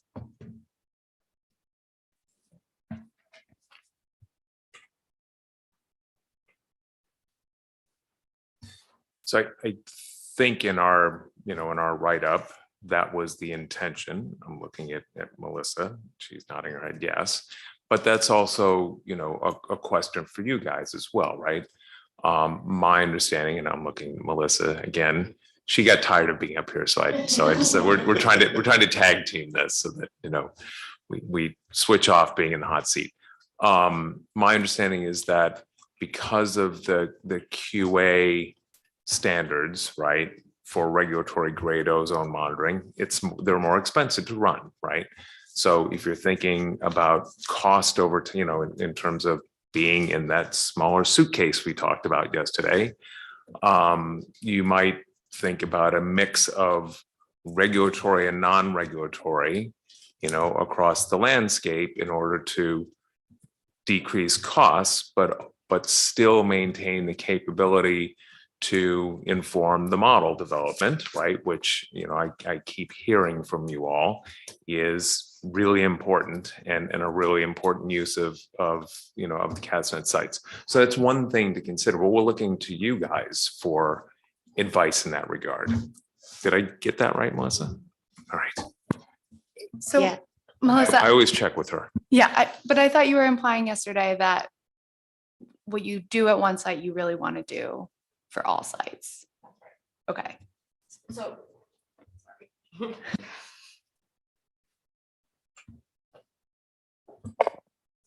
So this is one of the things that would also have implications across the network, right? Like we have the 65 CASTNet sites that are operating.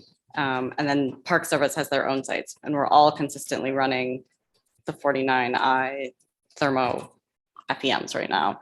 And so, I think ideally we would want to work together to decide across the network which sites make sense. And Park Service has always been regulatory. So, and I don't necessarily see them going back and removing regulatory analyzers. And we also have the reconsideration happening where we're pulling out regulatory monitoring at this sort of pivotal point in time may not be ideal.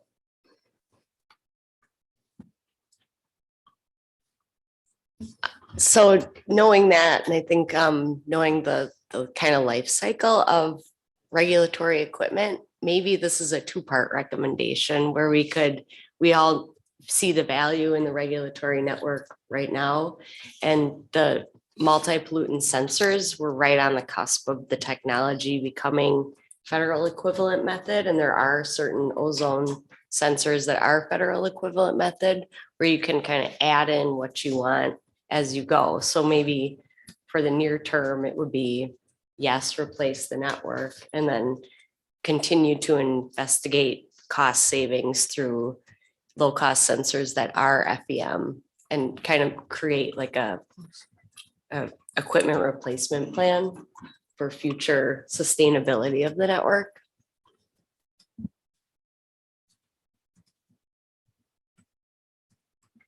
Yeah, I think consistent with that. I mean, since these regulatory monitors are more expensive to operate routinely, probably should prioritize. And it's good. And there's going to be a timeline between when things get implemented and when we find out what happens with the new standard. But if there are, cheaper sensors that are coming online, we can prioritize the locations that need the regulatory monitor because they're going to be close to the NACs, or they're going to really inform that aspect. And the cheaper sensors, even though it's going to be two different monitors in the network, it's going to be still helpful to have that full coverage and maintain those sites. But if you can lower the cost just by having an almost as good, data product and maintain the coverage, I think that's much more important than, trying to force the network to have completely consistent things all across the board, especially if it's an expensive thing that you're going to have to replace another 10 years down the road. But the tricky part is if you're going to have a combined network of sensors and FEMs and, one's 5 ppb different than the other, how do you interpret that? Is it a spatial or is it an instrument bias? And it just, it makes it really challenging to interpret the final database. I mean, I think that's true, but that's where modeling will come into play, both the satellite products and because models are going to have bias. It's going to be somewhat more or less biased, but we can evaluate then if we want to also prioritize where is the model already performing really well. Maybe it's never getting any of those nighttime dips in the ozone. I don't know, but I'm sure there are some places where the existing modeling is already capturing the diurnal patterns and even the peak levels, which is in some respects where we're most concerned about ozone, is not as much that it's being deposited. Well, no, that's also a concern but from a human health perspective, we're really focused on the high points, and we want to make sure that both sensors get a pretty good answer at what those peak hourly levels are. And then we can, prioritize which sites get the best monitors by how poorly the model captures that. Well, there's a combination. It's how effective does the model get the answer right in places, and where are the problems, the highest ozone levels, where do we need to have better measurements? And so, there's a double way to prioritize, and then we can use spatial gradients in the model to help assess why there's a difference, if there is, in the cheaper sensors. So may I just ask a question to some of the instrument people, like some of the non-regulatory monitors at the moment? I mean, you threw out 5 ppb difference. I mean, how close do they get to the regulatory ones? I understood that they're actually pretty close. For ozone, it's not as well developed as it is for PM 2.5, but there are really new technologies that, for example, we'll be testing this year and I think as states are getting funding through that ARP grant for the community scale monitoring, there'll be more and more experts that are testing these and giving feedback to the manufacturers in the next 5 years, where that will advance the system as it did with PM 2.5. So it's just a little bit lagging behind the PM 2.5 sensors, but I think it'll get there in the next 10 years. Yeah. But right now, we're using sensors, I think, fairly loosely here. Low cost microsensors are not FEMs. Okay. But a lot of them are undergoing the kinds of testing that Katie's talking about. And there are two resources for low cost microsensor performance quality. One is EPA-RD. I forget exactly which website, but they have a sensor toolkit, which talks about quality comparisons. They do internal comparisons that they publish, as well as the South Coast Air Quality Management District in California. They also put out public reports with the actual manufacturer sensor model and detailed results. So you can look at those and make an assessment on performance quality. And I mean, there is also another group of instruments that between the really low cost sensor and the regulatory ones, right? So it's kind of like, there is so many different ozone sensors out there. So Yeah, I think, if CASTNet does choose to go in the direction of a mix of different instruments, then providing those uncertainty bounds on that data will be fundamental, for modelers and for developing, measurement model fusions and doing interpolations, because having those different instruments going into one data product is really going to challenge, making robust conclusions. That's what happens when you ask a manager to speak about technical things. I would also just say, we of course prioritize the NACs and thinking about the regulations, but also, we talked quite a bit yesterday and today about having the consistent record to understand climate impacts. So I would just put that out there too. To bridge that, if a change in a particular sensor or duplicate sensors, right, are actually deployed at different network sites, I would argue, an absolute minimum of a year co-location at the same site is required, preferably 2 years, for what I would call the minimum co-location period before the old device is removed or they're separated to operate elsewhere. You have variable atmosphere out there and you need to characterize all of those conditions. The least expensive ozone sensors are electrochemical, and they measure ozone and NO2 at the same time. Then you have to have a different sensor to measure NO2 and subtract it off. And there's a lot of error involved in each one of those. So it's never going to be the same as having that FEM or FRM sitting there. right. But again, I think this is something where it's important to really look at all the different ozone monitors that are out there. You don't have to go with the cheapest of the cheapest. You can go with something that ensures that you have accuracy within a reasonable bounds to still have good information about trends. Yeah, and of course, the trends, your ability to detect trends is going to be the size of the trend and the length of the time. So with a less accurate instrument, you might not get the trend in 5 years. You might have to wait for 10 or 15, but the trend will still probably be there. So, it depends on what our time horizon is too.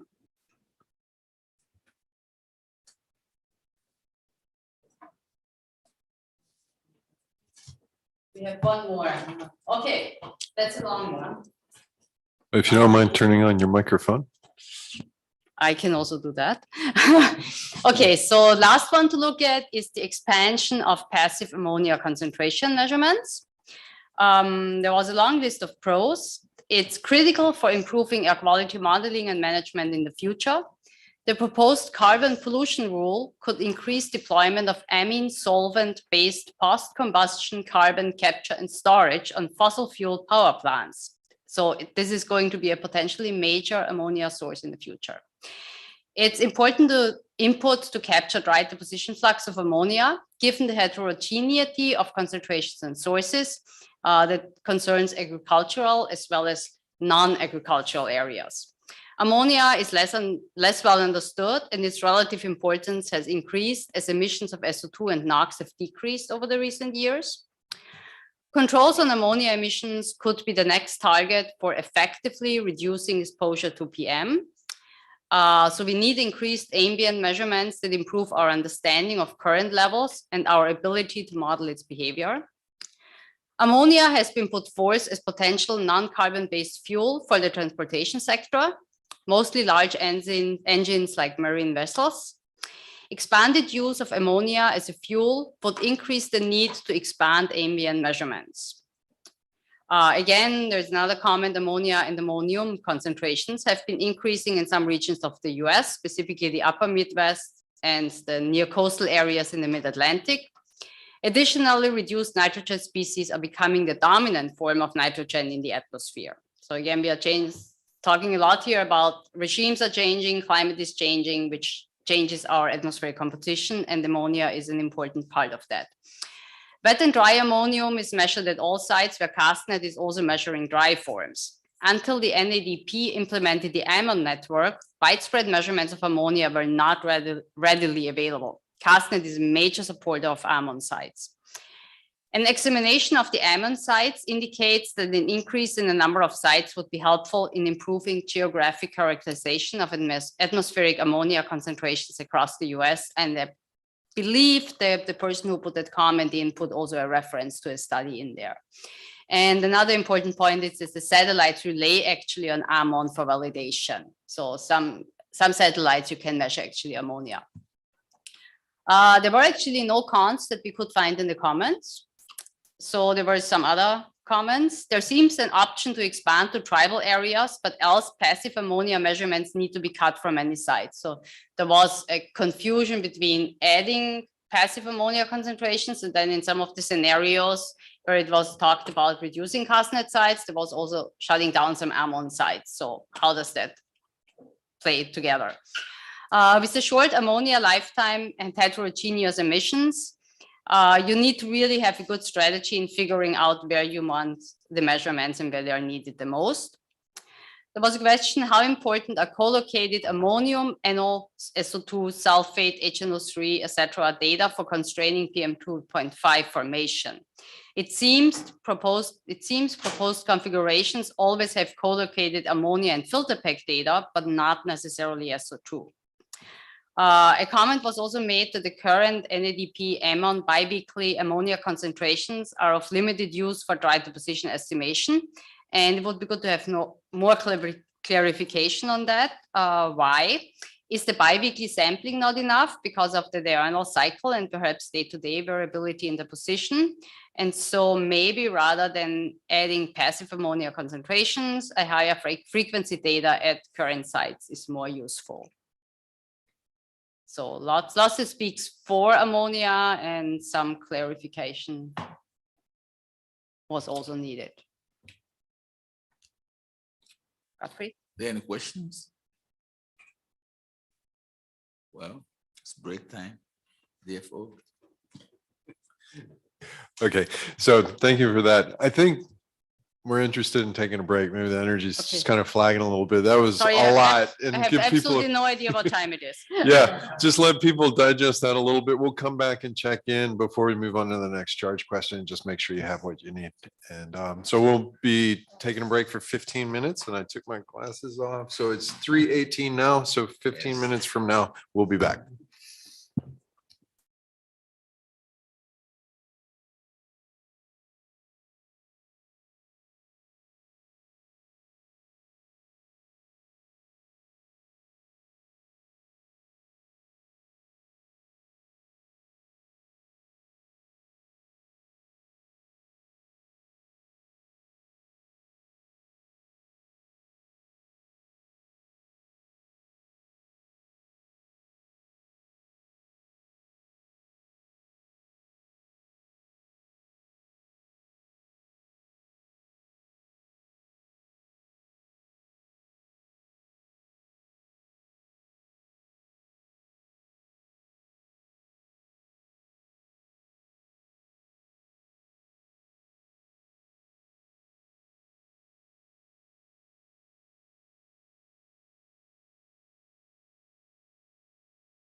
So I think if we could start moving back towards our seats, that would be ideal.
If we could return to our seats, please.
I want to thank you all for coming back and sitting down promptly.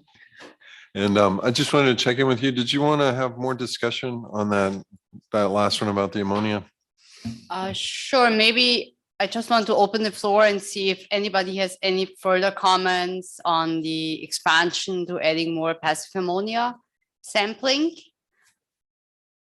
Any pros, cons, questions? You have some questions at the bottom. Did you want to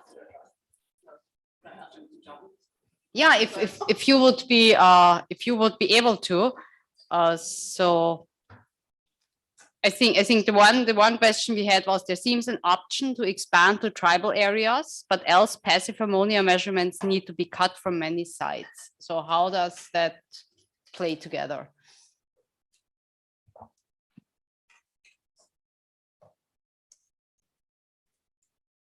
I guess that one's me.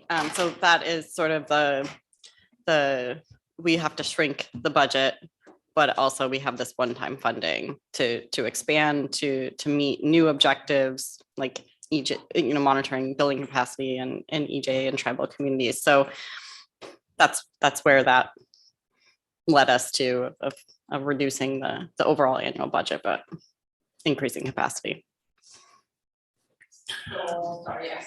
But I think it's also important to remember that what they're really interested in, the agency's really interested in hearing from you is like, if you were to prioritize scientifically, given the maybe policy, human health, or scientific objectives, how would you do that independent of funding? Because they have the opportunity to go back and argue for more funds. Okay, thanks. And then actually one comment we had is, so the current biweekly ammonia concentration measurements are of limited use for dry deposition estimation, we understand. So is that simply because of the frequency of the measurements? John can answer this much more eloquently than I can. Do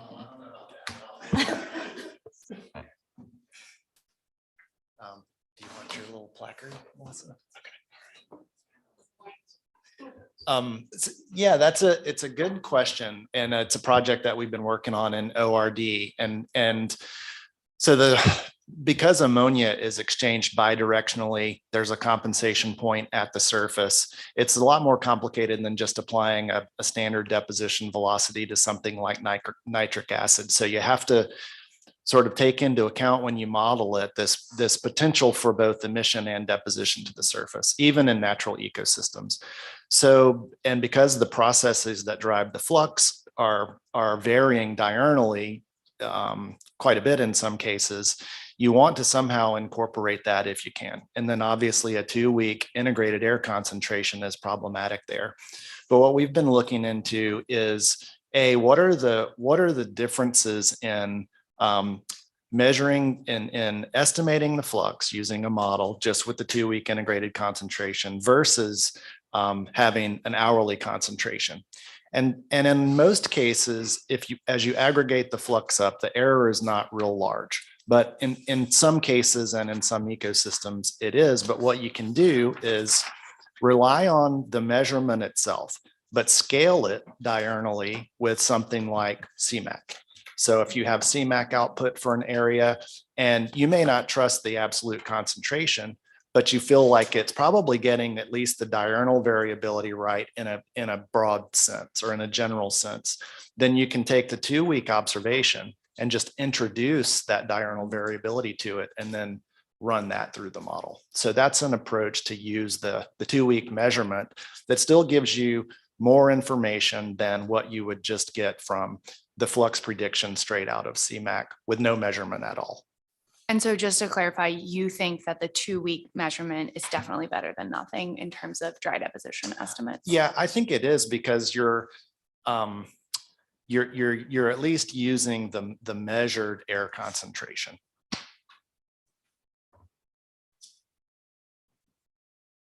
One thing that might be relevant here, just I'll add a comment, is that cost has been an issue for the AMON network.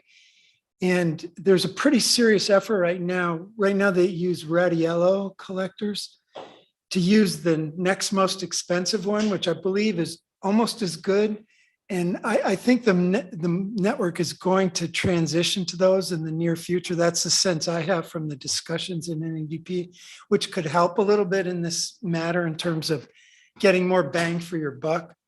I think the other collector is quite a bit cheaper than the red yellow.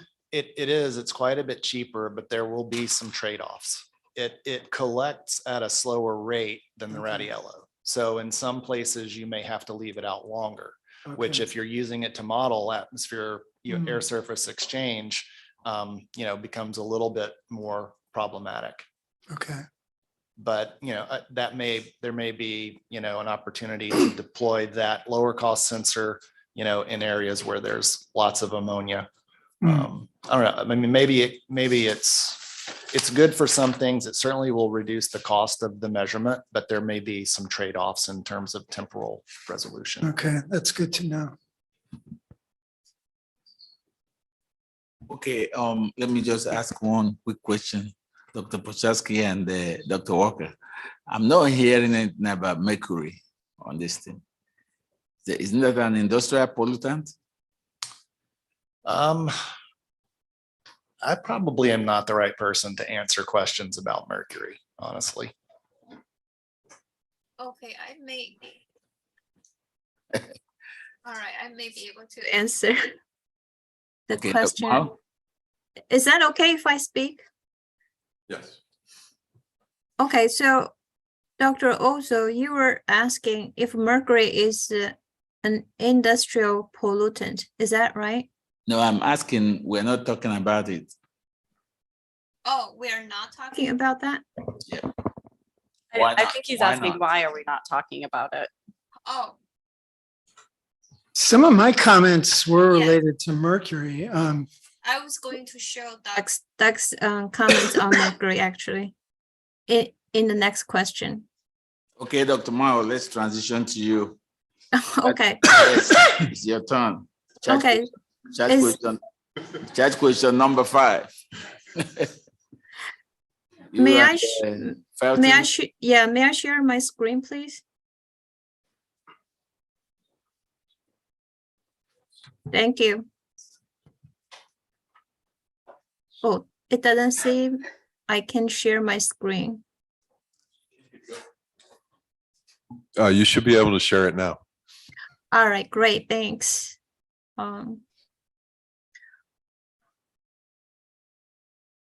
Okay, so I went through, oh, wait a minute. I don't know what happened. Okay. All right, great. I hope you're seeing my screen now. Yes. We are, yes, thank you. Okay, thank you.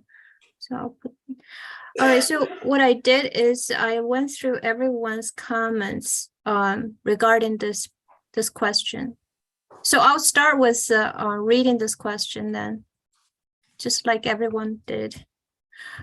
Please advise on other pollutants or complementary measurements or instruments that could be considered to increase the value of the program, such as enhance tribal and rural monitoring capacity, support NEXT monitoring to empower communities.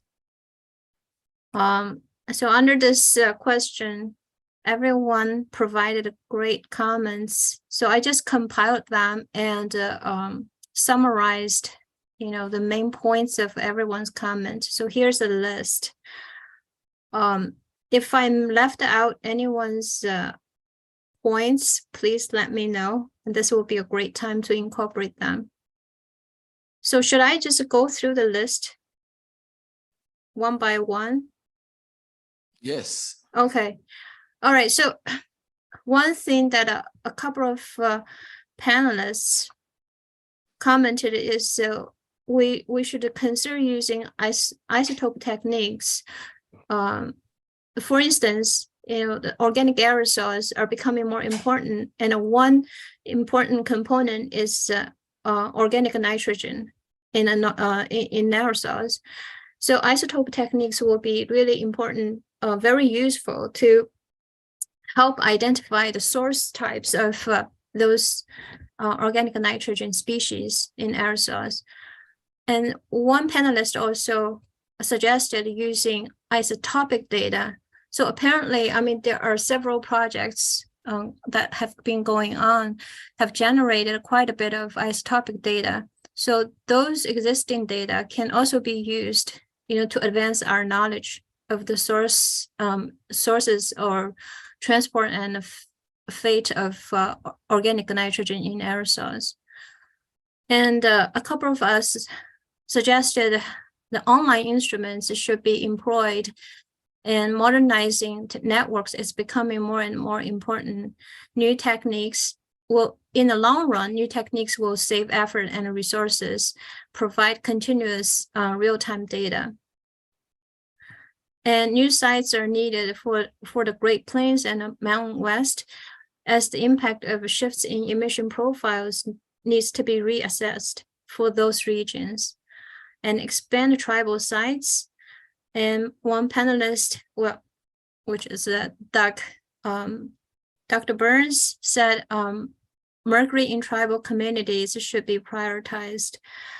So EPA's proposal of analyzing excess precipitation from NADP, NTN sites for toxic pollutants such as mercury or black carbon seems to be a cost-effective way to maximize the use of existing samples. And real-time measurements of aeroallergen at existing sites will produce valuable data to help address future climate and health-based adaptation plans. And while this is another point, very important point, organic aerosols are becoming more dominant. So more effort and resources should be invested in that. And a co-location with the climate monitoring stations. And panelists also suggested measurements of PFAS and analysis and data quality, field testing. Additional measurement methods development, research, and a range of site types. And also measurements of methane, non-methane VOCs, and NOx were suggested. And Dr. Ozo listed, a group of compounds that should be looked into here. And one panelist mentioned dry deposition fluxes of reactive gases should be considered. And the CASTNet should be supported to test new monitoring methods. And better indicators should be applied to select the monitoring sites. And need real-time data reporting concentrations near residences in non-compliance and rural communities. So low-cost sensors, can be very useful in that regard. And low-cost sensors also can address the spatial coverage issue. And a sensor package provide hourly data presented as real-time data for communities together with the filtered pack data. And low-cost sensors in tribal and rural communities nearby CASTNet sites it would be really useful. And one panelist also asked if soil moisture, leaf wetness, solar radiation, and relative humidity are being measured or they're existing at CASTNet sites. And a panelist also suggested that satellite data will be useful to understand the representativeness of CASTNet sites, and partnership with NASA should be considered. All right, so if I left out any comments, please let me know.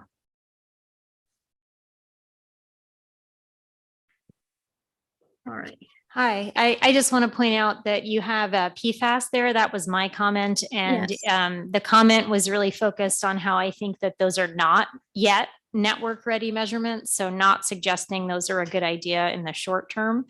But that CASTNet sites, because of their rural location, therefore reflecting longer term transport, would be good sites once the methods get to the point of readiness, which I do not believe they are.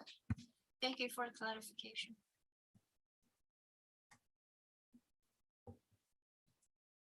I had a quick comment, and I think this was in my comments related to the mercury question unless there's some really new analysis that I'm not aware of.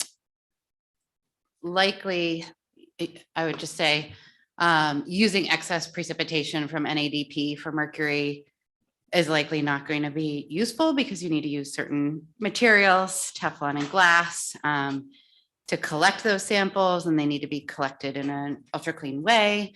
So it would be great if we could do that, because then NADP could also serve as MDN, but there's a separate network because of that. So I don't think that is an idea to continue moving forward, but I don't know if Dave has any. Okay.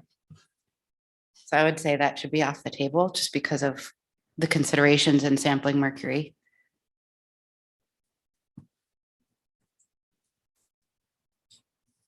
Okay, thanks. I guess my comments were really not written to enhance the scientific value of the site as much as they were to enhance the community's need for having a monitor and enhancing the community's capabilities, including the tribes. So again, I'm not sure if that's the proper direction for this question, or whether it's appropriate to have two different answers for this question. One, just for what the community could get out of it versus what the science community in general could get out of it.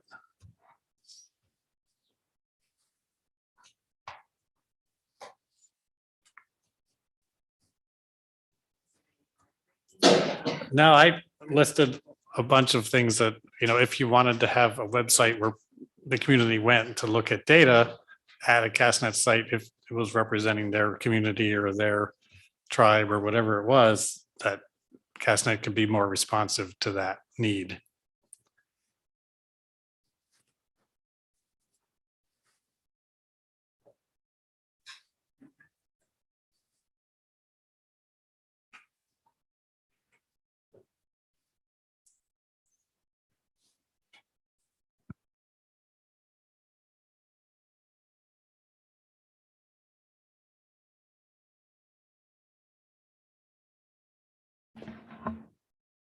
So I read this as more of like where the other questions were related to instrumentation that could be added. I think that this is like post measurement collection data analyses that may be beneficial to the community's research or disadvantaged communities. And I think a lot of times that's where all monitoring networks fall short, is in the outreach of the work that is being done to understand the impacts of the air quality in their area. So I think, I don't know what to suggest, but I think this might get back to like a little bit more of the outreach component that could be made available through EPA. And like Stephanie pointed out earlier, we're supposed to be the experts, and we don't really have a good handle on what networks measure what. So just, I think overall, just a comment that the data analyses that are being done, I just learned a lot just being here. Maybe that could just be shared more broadly with the community.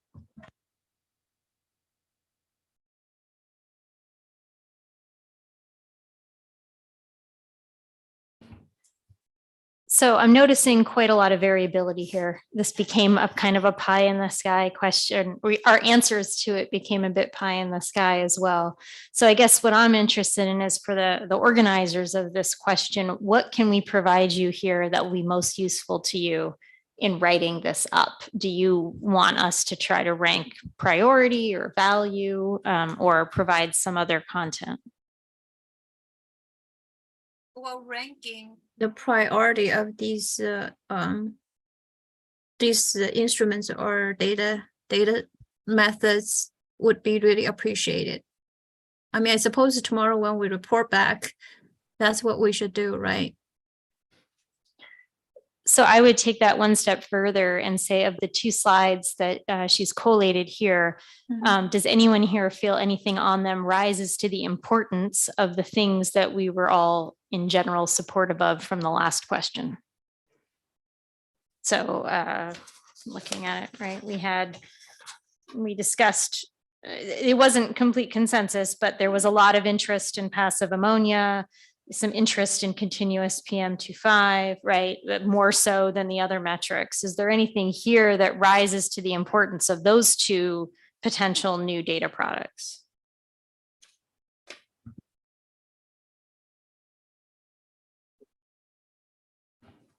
Oh, I'm sorry. I should also refer to the panelists who are going to lead the discussions for this question. Drs. Felton, Shaw, and Dr. Burns. Just Mr. Felton. Actually, the one thing that probably should be higher on the list is continuous sensor-based PM 2.5 monitoring, because if we want to support NACS monitoring within a community, that's the first thing that they'd like to have, I think. And it's not a stretch financially. Which I think is kind of represented in the second bullet there. Yeah. So that would probably be for me, the highest priority. And that speaks a little bit to real-time data being available to the public, because that's an automatic if you install certain sensors.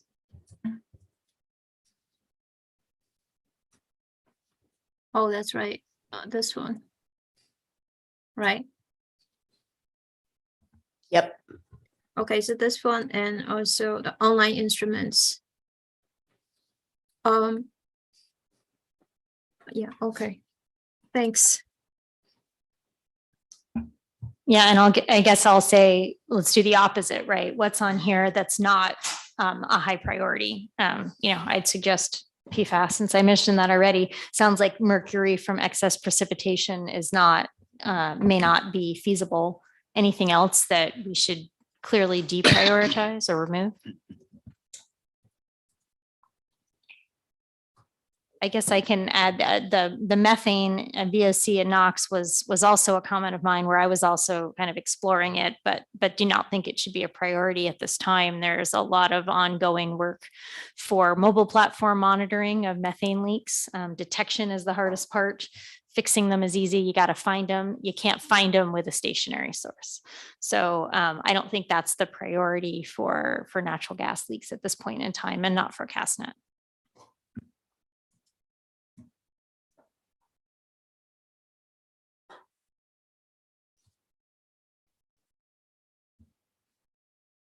Similar to what you said about PFAS, I think we've kind of come to the conclusion that the aloe aerogens may not be a priority at this time.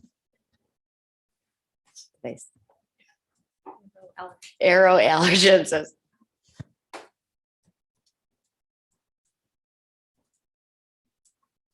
Yeah, I'm sorry, and I might have missed this, but how are our answers to 5 supposed to be different from 4? Are we supposed to not include what we comment on in 4 in 5? So that's what I was kind of saying before. I saw 4 as more about like being measurements, and this is more about No, date. this is 4. Oh, this is okay. 5. Yeah, I read it as, what we miss in 4? Right. Yeah, that's right. So it's Yeah, other. here are things that we would suggest for new measurements, but what did we miss? That's how I read 5. Yeah, that's other pollutants or complementary measurements or instruments. I suppose like techniques, instrumentation can all be listed here, right?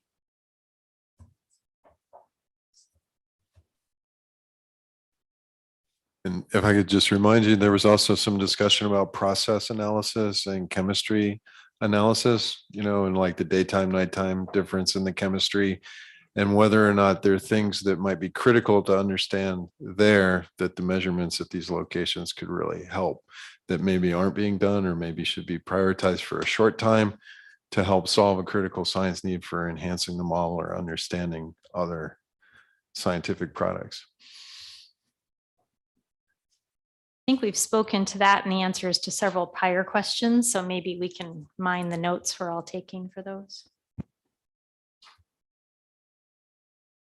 Katie, yesterday you mentioned something like some puff sampler that you were doing. What was that for again? That was for PFAS. So Okay. I think so NADP has a really robust PFAS monitoring system through Precip, which that is a pretty well-developed method, I think, but that's NADP. But we are testing the puff method for PFAS in air. So that, I think you did mention it, the method isn't quite there, but I think one of the one of the things listed here is that CASTNet would serve as a good research test method platform. And I think PFAS is really well suited. And how is that? I know that in gnats, they have formaldehyde, acetaldehyde. I don't know if the media is similar, but is that something that we should consider adding?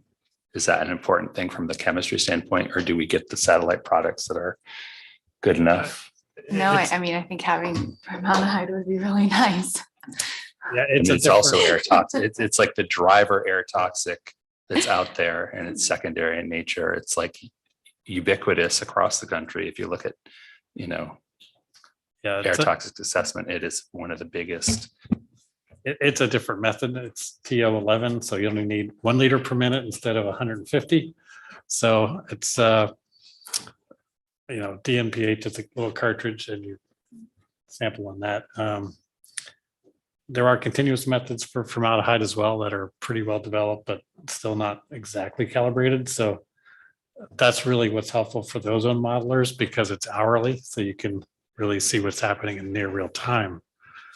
But until ethylene oxide came along, it was the #1 risk driver. So for some communities, it would be a good thing to add, but they would have to send the samples out for analysis. Yeah, I'll just say that, an important way of determining NOx factor. So Dr. Graham, would you like for me to add formaldehyde measurements to it?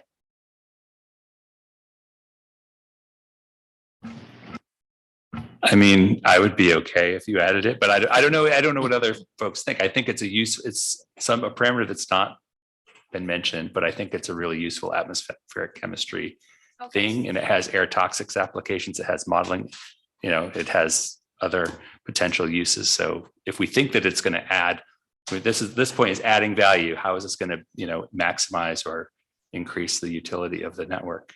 Yeah, I mean, and I think maybe like prioritizing and then also thinking about how realistic these measurements might be is important. Like how much we would get a lot of, scientific gain from them. But, my addition of dry deposition of reactive trace gases, I understand that's not realistic. And I think the same for formaldehyde probably, but feels important to at least say something to the effect of these would be very useful measurements, even if we don't think that it'll happen. Are they expensive? I mean, I know you said you had to send them out, but if they're reasonably cheap, then maybe it's. I mean, we do them in-house, so I would guess they're half of TO15, something in that range. I mean, they're extracted and analyzed by LC. It's not terribly complicated, but you do need a sampler, volume controlled sample. Typically they're 24 hours, but they can be shorter. Yeah, they're pretty expensive.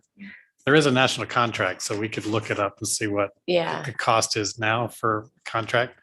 And you could do it in 1 in 12. You don't have to do it. Typically it's a 1 in 6 day schedule for all sampling, and that could be done at any other frequency too. I think it's worth adding.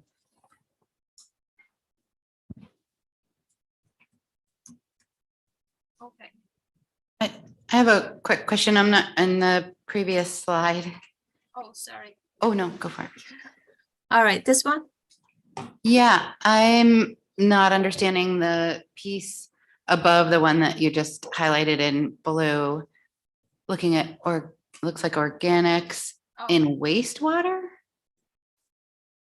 Dr. Oso, would you please chime in? This is from Dr. Wilson. The CEC? Yeah, specifically it says in wastewater, is that being picked up Yes, in that's where. air monitoring? Yep, that's where it's showing up, wastewater. Okay, but not in air. No, Okay. it's in the water.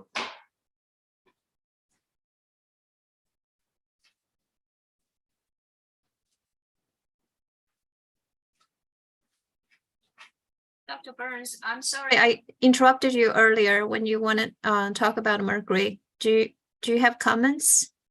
I realize I would be taking on a pretty big burden to get into mercury, but it's just been my experience that when you talk to tribes, they give that a very high priority for them. But it only makes sense to monitor deposition along with fish. I mean, that's the connection that's important to them. And they don't always go perfectly hand in hand, as we know. So it is an important issue. I found when you have discussions with tribal representatives, maybe disproportionately, maybe compared to other stakeholder groups, particularly in the upper Midwest, Wisconsin, Minnesota, Michigan, maybe northern New England. It's a big issue for those tribes because they tend to have high consumption rates of fish and high in the food chain that are high in mercury. So That's really why I asked that question about mercury. Deserves attention, especially if you eat fish. but it's definitely not inexpensive to monitor mercury. You'd be taking on, Right. significant cost burden to really ramp that up. Are you saying air or water? Well, I would say it's actually what you need is air, but what you really need is to measure wet deposition and litter fall, because a lot of these forested areas, that's a huge input component. Paralleling some sort of regular fish monitoring to see how synchronous the decreases are or aren't over time. So it kind of, you need both elements to really give the tribes the information they're looking for. Yeah, I mean, I don't think MDN is that difficult to run. We run two and it hasn't been an issue. And Yeah, and the tribes I think they can run handle- some MDN Yeah, sites right. and some mercury litter fall sites as Yep. well. Yep. Yeah, so the MNet site, MNet network that's included in NADP, they have national network of mercury measurement data. And I believe, Dirk, your site is one of those MNet data, as MNet sites. Yeah, we just have one left and it's at the top of a mountain.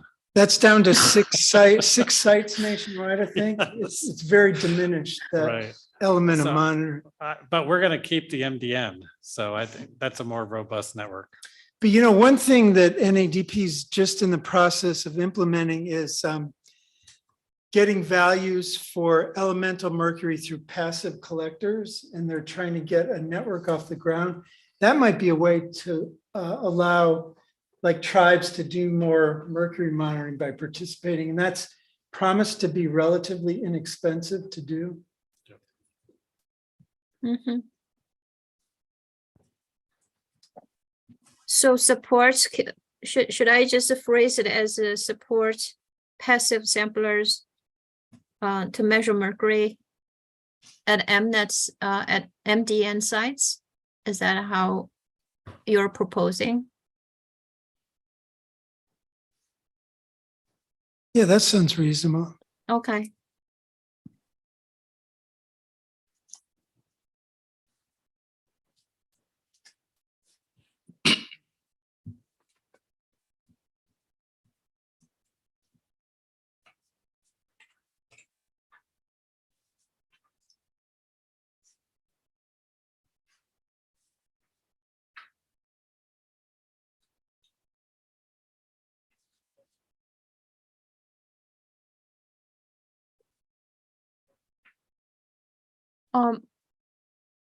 I wonder how the panel thinks of this isotope techniques and or using isotopic data for CASTNet. I would just say you can get a lot of mileage out of analyzing archived filters and samples. Mhm. So that might be a way. I mean, you can get some useful isotopic information that way. Mhm. So it doesn't necessarily mean you have to monitor it, as a primary component.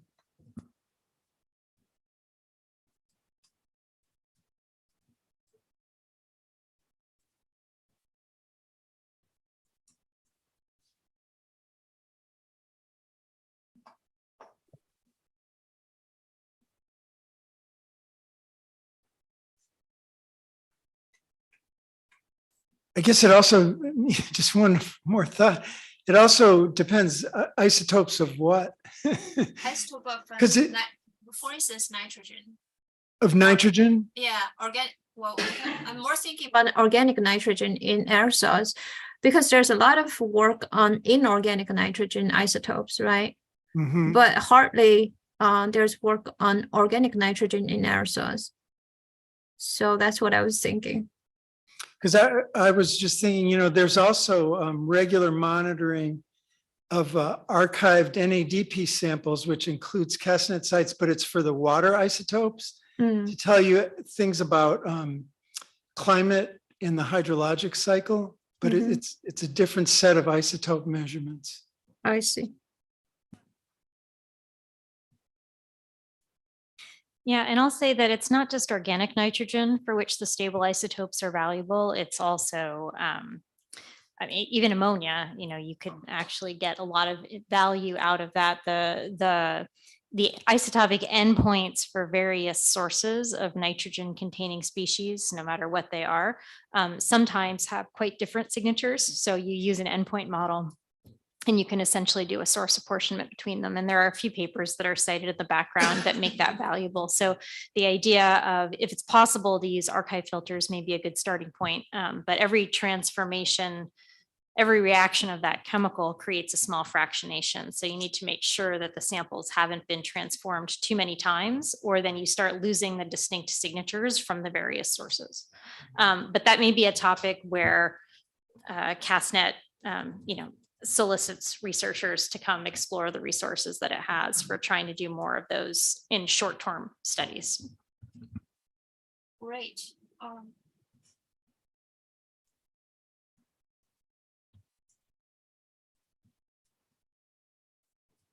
So, Dr. Shaw, would you think we should put this on the list as well? Like a recommend studies analysis that's actually like part of data analysis of what you just said. Well, it's already there on the list, right? So you Yeah. could just expand that a little bit. I was just wondering like what color we should use. Like right now. Oh, it's definitely not red. No, that's a nice to have. So I'd put it in that middle range. Okay, so I'll do this with dry deposition flex. Okay, thanks.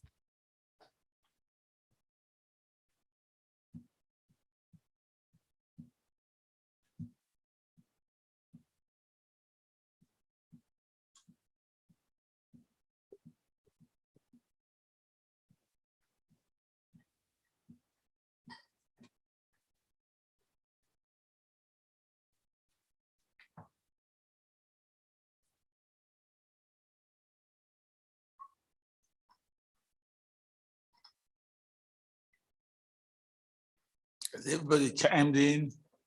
Dr. Burns, I know you have been, Dr. Shah.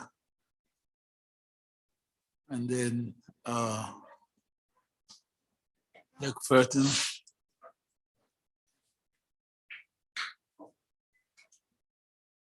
Are there any new instruments that can be used for some of these measurements? Dr. Mao? Yes. Are there any new instruments? Because the question is also asking for new instruments and for the measurements. Are there anything that can be used by EPA? If you ask me, I mean, I recommended deploying automated ammonia instruments. I mean, right now it's a passive samplers, right? Or not passive sampler, it's a field packs measurements. So I was thinking like if online instruments for ammonia would be considered. Yeah.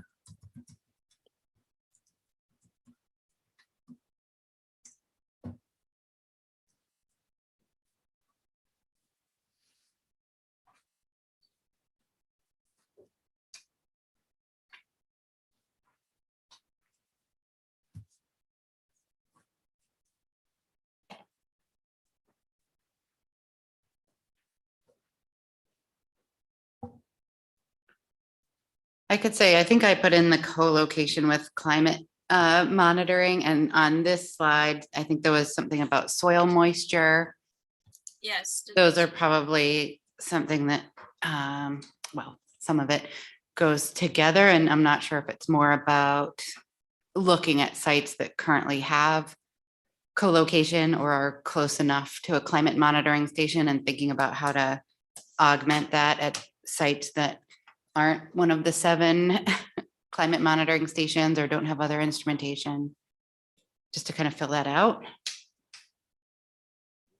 Maybe Melissa, you can clarify, and I apologize if this has been answered, but so the meteorology was cut in 2011. There's not even temperature now.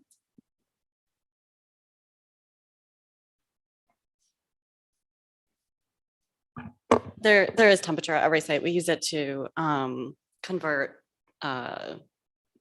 air volume, flow to volume to do the concentration. So we do have temperature at every site, and most of the Park Service sites have some combination of the original MET that we had at all of our sites. And then most of the EPA sites only have temperature, but then also precipitation with the co-located NTN.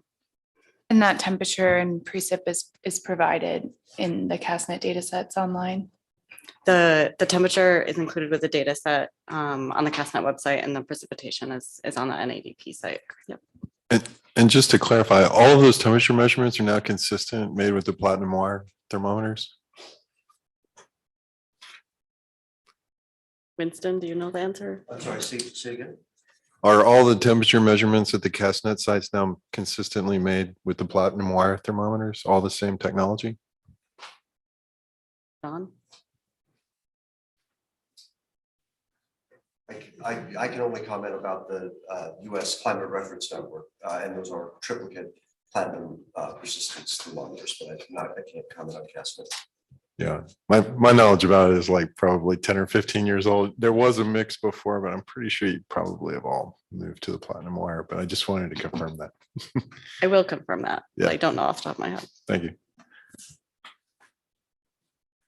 So I guess I would sort of say a priority could be, if people agree, figuring out which sites have which meteorological and maybe some other measurements like solar radiation, and determining if there's a minimum set of those that should happen across all the sites and filling in those gaps, depending on how we prioritize thinking about climate change and how it works into modeling. Yeah, so one of the proposals that we had, and now I'm getting confused on which question and where things sort of fell out, but we had all-in-one MET units proposed somewhere in the background document. So I don't know if that's something that you would want to consider at a subset of sites. If that's cool.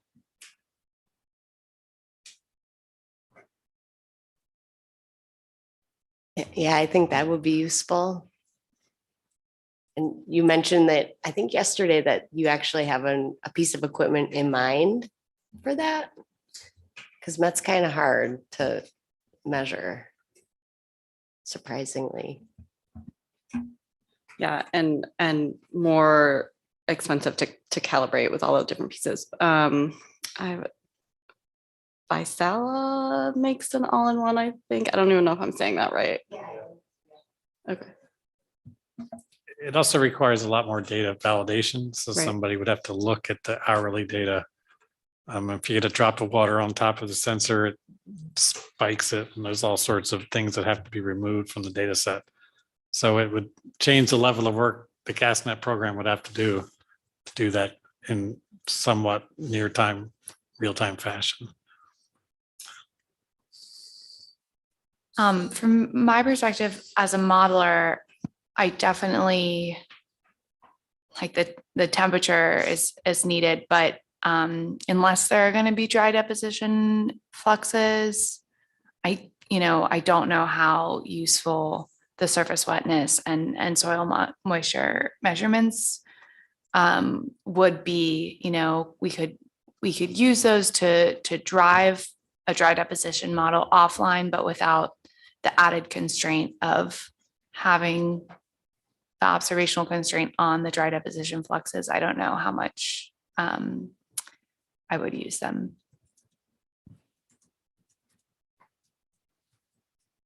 Good. Are there any more questions? I know you like this, but we're going to end early today.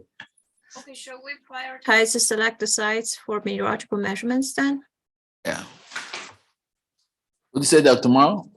I said, shall we prioritize selecting sites for meteorological measurements? I think we need to think about how we would use that data, and that might vary with location, but I think there's more discussion needed as to whether we should prioritize meteorological measurements in the face of budget cuts. Okay, are there any other comments or questions for Dr. Mao? Okay, we will, the EPA staff will be making clarifying comments and questions. But before I turn over to the DFO tomorrow, we're wrapping up tomorrow. So we'll begin again at 9. Then we'll address charge question number 6 tomorrow. And then we'll talk about charge questions and lead writers. Sometimes it takes a while to write things. So we'll be discussing that tomorrow. And then on your agenda, all the lead writers are listed. So based on everything we did today, we have to be bringing everything together. And then we will continue, and then we will adjourn at noon. I know some of us will have to catch a flight. So we'll get to be exactly on time. Yeah, Dr. Boomer? Yeah, so just for the record, there were no requests for clarifying public comments today, so we won't have any of those. And I don't know if you guys have any clarifying questions or comments that you want to make as EPA. Since you're on the microphone, they are all platinum wire. And just to answer the question immediately, they are all now platinum wire. Thank you. All right, so if nothing else is heard or no other questions or comments? I Yes. have a question. So it doesn't have to be covered today, but we never really got to the point of talking about metrics of how to reduce sites in CASTNet, which is still, I mean, it's essentially still a pending question. We talked about everything else. So I do think that it might be helpful for us to talk about a framework for that briefly. What came to mind in discussion with John, was, well, let's pick our top 3 objectives, and under each objective, talk about the metrics that we would want to know. So for example, if we're going to preserve continuity of site, these are the 10 or 5 metrics that would be valuable to know. If we were going to prioritize climate change impact assessment, right? If we were going to prioritize measurements in DAC areas, right? Because each of those things in my informal review have a different set of priorities and metrics. And that's why I think this is such a difficult task, because each one, it's not like many of those objectives share the same network characteristics. We can take advantage of whatever existing network exists to fulfill each of those objectives to different degrees of success, but we can't meet all of them with the same network in a declining budget. So I don't want to end on a negative note, but I do think somehow, what are the metrics? It's most important that EPA, you think about X when you talk about which sites you're going to reduce. would be helpful. Well, just as a comment, that sounds exactly what they've been asking for and we've kind of returned to, and it's a nice formulation to structure how you might write that up. Did you have like a draft of what that might look like, or? Of course not. Yeah. No, I have a master spreadsheet in my head, but it's literally like objective 1. And then here are 5 metrics that could be important in objective 2. And so I think a simple table Yeah. doesn't even have footnotes, just a simple table might be a guiding point. Kind of like we were looking at the pros and cons on these slides and sort of saying, oh, that one has all pros and no cons. Okay, well, we clearly know where the feeling is, and then it's about the details. If we had that list of major metrics that would be most important, we may be able to say, oh, look, it turns out that this metric's in for each of these objectives. So that's actually really important for us to think about. Yeah, well, not to give you more work tonight, but if there was like a subset of you who wanted to take a start at that, we could present it tomorrow morning, and then we could flesh that out as we continue to write. Maybe it becomes an appendix, maybe it just informs the text that you write, but it does sound like at this point, it's a very useful tool for organizing how you're thinking about some of these questions. I guess since I spoke up, I'm volunteered. No, I'd be happy to spend some time tonight if others want to join me. All right, thank you very much. I have one quick question as well related to that. Do we have to answer the charge questions as written, or can a charge question that's close to that be modified to sort of address that question? I'm thinking of our question that is sort of about linking in the strategic plan, but brings to mind broader objectives. It wouldn't get to all of the pieces, but it would get to the objectives development piece. Yeah, so Not you that- are definitely invited to share what you think is most important, even if it doesn't fit exactly under one of these questions, and then the group can work to figure out how they want to represent that in their final report. We'll have the opportunity to modify that. Different groups over time have addressed that in different ways. Sometimes as introductory material, sometimes as an appendix, depending on how detailed it is. Sometimes as an additional section they just write up and add to the report.